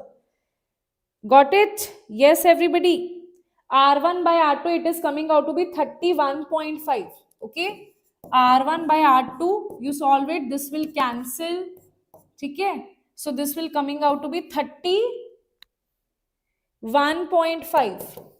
And what they are asking you here, they are saying tell it in dash into 10 raised to power minus 1. Right. So this will be 315 into 10 raised to power minus 1. Okay. Chalo, done. 315 is the answer. Done, done, done, done. Right? Unique questions these are. Okay, must practice question. If you see these questions directly, you will find it tough. Okay. Tell me, shall I start with inorganic chemistry now? Yes. Ma'am, how do you identify cathode and anode? Beta, in representation always on the left side. Remember LOAN. Left side is anode. Loss of electron, left side oxidation, negative electrode, it is anode. Okay, that's how you remember. Right, left side is anode, right side is cathode. Right? Okay, yes. Beta, nahi, I'm sorry, I can't give you break. Okay? I can't give you break because I also need to have dinner. Right? I can't have dinner in 10 minutes. I need to, after so much of hard work, if I eat dinner like this, I feel depressed. dinner is very important for me. Food is very important for me, so I'll eat food aram se, and I'll also advise you that. So please focus here. Now we have next question, that is inorganic chemistry. Let's do it fast, okay? Inorganic chemistry, so I'll do it little faster, right? Now if I talk about here, correct the option of they're asking you bond pair ratio lone pair, okay? Bond pair ratio lone pair, 4 compounds are given to you, right? See, H2, though you don't even need to calculate. H2, we all know. Do we need to even calculate this? We all know this is like this. So here bond pair ratio lone pair is what? That is 2:2, that is 1:1. So answer is 1:1, 2:2, chalo, theek they have not converted it into 1:1. So I'll say water is nothing but it is 2:2. That is B is 4. B is 4, B is 4 here. It is not here. B is 4 not here. So these two are already eliminated. Now if I am able, A, I don't even need to solve now. A is already 3. C is 1 or 2. I just have to solve the value of C. I'll tell you without hard work how we solve this. Okay? SO2, and this definitely has one lone pair here. Okay? 1, 2, 3, 4, 5, 6, 7, 8, 9, 10. I'll just solve it also. See, sulfur is what? SO2, sulfur belongs to group number 16. That means 6 outermost electrons. And here 4 bonds are occupied in the bond formation. So 2 electrons means 1 lone pair, right? So bond pair is what? Bond pair is this much now. So sigma plus lone pair. Lone pair sigma is 2. Lone pair is 1. It is sp2. So it will be this. I draw it right. Okay. So here bond pair plus bond pair ratio lone pair is what? Bond pair is 1, 2, 3, 4. 4 bond pairs. Lone pair is 1. So I can see 4:1 here. So definitely 4:1 is 2 here. So C is 2. C is 2 where? C is 2 here as well. And here it is C is 1. So this is eliminated. Answer, we know that D is the correct answer. Answer we know, right? Answer we know. D is the correct answer. Beta break to you will get after the completion of this only. This is ICl2. ICl2 is what? Iodine belongs to group number 17. That means 7 outermost electron. 1 electron you are adding here by this minus, and 2 are involved in the bond formation. So this is 6 electron, means 3 lone pair are there, right? Sigma is, how many sigma is 2? Sigma plus lone pair is what? 2 plus 3, that is sp3d2. Iodine, these are the lone pairs, 1, 2, 3, and these are 2Cl negative, right? So bond pair ratio lone pair. Bond pair is 2, lone pair is 3. So it is 2:3. So this is definitely 3. That is 2:3. I can see. Now if I want to confirm the fourth one, confirm kya? We already have our answer. I am just trying to solve it with you, right? So xenon F4. How do you solve it?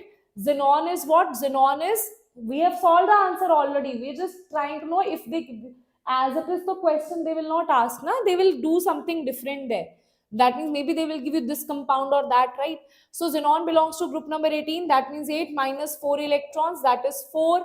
That will be 4 electrons. That is 2 lone pair is there. So sigma plus lone pair. Sigma is what? 4. Lone pair is what? 2. That is 6. That is sp3d2, right? So after this, what we are going to do? Everybody in the chat box, do let me know. After this, why I'm changing the marker, right? So now xenon is this. You have 2 lone pairs here. You have 4 bond pairs here. What if they ask you the hybridization? That's why I'm calculating it like this.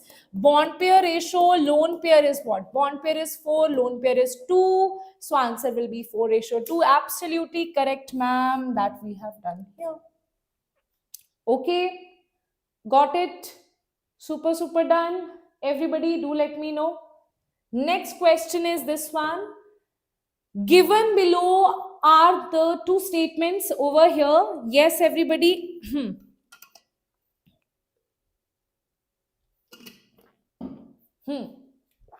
Given below are 2 statements.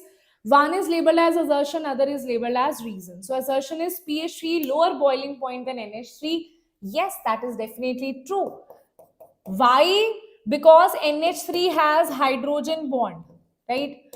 And pH3 does not have hydrogen bond. In liquid state, this are associated through van der Waals forces. That is absolutely false.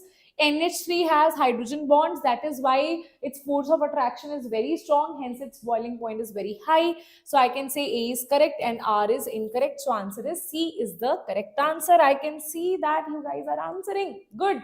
Good. Very good. So now this is also a question. Why I am including this question? Because as such, you have to remember these structures. From hybridization, sometimes these structures you won't be able to calculate, and they have asked in 2023. So that's why I would advise you to remember these structures as it is. Okay. First is N2O4. All these structures, bacha, you should remember it as it is. Okay. First is N2O4. Then there is N2O5. Right? N2O5. So here you have N and N. You have O here. Right? Okay. So you have two double bonds here, two double bonds here, and one is coordinate bond, where it is giving to lone pair, it is giving to this one. Here you have NON, everything else is same. Okay, just add oxygen in between this. Okay, tell me, everything else is same, just add oxygen in between this. Okay, chalo. Then you have N2O and NO2. So N2O means N triple bond, you make it, then apply oxygen, add oxygen here. Now nitrogen, whenever it is making the fourth bond, it is a coordination bond. That's why fourth bond always I am showing as a coordination bond. Okay? Either you show positive here, negative here, positive here, negative here, that way you can write. Either you show a coordinate bond. Okay? This is N, already there is double bond O, there is one odd electron, this is a very important species that has odd electron, then there is one coordinate bond here. Right? Okay, tell me guys. Done. Now let's see what they are asking you here. They are saying that the species which has N double bond or N triple bond. See, this we say because of this odd electron, it can have N double bond also, N triple bond also. Okay?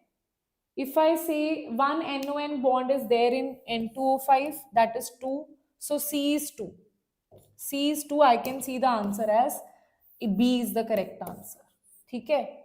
Just by knowing one structure also sometimes works.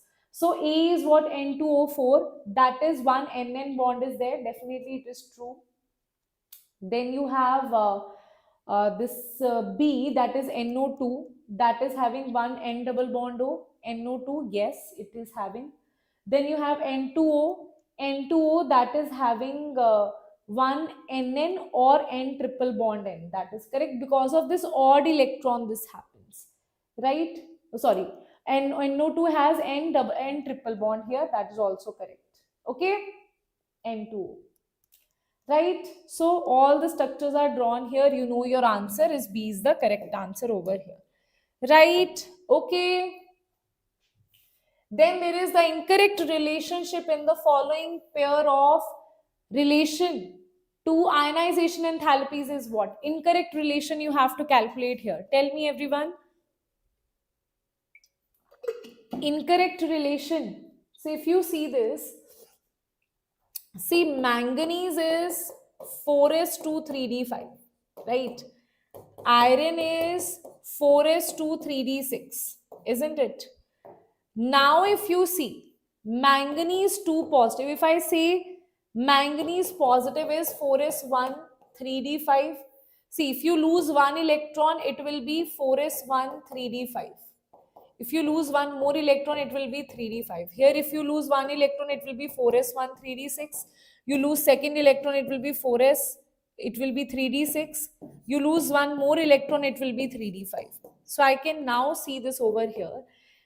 Definitely first is incorrect. If I say Fe2 positive, see this is Fe positive, this is Fe2 positive, this is Mn positive, this is Mn2 positive. So definitely Mn2 positive is stable and Fe2 positive is not in a stable configuration. So it is very difficult to lose electron from Mn2 positive. So this will be like this. So that is why this is the incorrect one. Other is Mn positive is less than Mn2 positive. Yes, because here it is stable. So that's why it is greater. Chromium. Chromium is what? Chromium is 4s1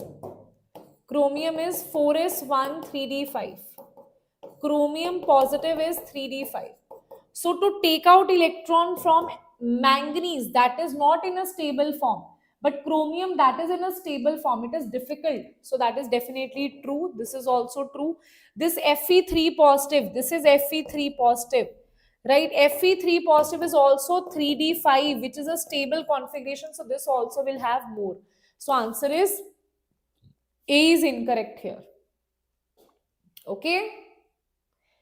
Next question is based on, next question guys, it is based on your theory part only. Let's see.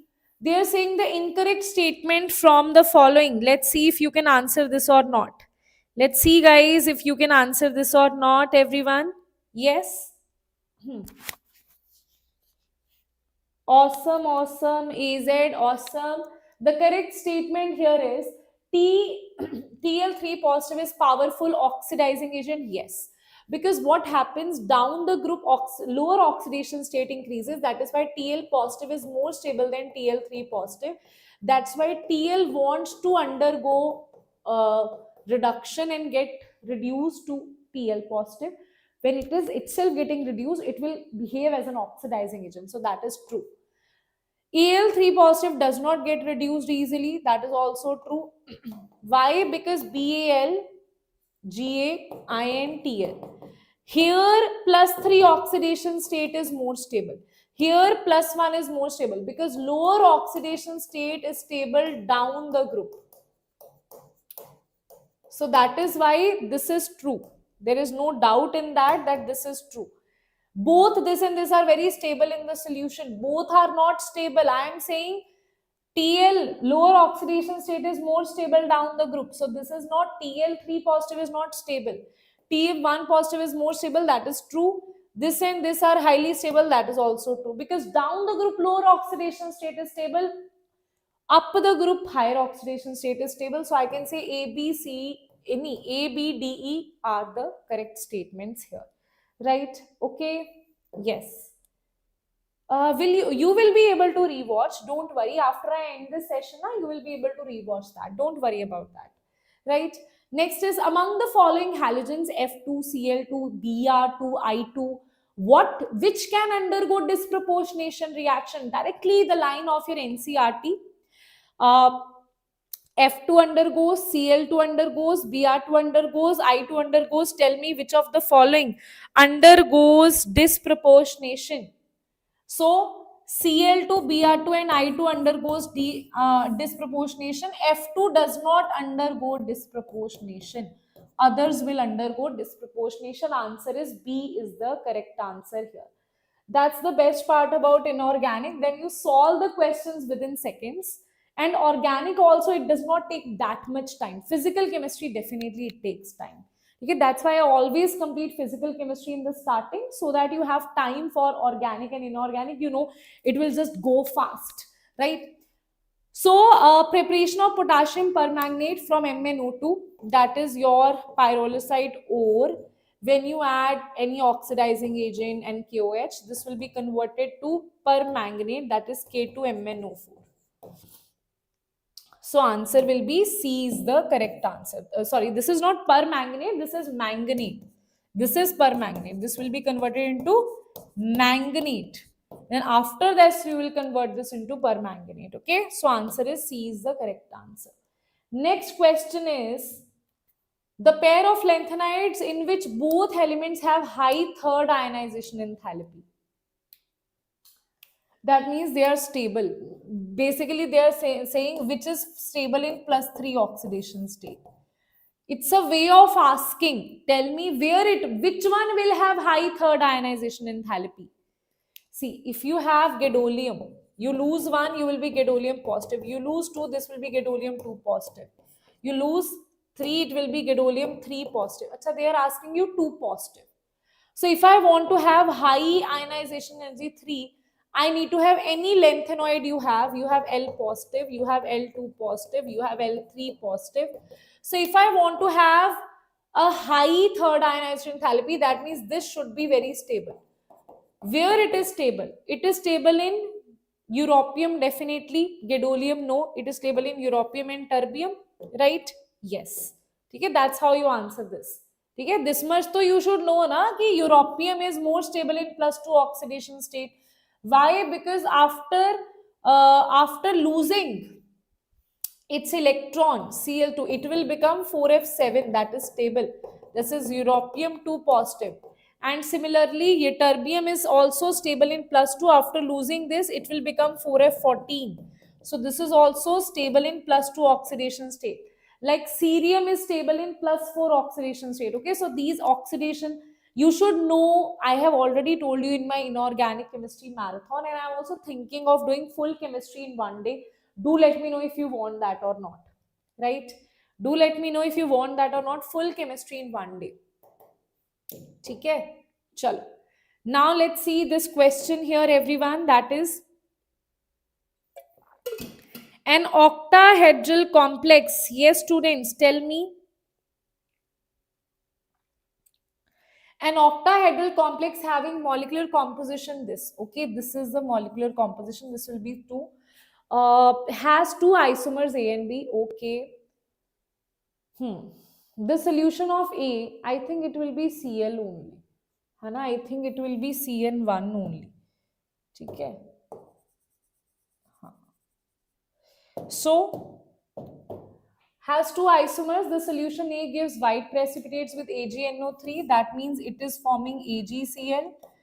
This is giving white precipitate with BaCl2. That means it is forming BaSO4. Because see, I have these 2 places. Okay, that means this thing that they are talking about is either it can be this, it will give you BaSO4, or it can be this. Okay, this is also a conceptual question. Okay, so this is Cl. So this will give you AgCl. So that means they are ionization isomers of each other. Answer is B is the correct answer here. So good question. These are conceptual, easy, doable question, fast. You can do these questions, right? Now let's talk about the next thing, that is correct order of 1, 2, 3, 4 complex based on the number of unpaired electron. ठीक है. This so I'll have to solve only. Right? So,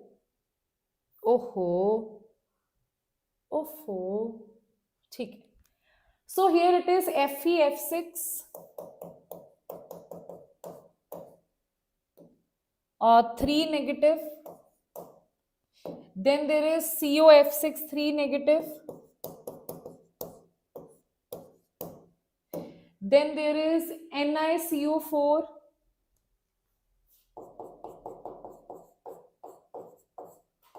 Then there is NiCN4, 2 negative. And what they are asking you, they are saying number of unpaired electron you have to calculate here. Okay?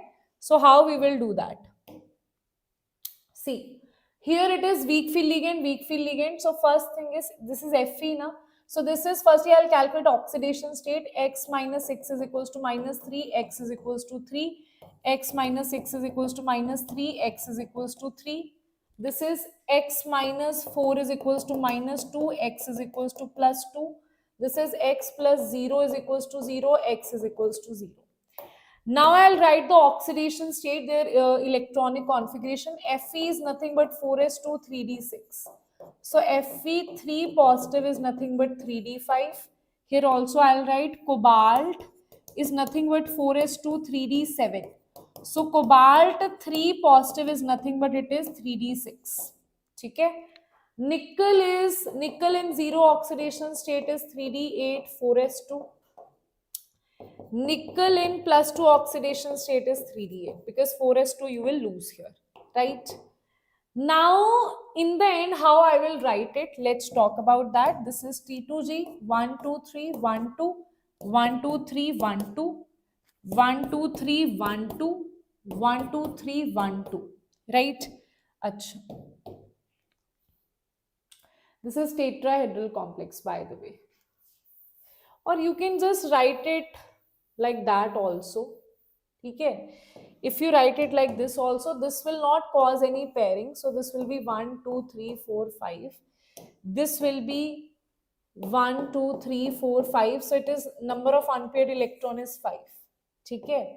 Here it will be, again here it will be 6. So it will be 1, 2, 3, 4, 5, 6. So here number of unpaired electron will be 4. Right? Here if I see 8, but carbonyl is there, here it is Cn, right? So I can see here 1, 2, 3, 4, 5, 6, 7, 8, 9, 10. Okay, here it will be 8. So it will be 1, 2, pairing will be there, na? 1, 2, 3, 4, 5, 6, 7, 8. So what you will have here, these two will have equal number of unpaired electron, that is 0. Fe, F6 will have maximum, that is 5, and COF6 will have 4. So answer will be C is the correct answer here, isn't it? Yes. Done, everyone? C is the correct answer. Let's talk about next one, which is quite similar to what we have done just now. It says, which of the following complex will have delta O 0? That means, these are all octide. I'll give you a simple way of solving this. 1, 2, 3. This means they are saying delta O 0 means I need to have this kind of condition. For this kind of condition, that means I need to have weak field ligand. So this is a strong field ligand. This is already eliminated. This is a strong field ligand. This is already eliminated. This or this can be the answer. Okay.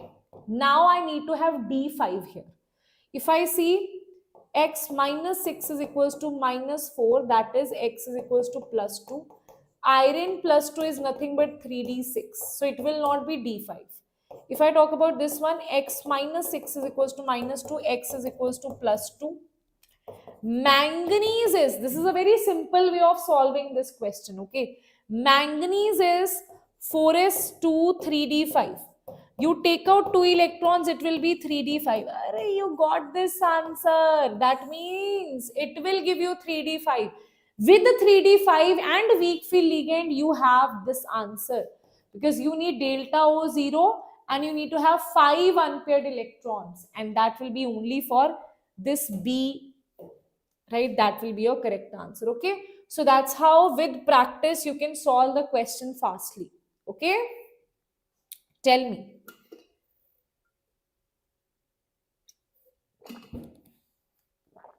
Here, because beta here it is Cn, na?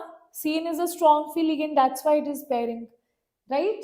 F is weak field ligand, so that's why there is no pairing. Achha, now we'll do questions of organic, okay? 20 minutes hardly it will take me to complete the questions of organic. Tell me if you're ready for that.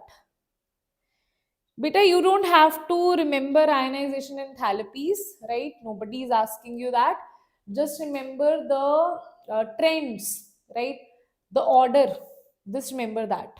Okay? Yes. Okay? Got it? Yes. Now, if you see this, let's talk about this. JEE 2025 questions of organic chemistry. Now, I'm going to start. Everybody spam it in the chat box. Are you ready for organic? Let's do it fast. Okay? Let's do it fast. Okay? Chalo. Now we have the number of optically active products obtained from the complete ozonolysis of this. So this is the compound given to you. I'll break this. This will become CH3 C double bond OH. Okay? I'll break this. It will also become CH3, C double bond OH. That means 2 of this compound. Okay, so I can see 2 of this. Then I'll break this. It will become C double bond O. This is H. This is C double bond O. This is C, CH3. This is H. And this is C. Again, I'll break this. C double bond O. This is H. And then I'll break this as well. This is CH. This is same only. They get C double bond O H, C CH3 H, C double bond O H. Okay, that means 2 of this is formed. Any chiral carbon you can see here? Ma'am, this is chiral, ma'am. See here, though I can't see any chiral carbon, right? Here, if I see there is no chiral carbon, if I say this is chiral, but this thing and this thing are same. So they are not chiral now. So there is no chiral carbon, right? That means we need a chiral carbon for optical activity. So we have 0 optically active products here. See how beautifully they have asked you, right? So can you see amazing PYQs that you have?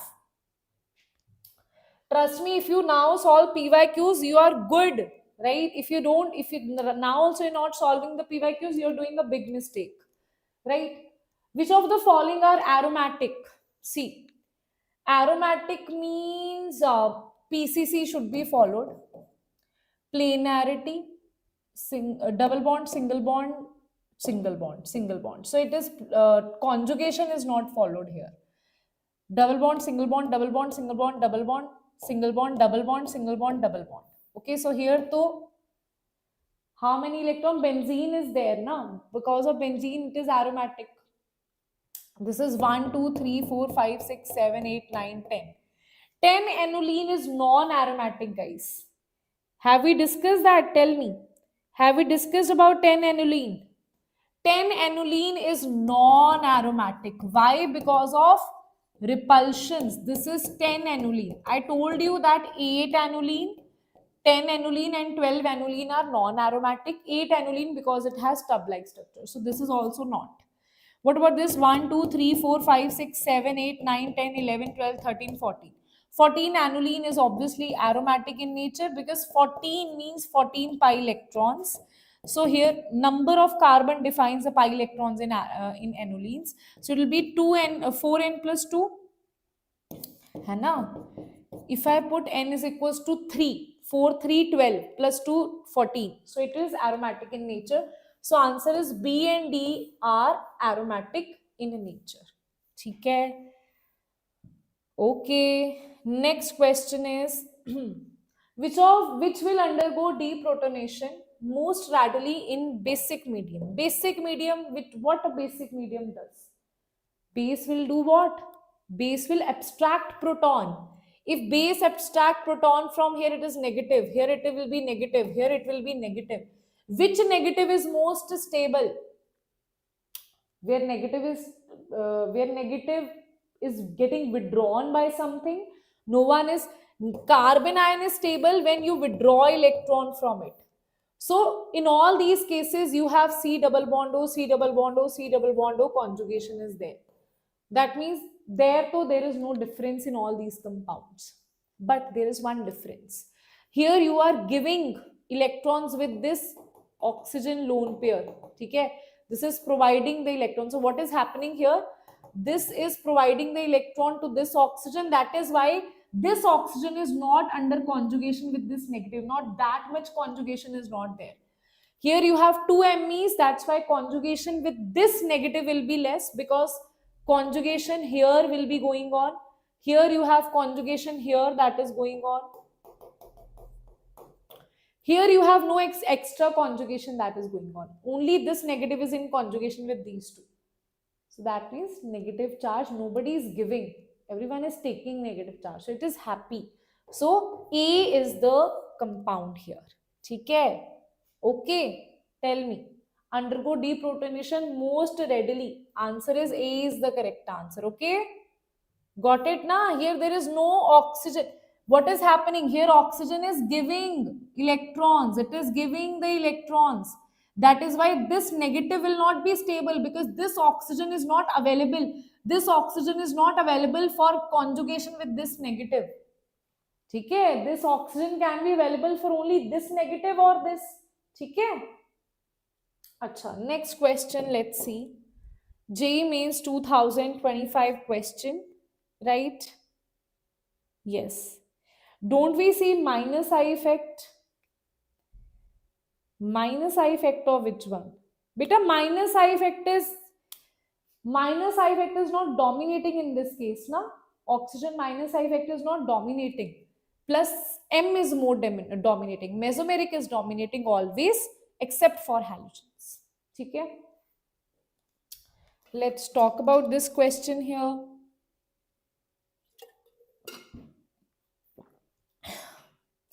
Hydrocarbon molar mass is 80, 90% of carbon. That means mass of carbon is 90% of 80. Mass of hydrogen is 10%. 100 minus 90 is 10%, na?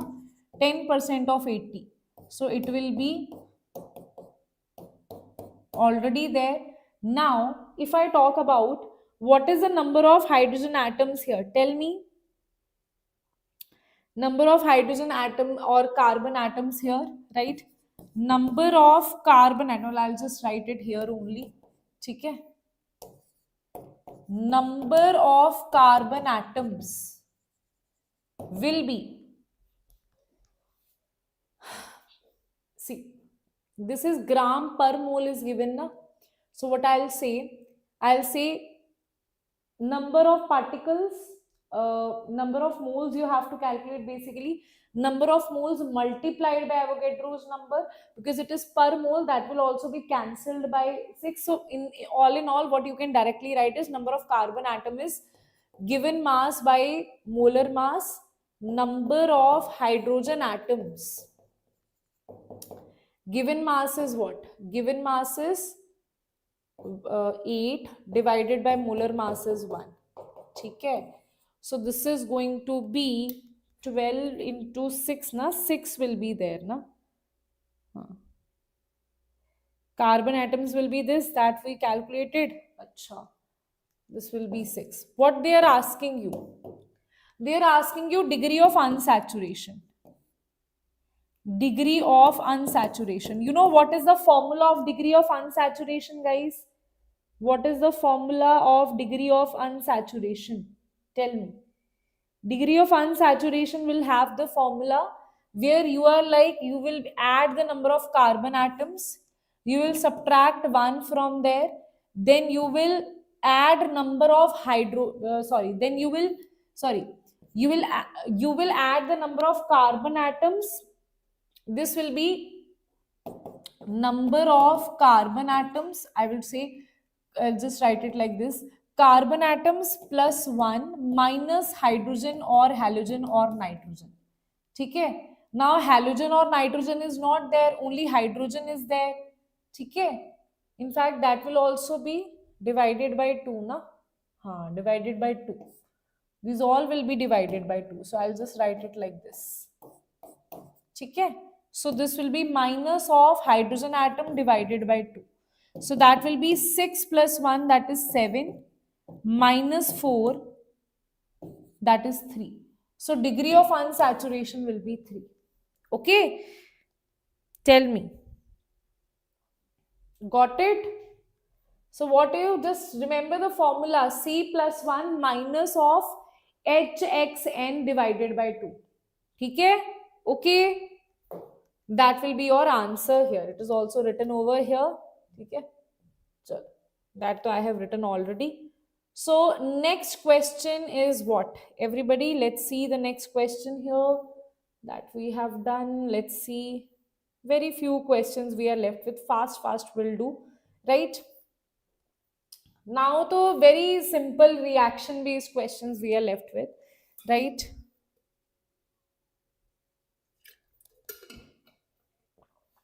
Chalo. Identify ABC in the following reaction. Firstly, PdCH2 is given to you. right? Then they are saying ozonolysis of that.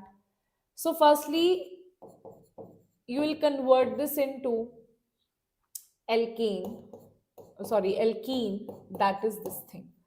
Okay, that will be A. A is definitely this thing. So that is not this, that is not this. So alkane is definitely this.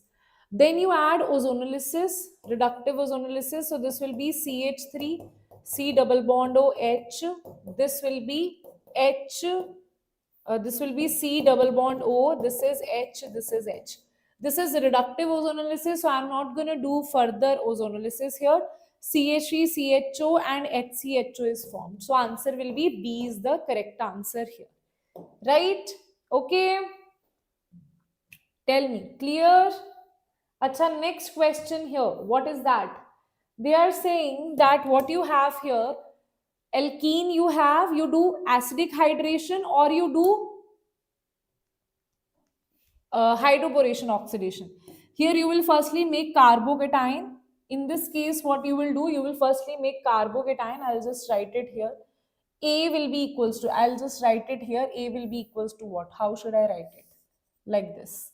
Okay. Here it will be CH3. Just make the carbocation, most stable carbocation. That will be this one.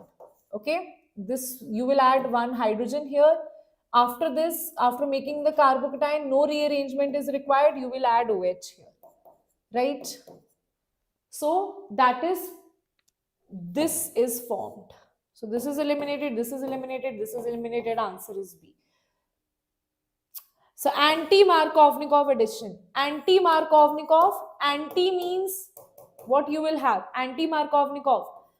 So CH3, CH, CH2. Anti means more number of hydrogens will have OH. So you will have this as your product. So answer is B is the correct answer. Very good. Right? Super done. Awesome. Okay. Chalo. Then next question is, they are saying choose the correct set of reagent for the following conversion. Ethyl benzene you have. Acha, you have ethyl benzene. That means you have this benzene. CH2, CH3. You need to do what? Firstly, you need to do bromination. Okay? Then you need to, I think what we will do, if I add bromine here, this will be on the para position I need to add, right? So, bromine firstly I need to add, then I'll add Cl2.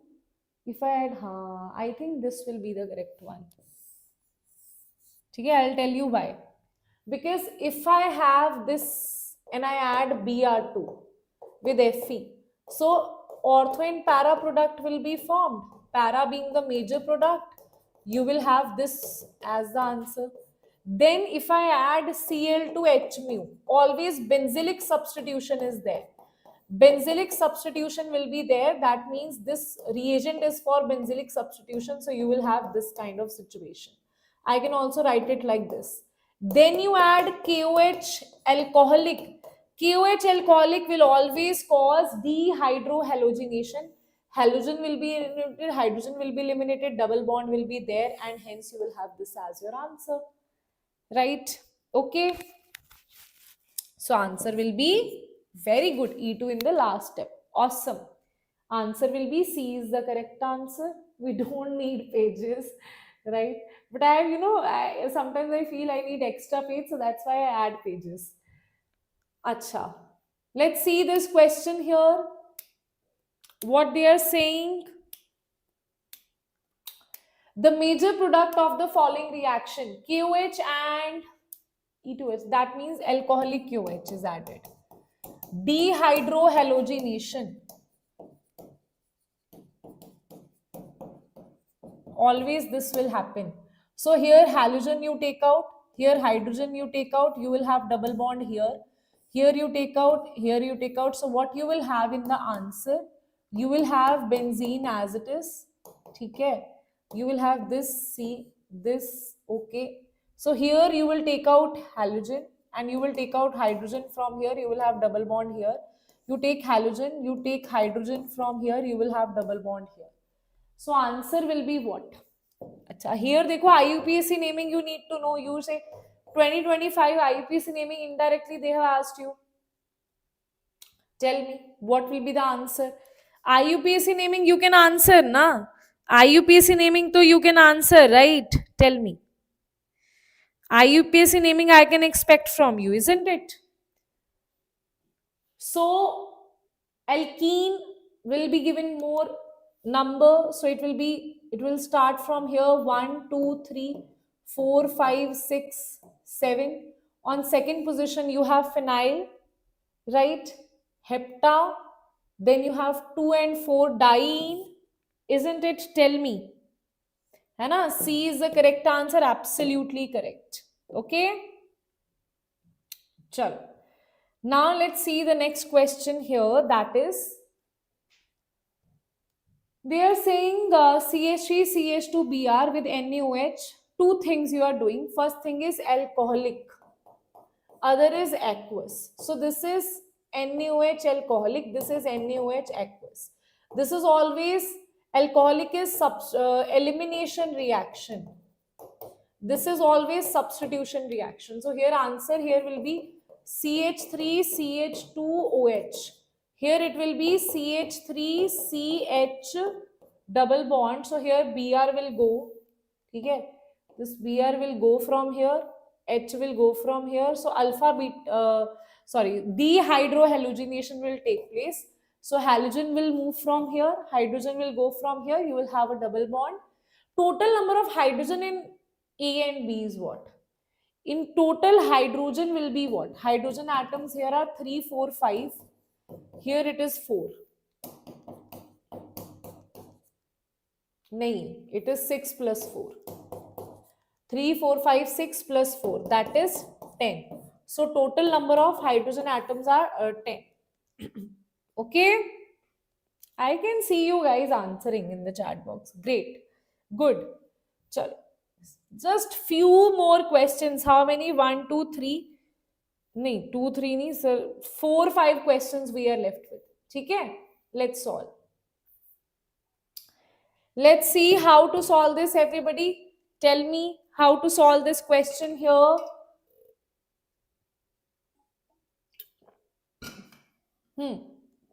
Identify the major product A and B respectively in the following set of reactions.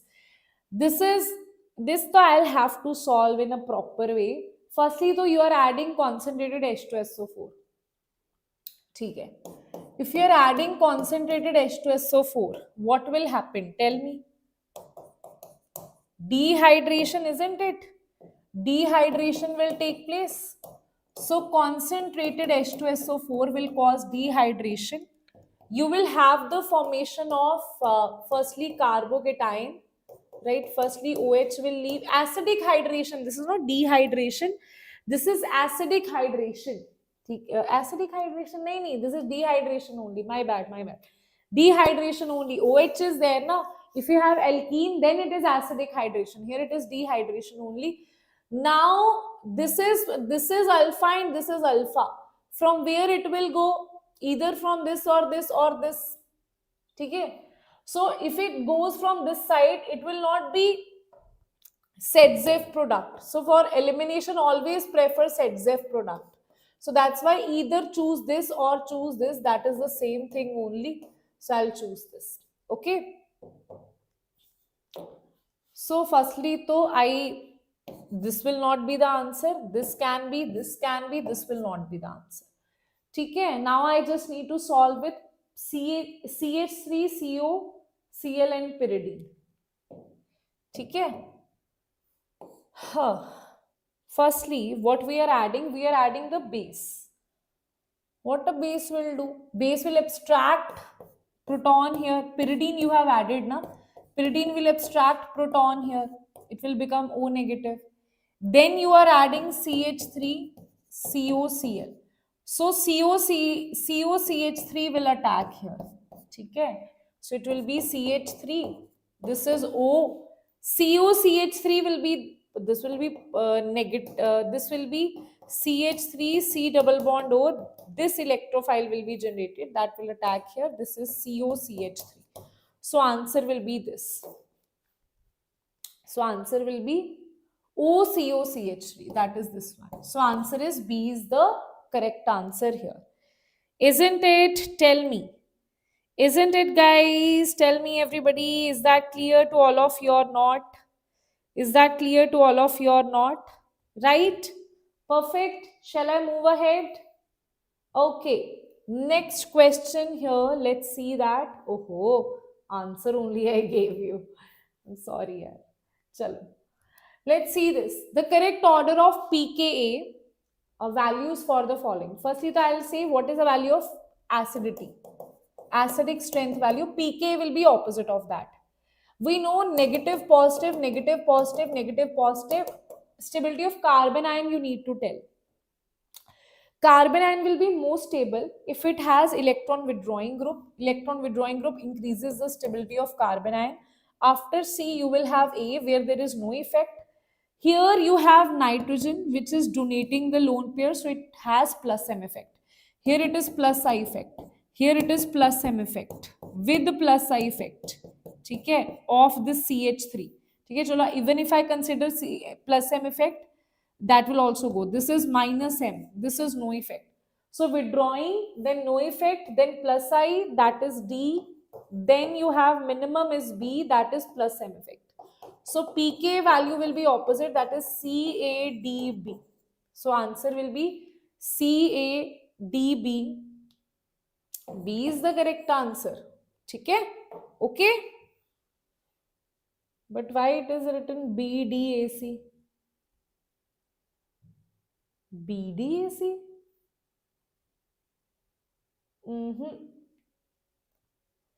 नहीं यार, it will be the correct answer only.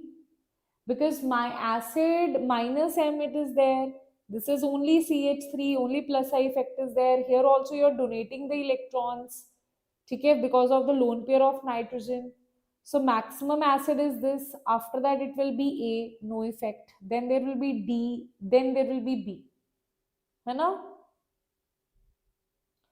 pK values will be acha.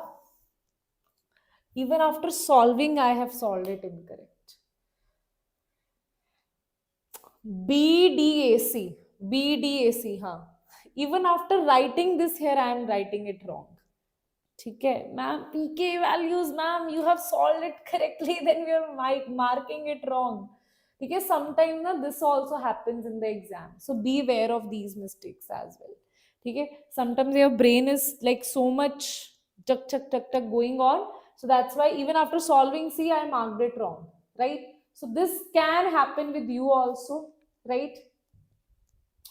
Right? Huh. Chalo, both acetaldehyde and acetone undergoes which of the following reaction? Iodoform, Cannizzaro, aldol, Tollens, Clemenza. So acetaldehyde is what? Acetaldehyde is this. Okay? And acetone is this. Both undergoes which reaction? See. Only ketone, methyl ketones undergoes iodoform. So Cannizzaro reaction is given by both, yes. Aldol, the Cannizzaro is not given. Both have alpha. So aldol is given by both. Tollens is not given by ketone. Clemenzin reduction is given by both. Clemenzin reduction? Clemenzin reduction is given by both. Yes. Clemenzin means C double bond is converted to CH2. Okay? So iodoform ACE. ACE, that is C is the correct answer here. Okay, perfect.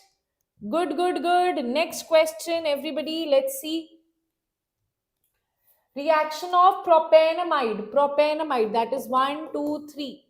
C double bond O, NH2. This is propanamide, right? What is the name of this reaction? Who will tell me? What is the name of this reaction? Who will tell me? Where C double bond O vanishes and you have the formation of amine, right? So you have ethylamine as the answer. So this answer is, this is Hoffman bromamide degradation reaction. Very good. Very good, Ashwat, Bhavya, Kumaran. Very good, Dhanu. Very good. Awesome. So I think this is the last question is what I suppose, है ना? Yes. Chalo, last question we are at. Will you answer this? Who will answer this? Tell me, who will answer this? Last question. Let's see who is the first person to answer this. My eyes are on the chat box, right? So, given below are two statements, glucose and fructose form sucrose. Okay, I am not going to say anything.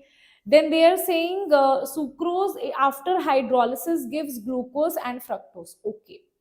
Statement invert sugar is formed during sucrose hydrolysis. Tell me. Tell me, tell me, tell me.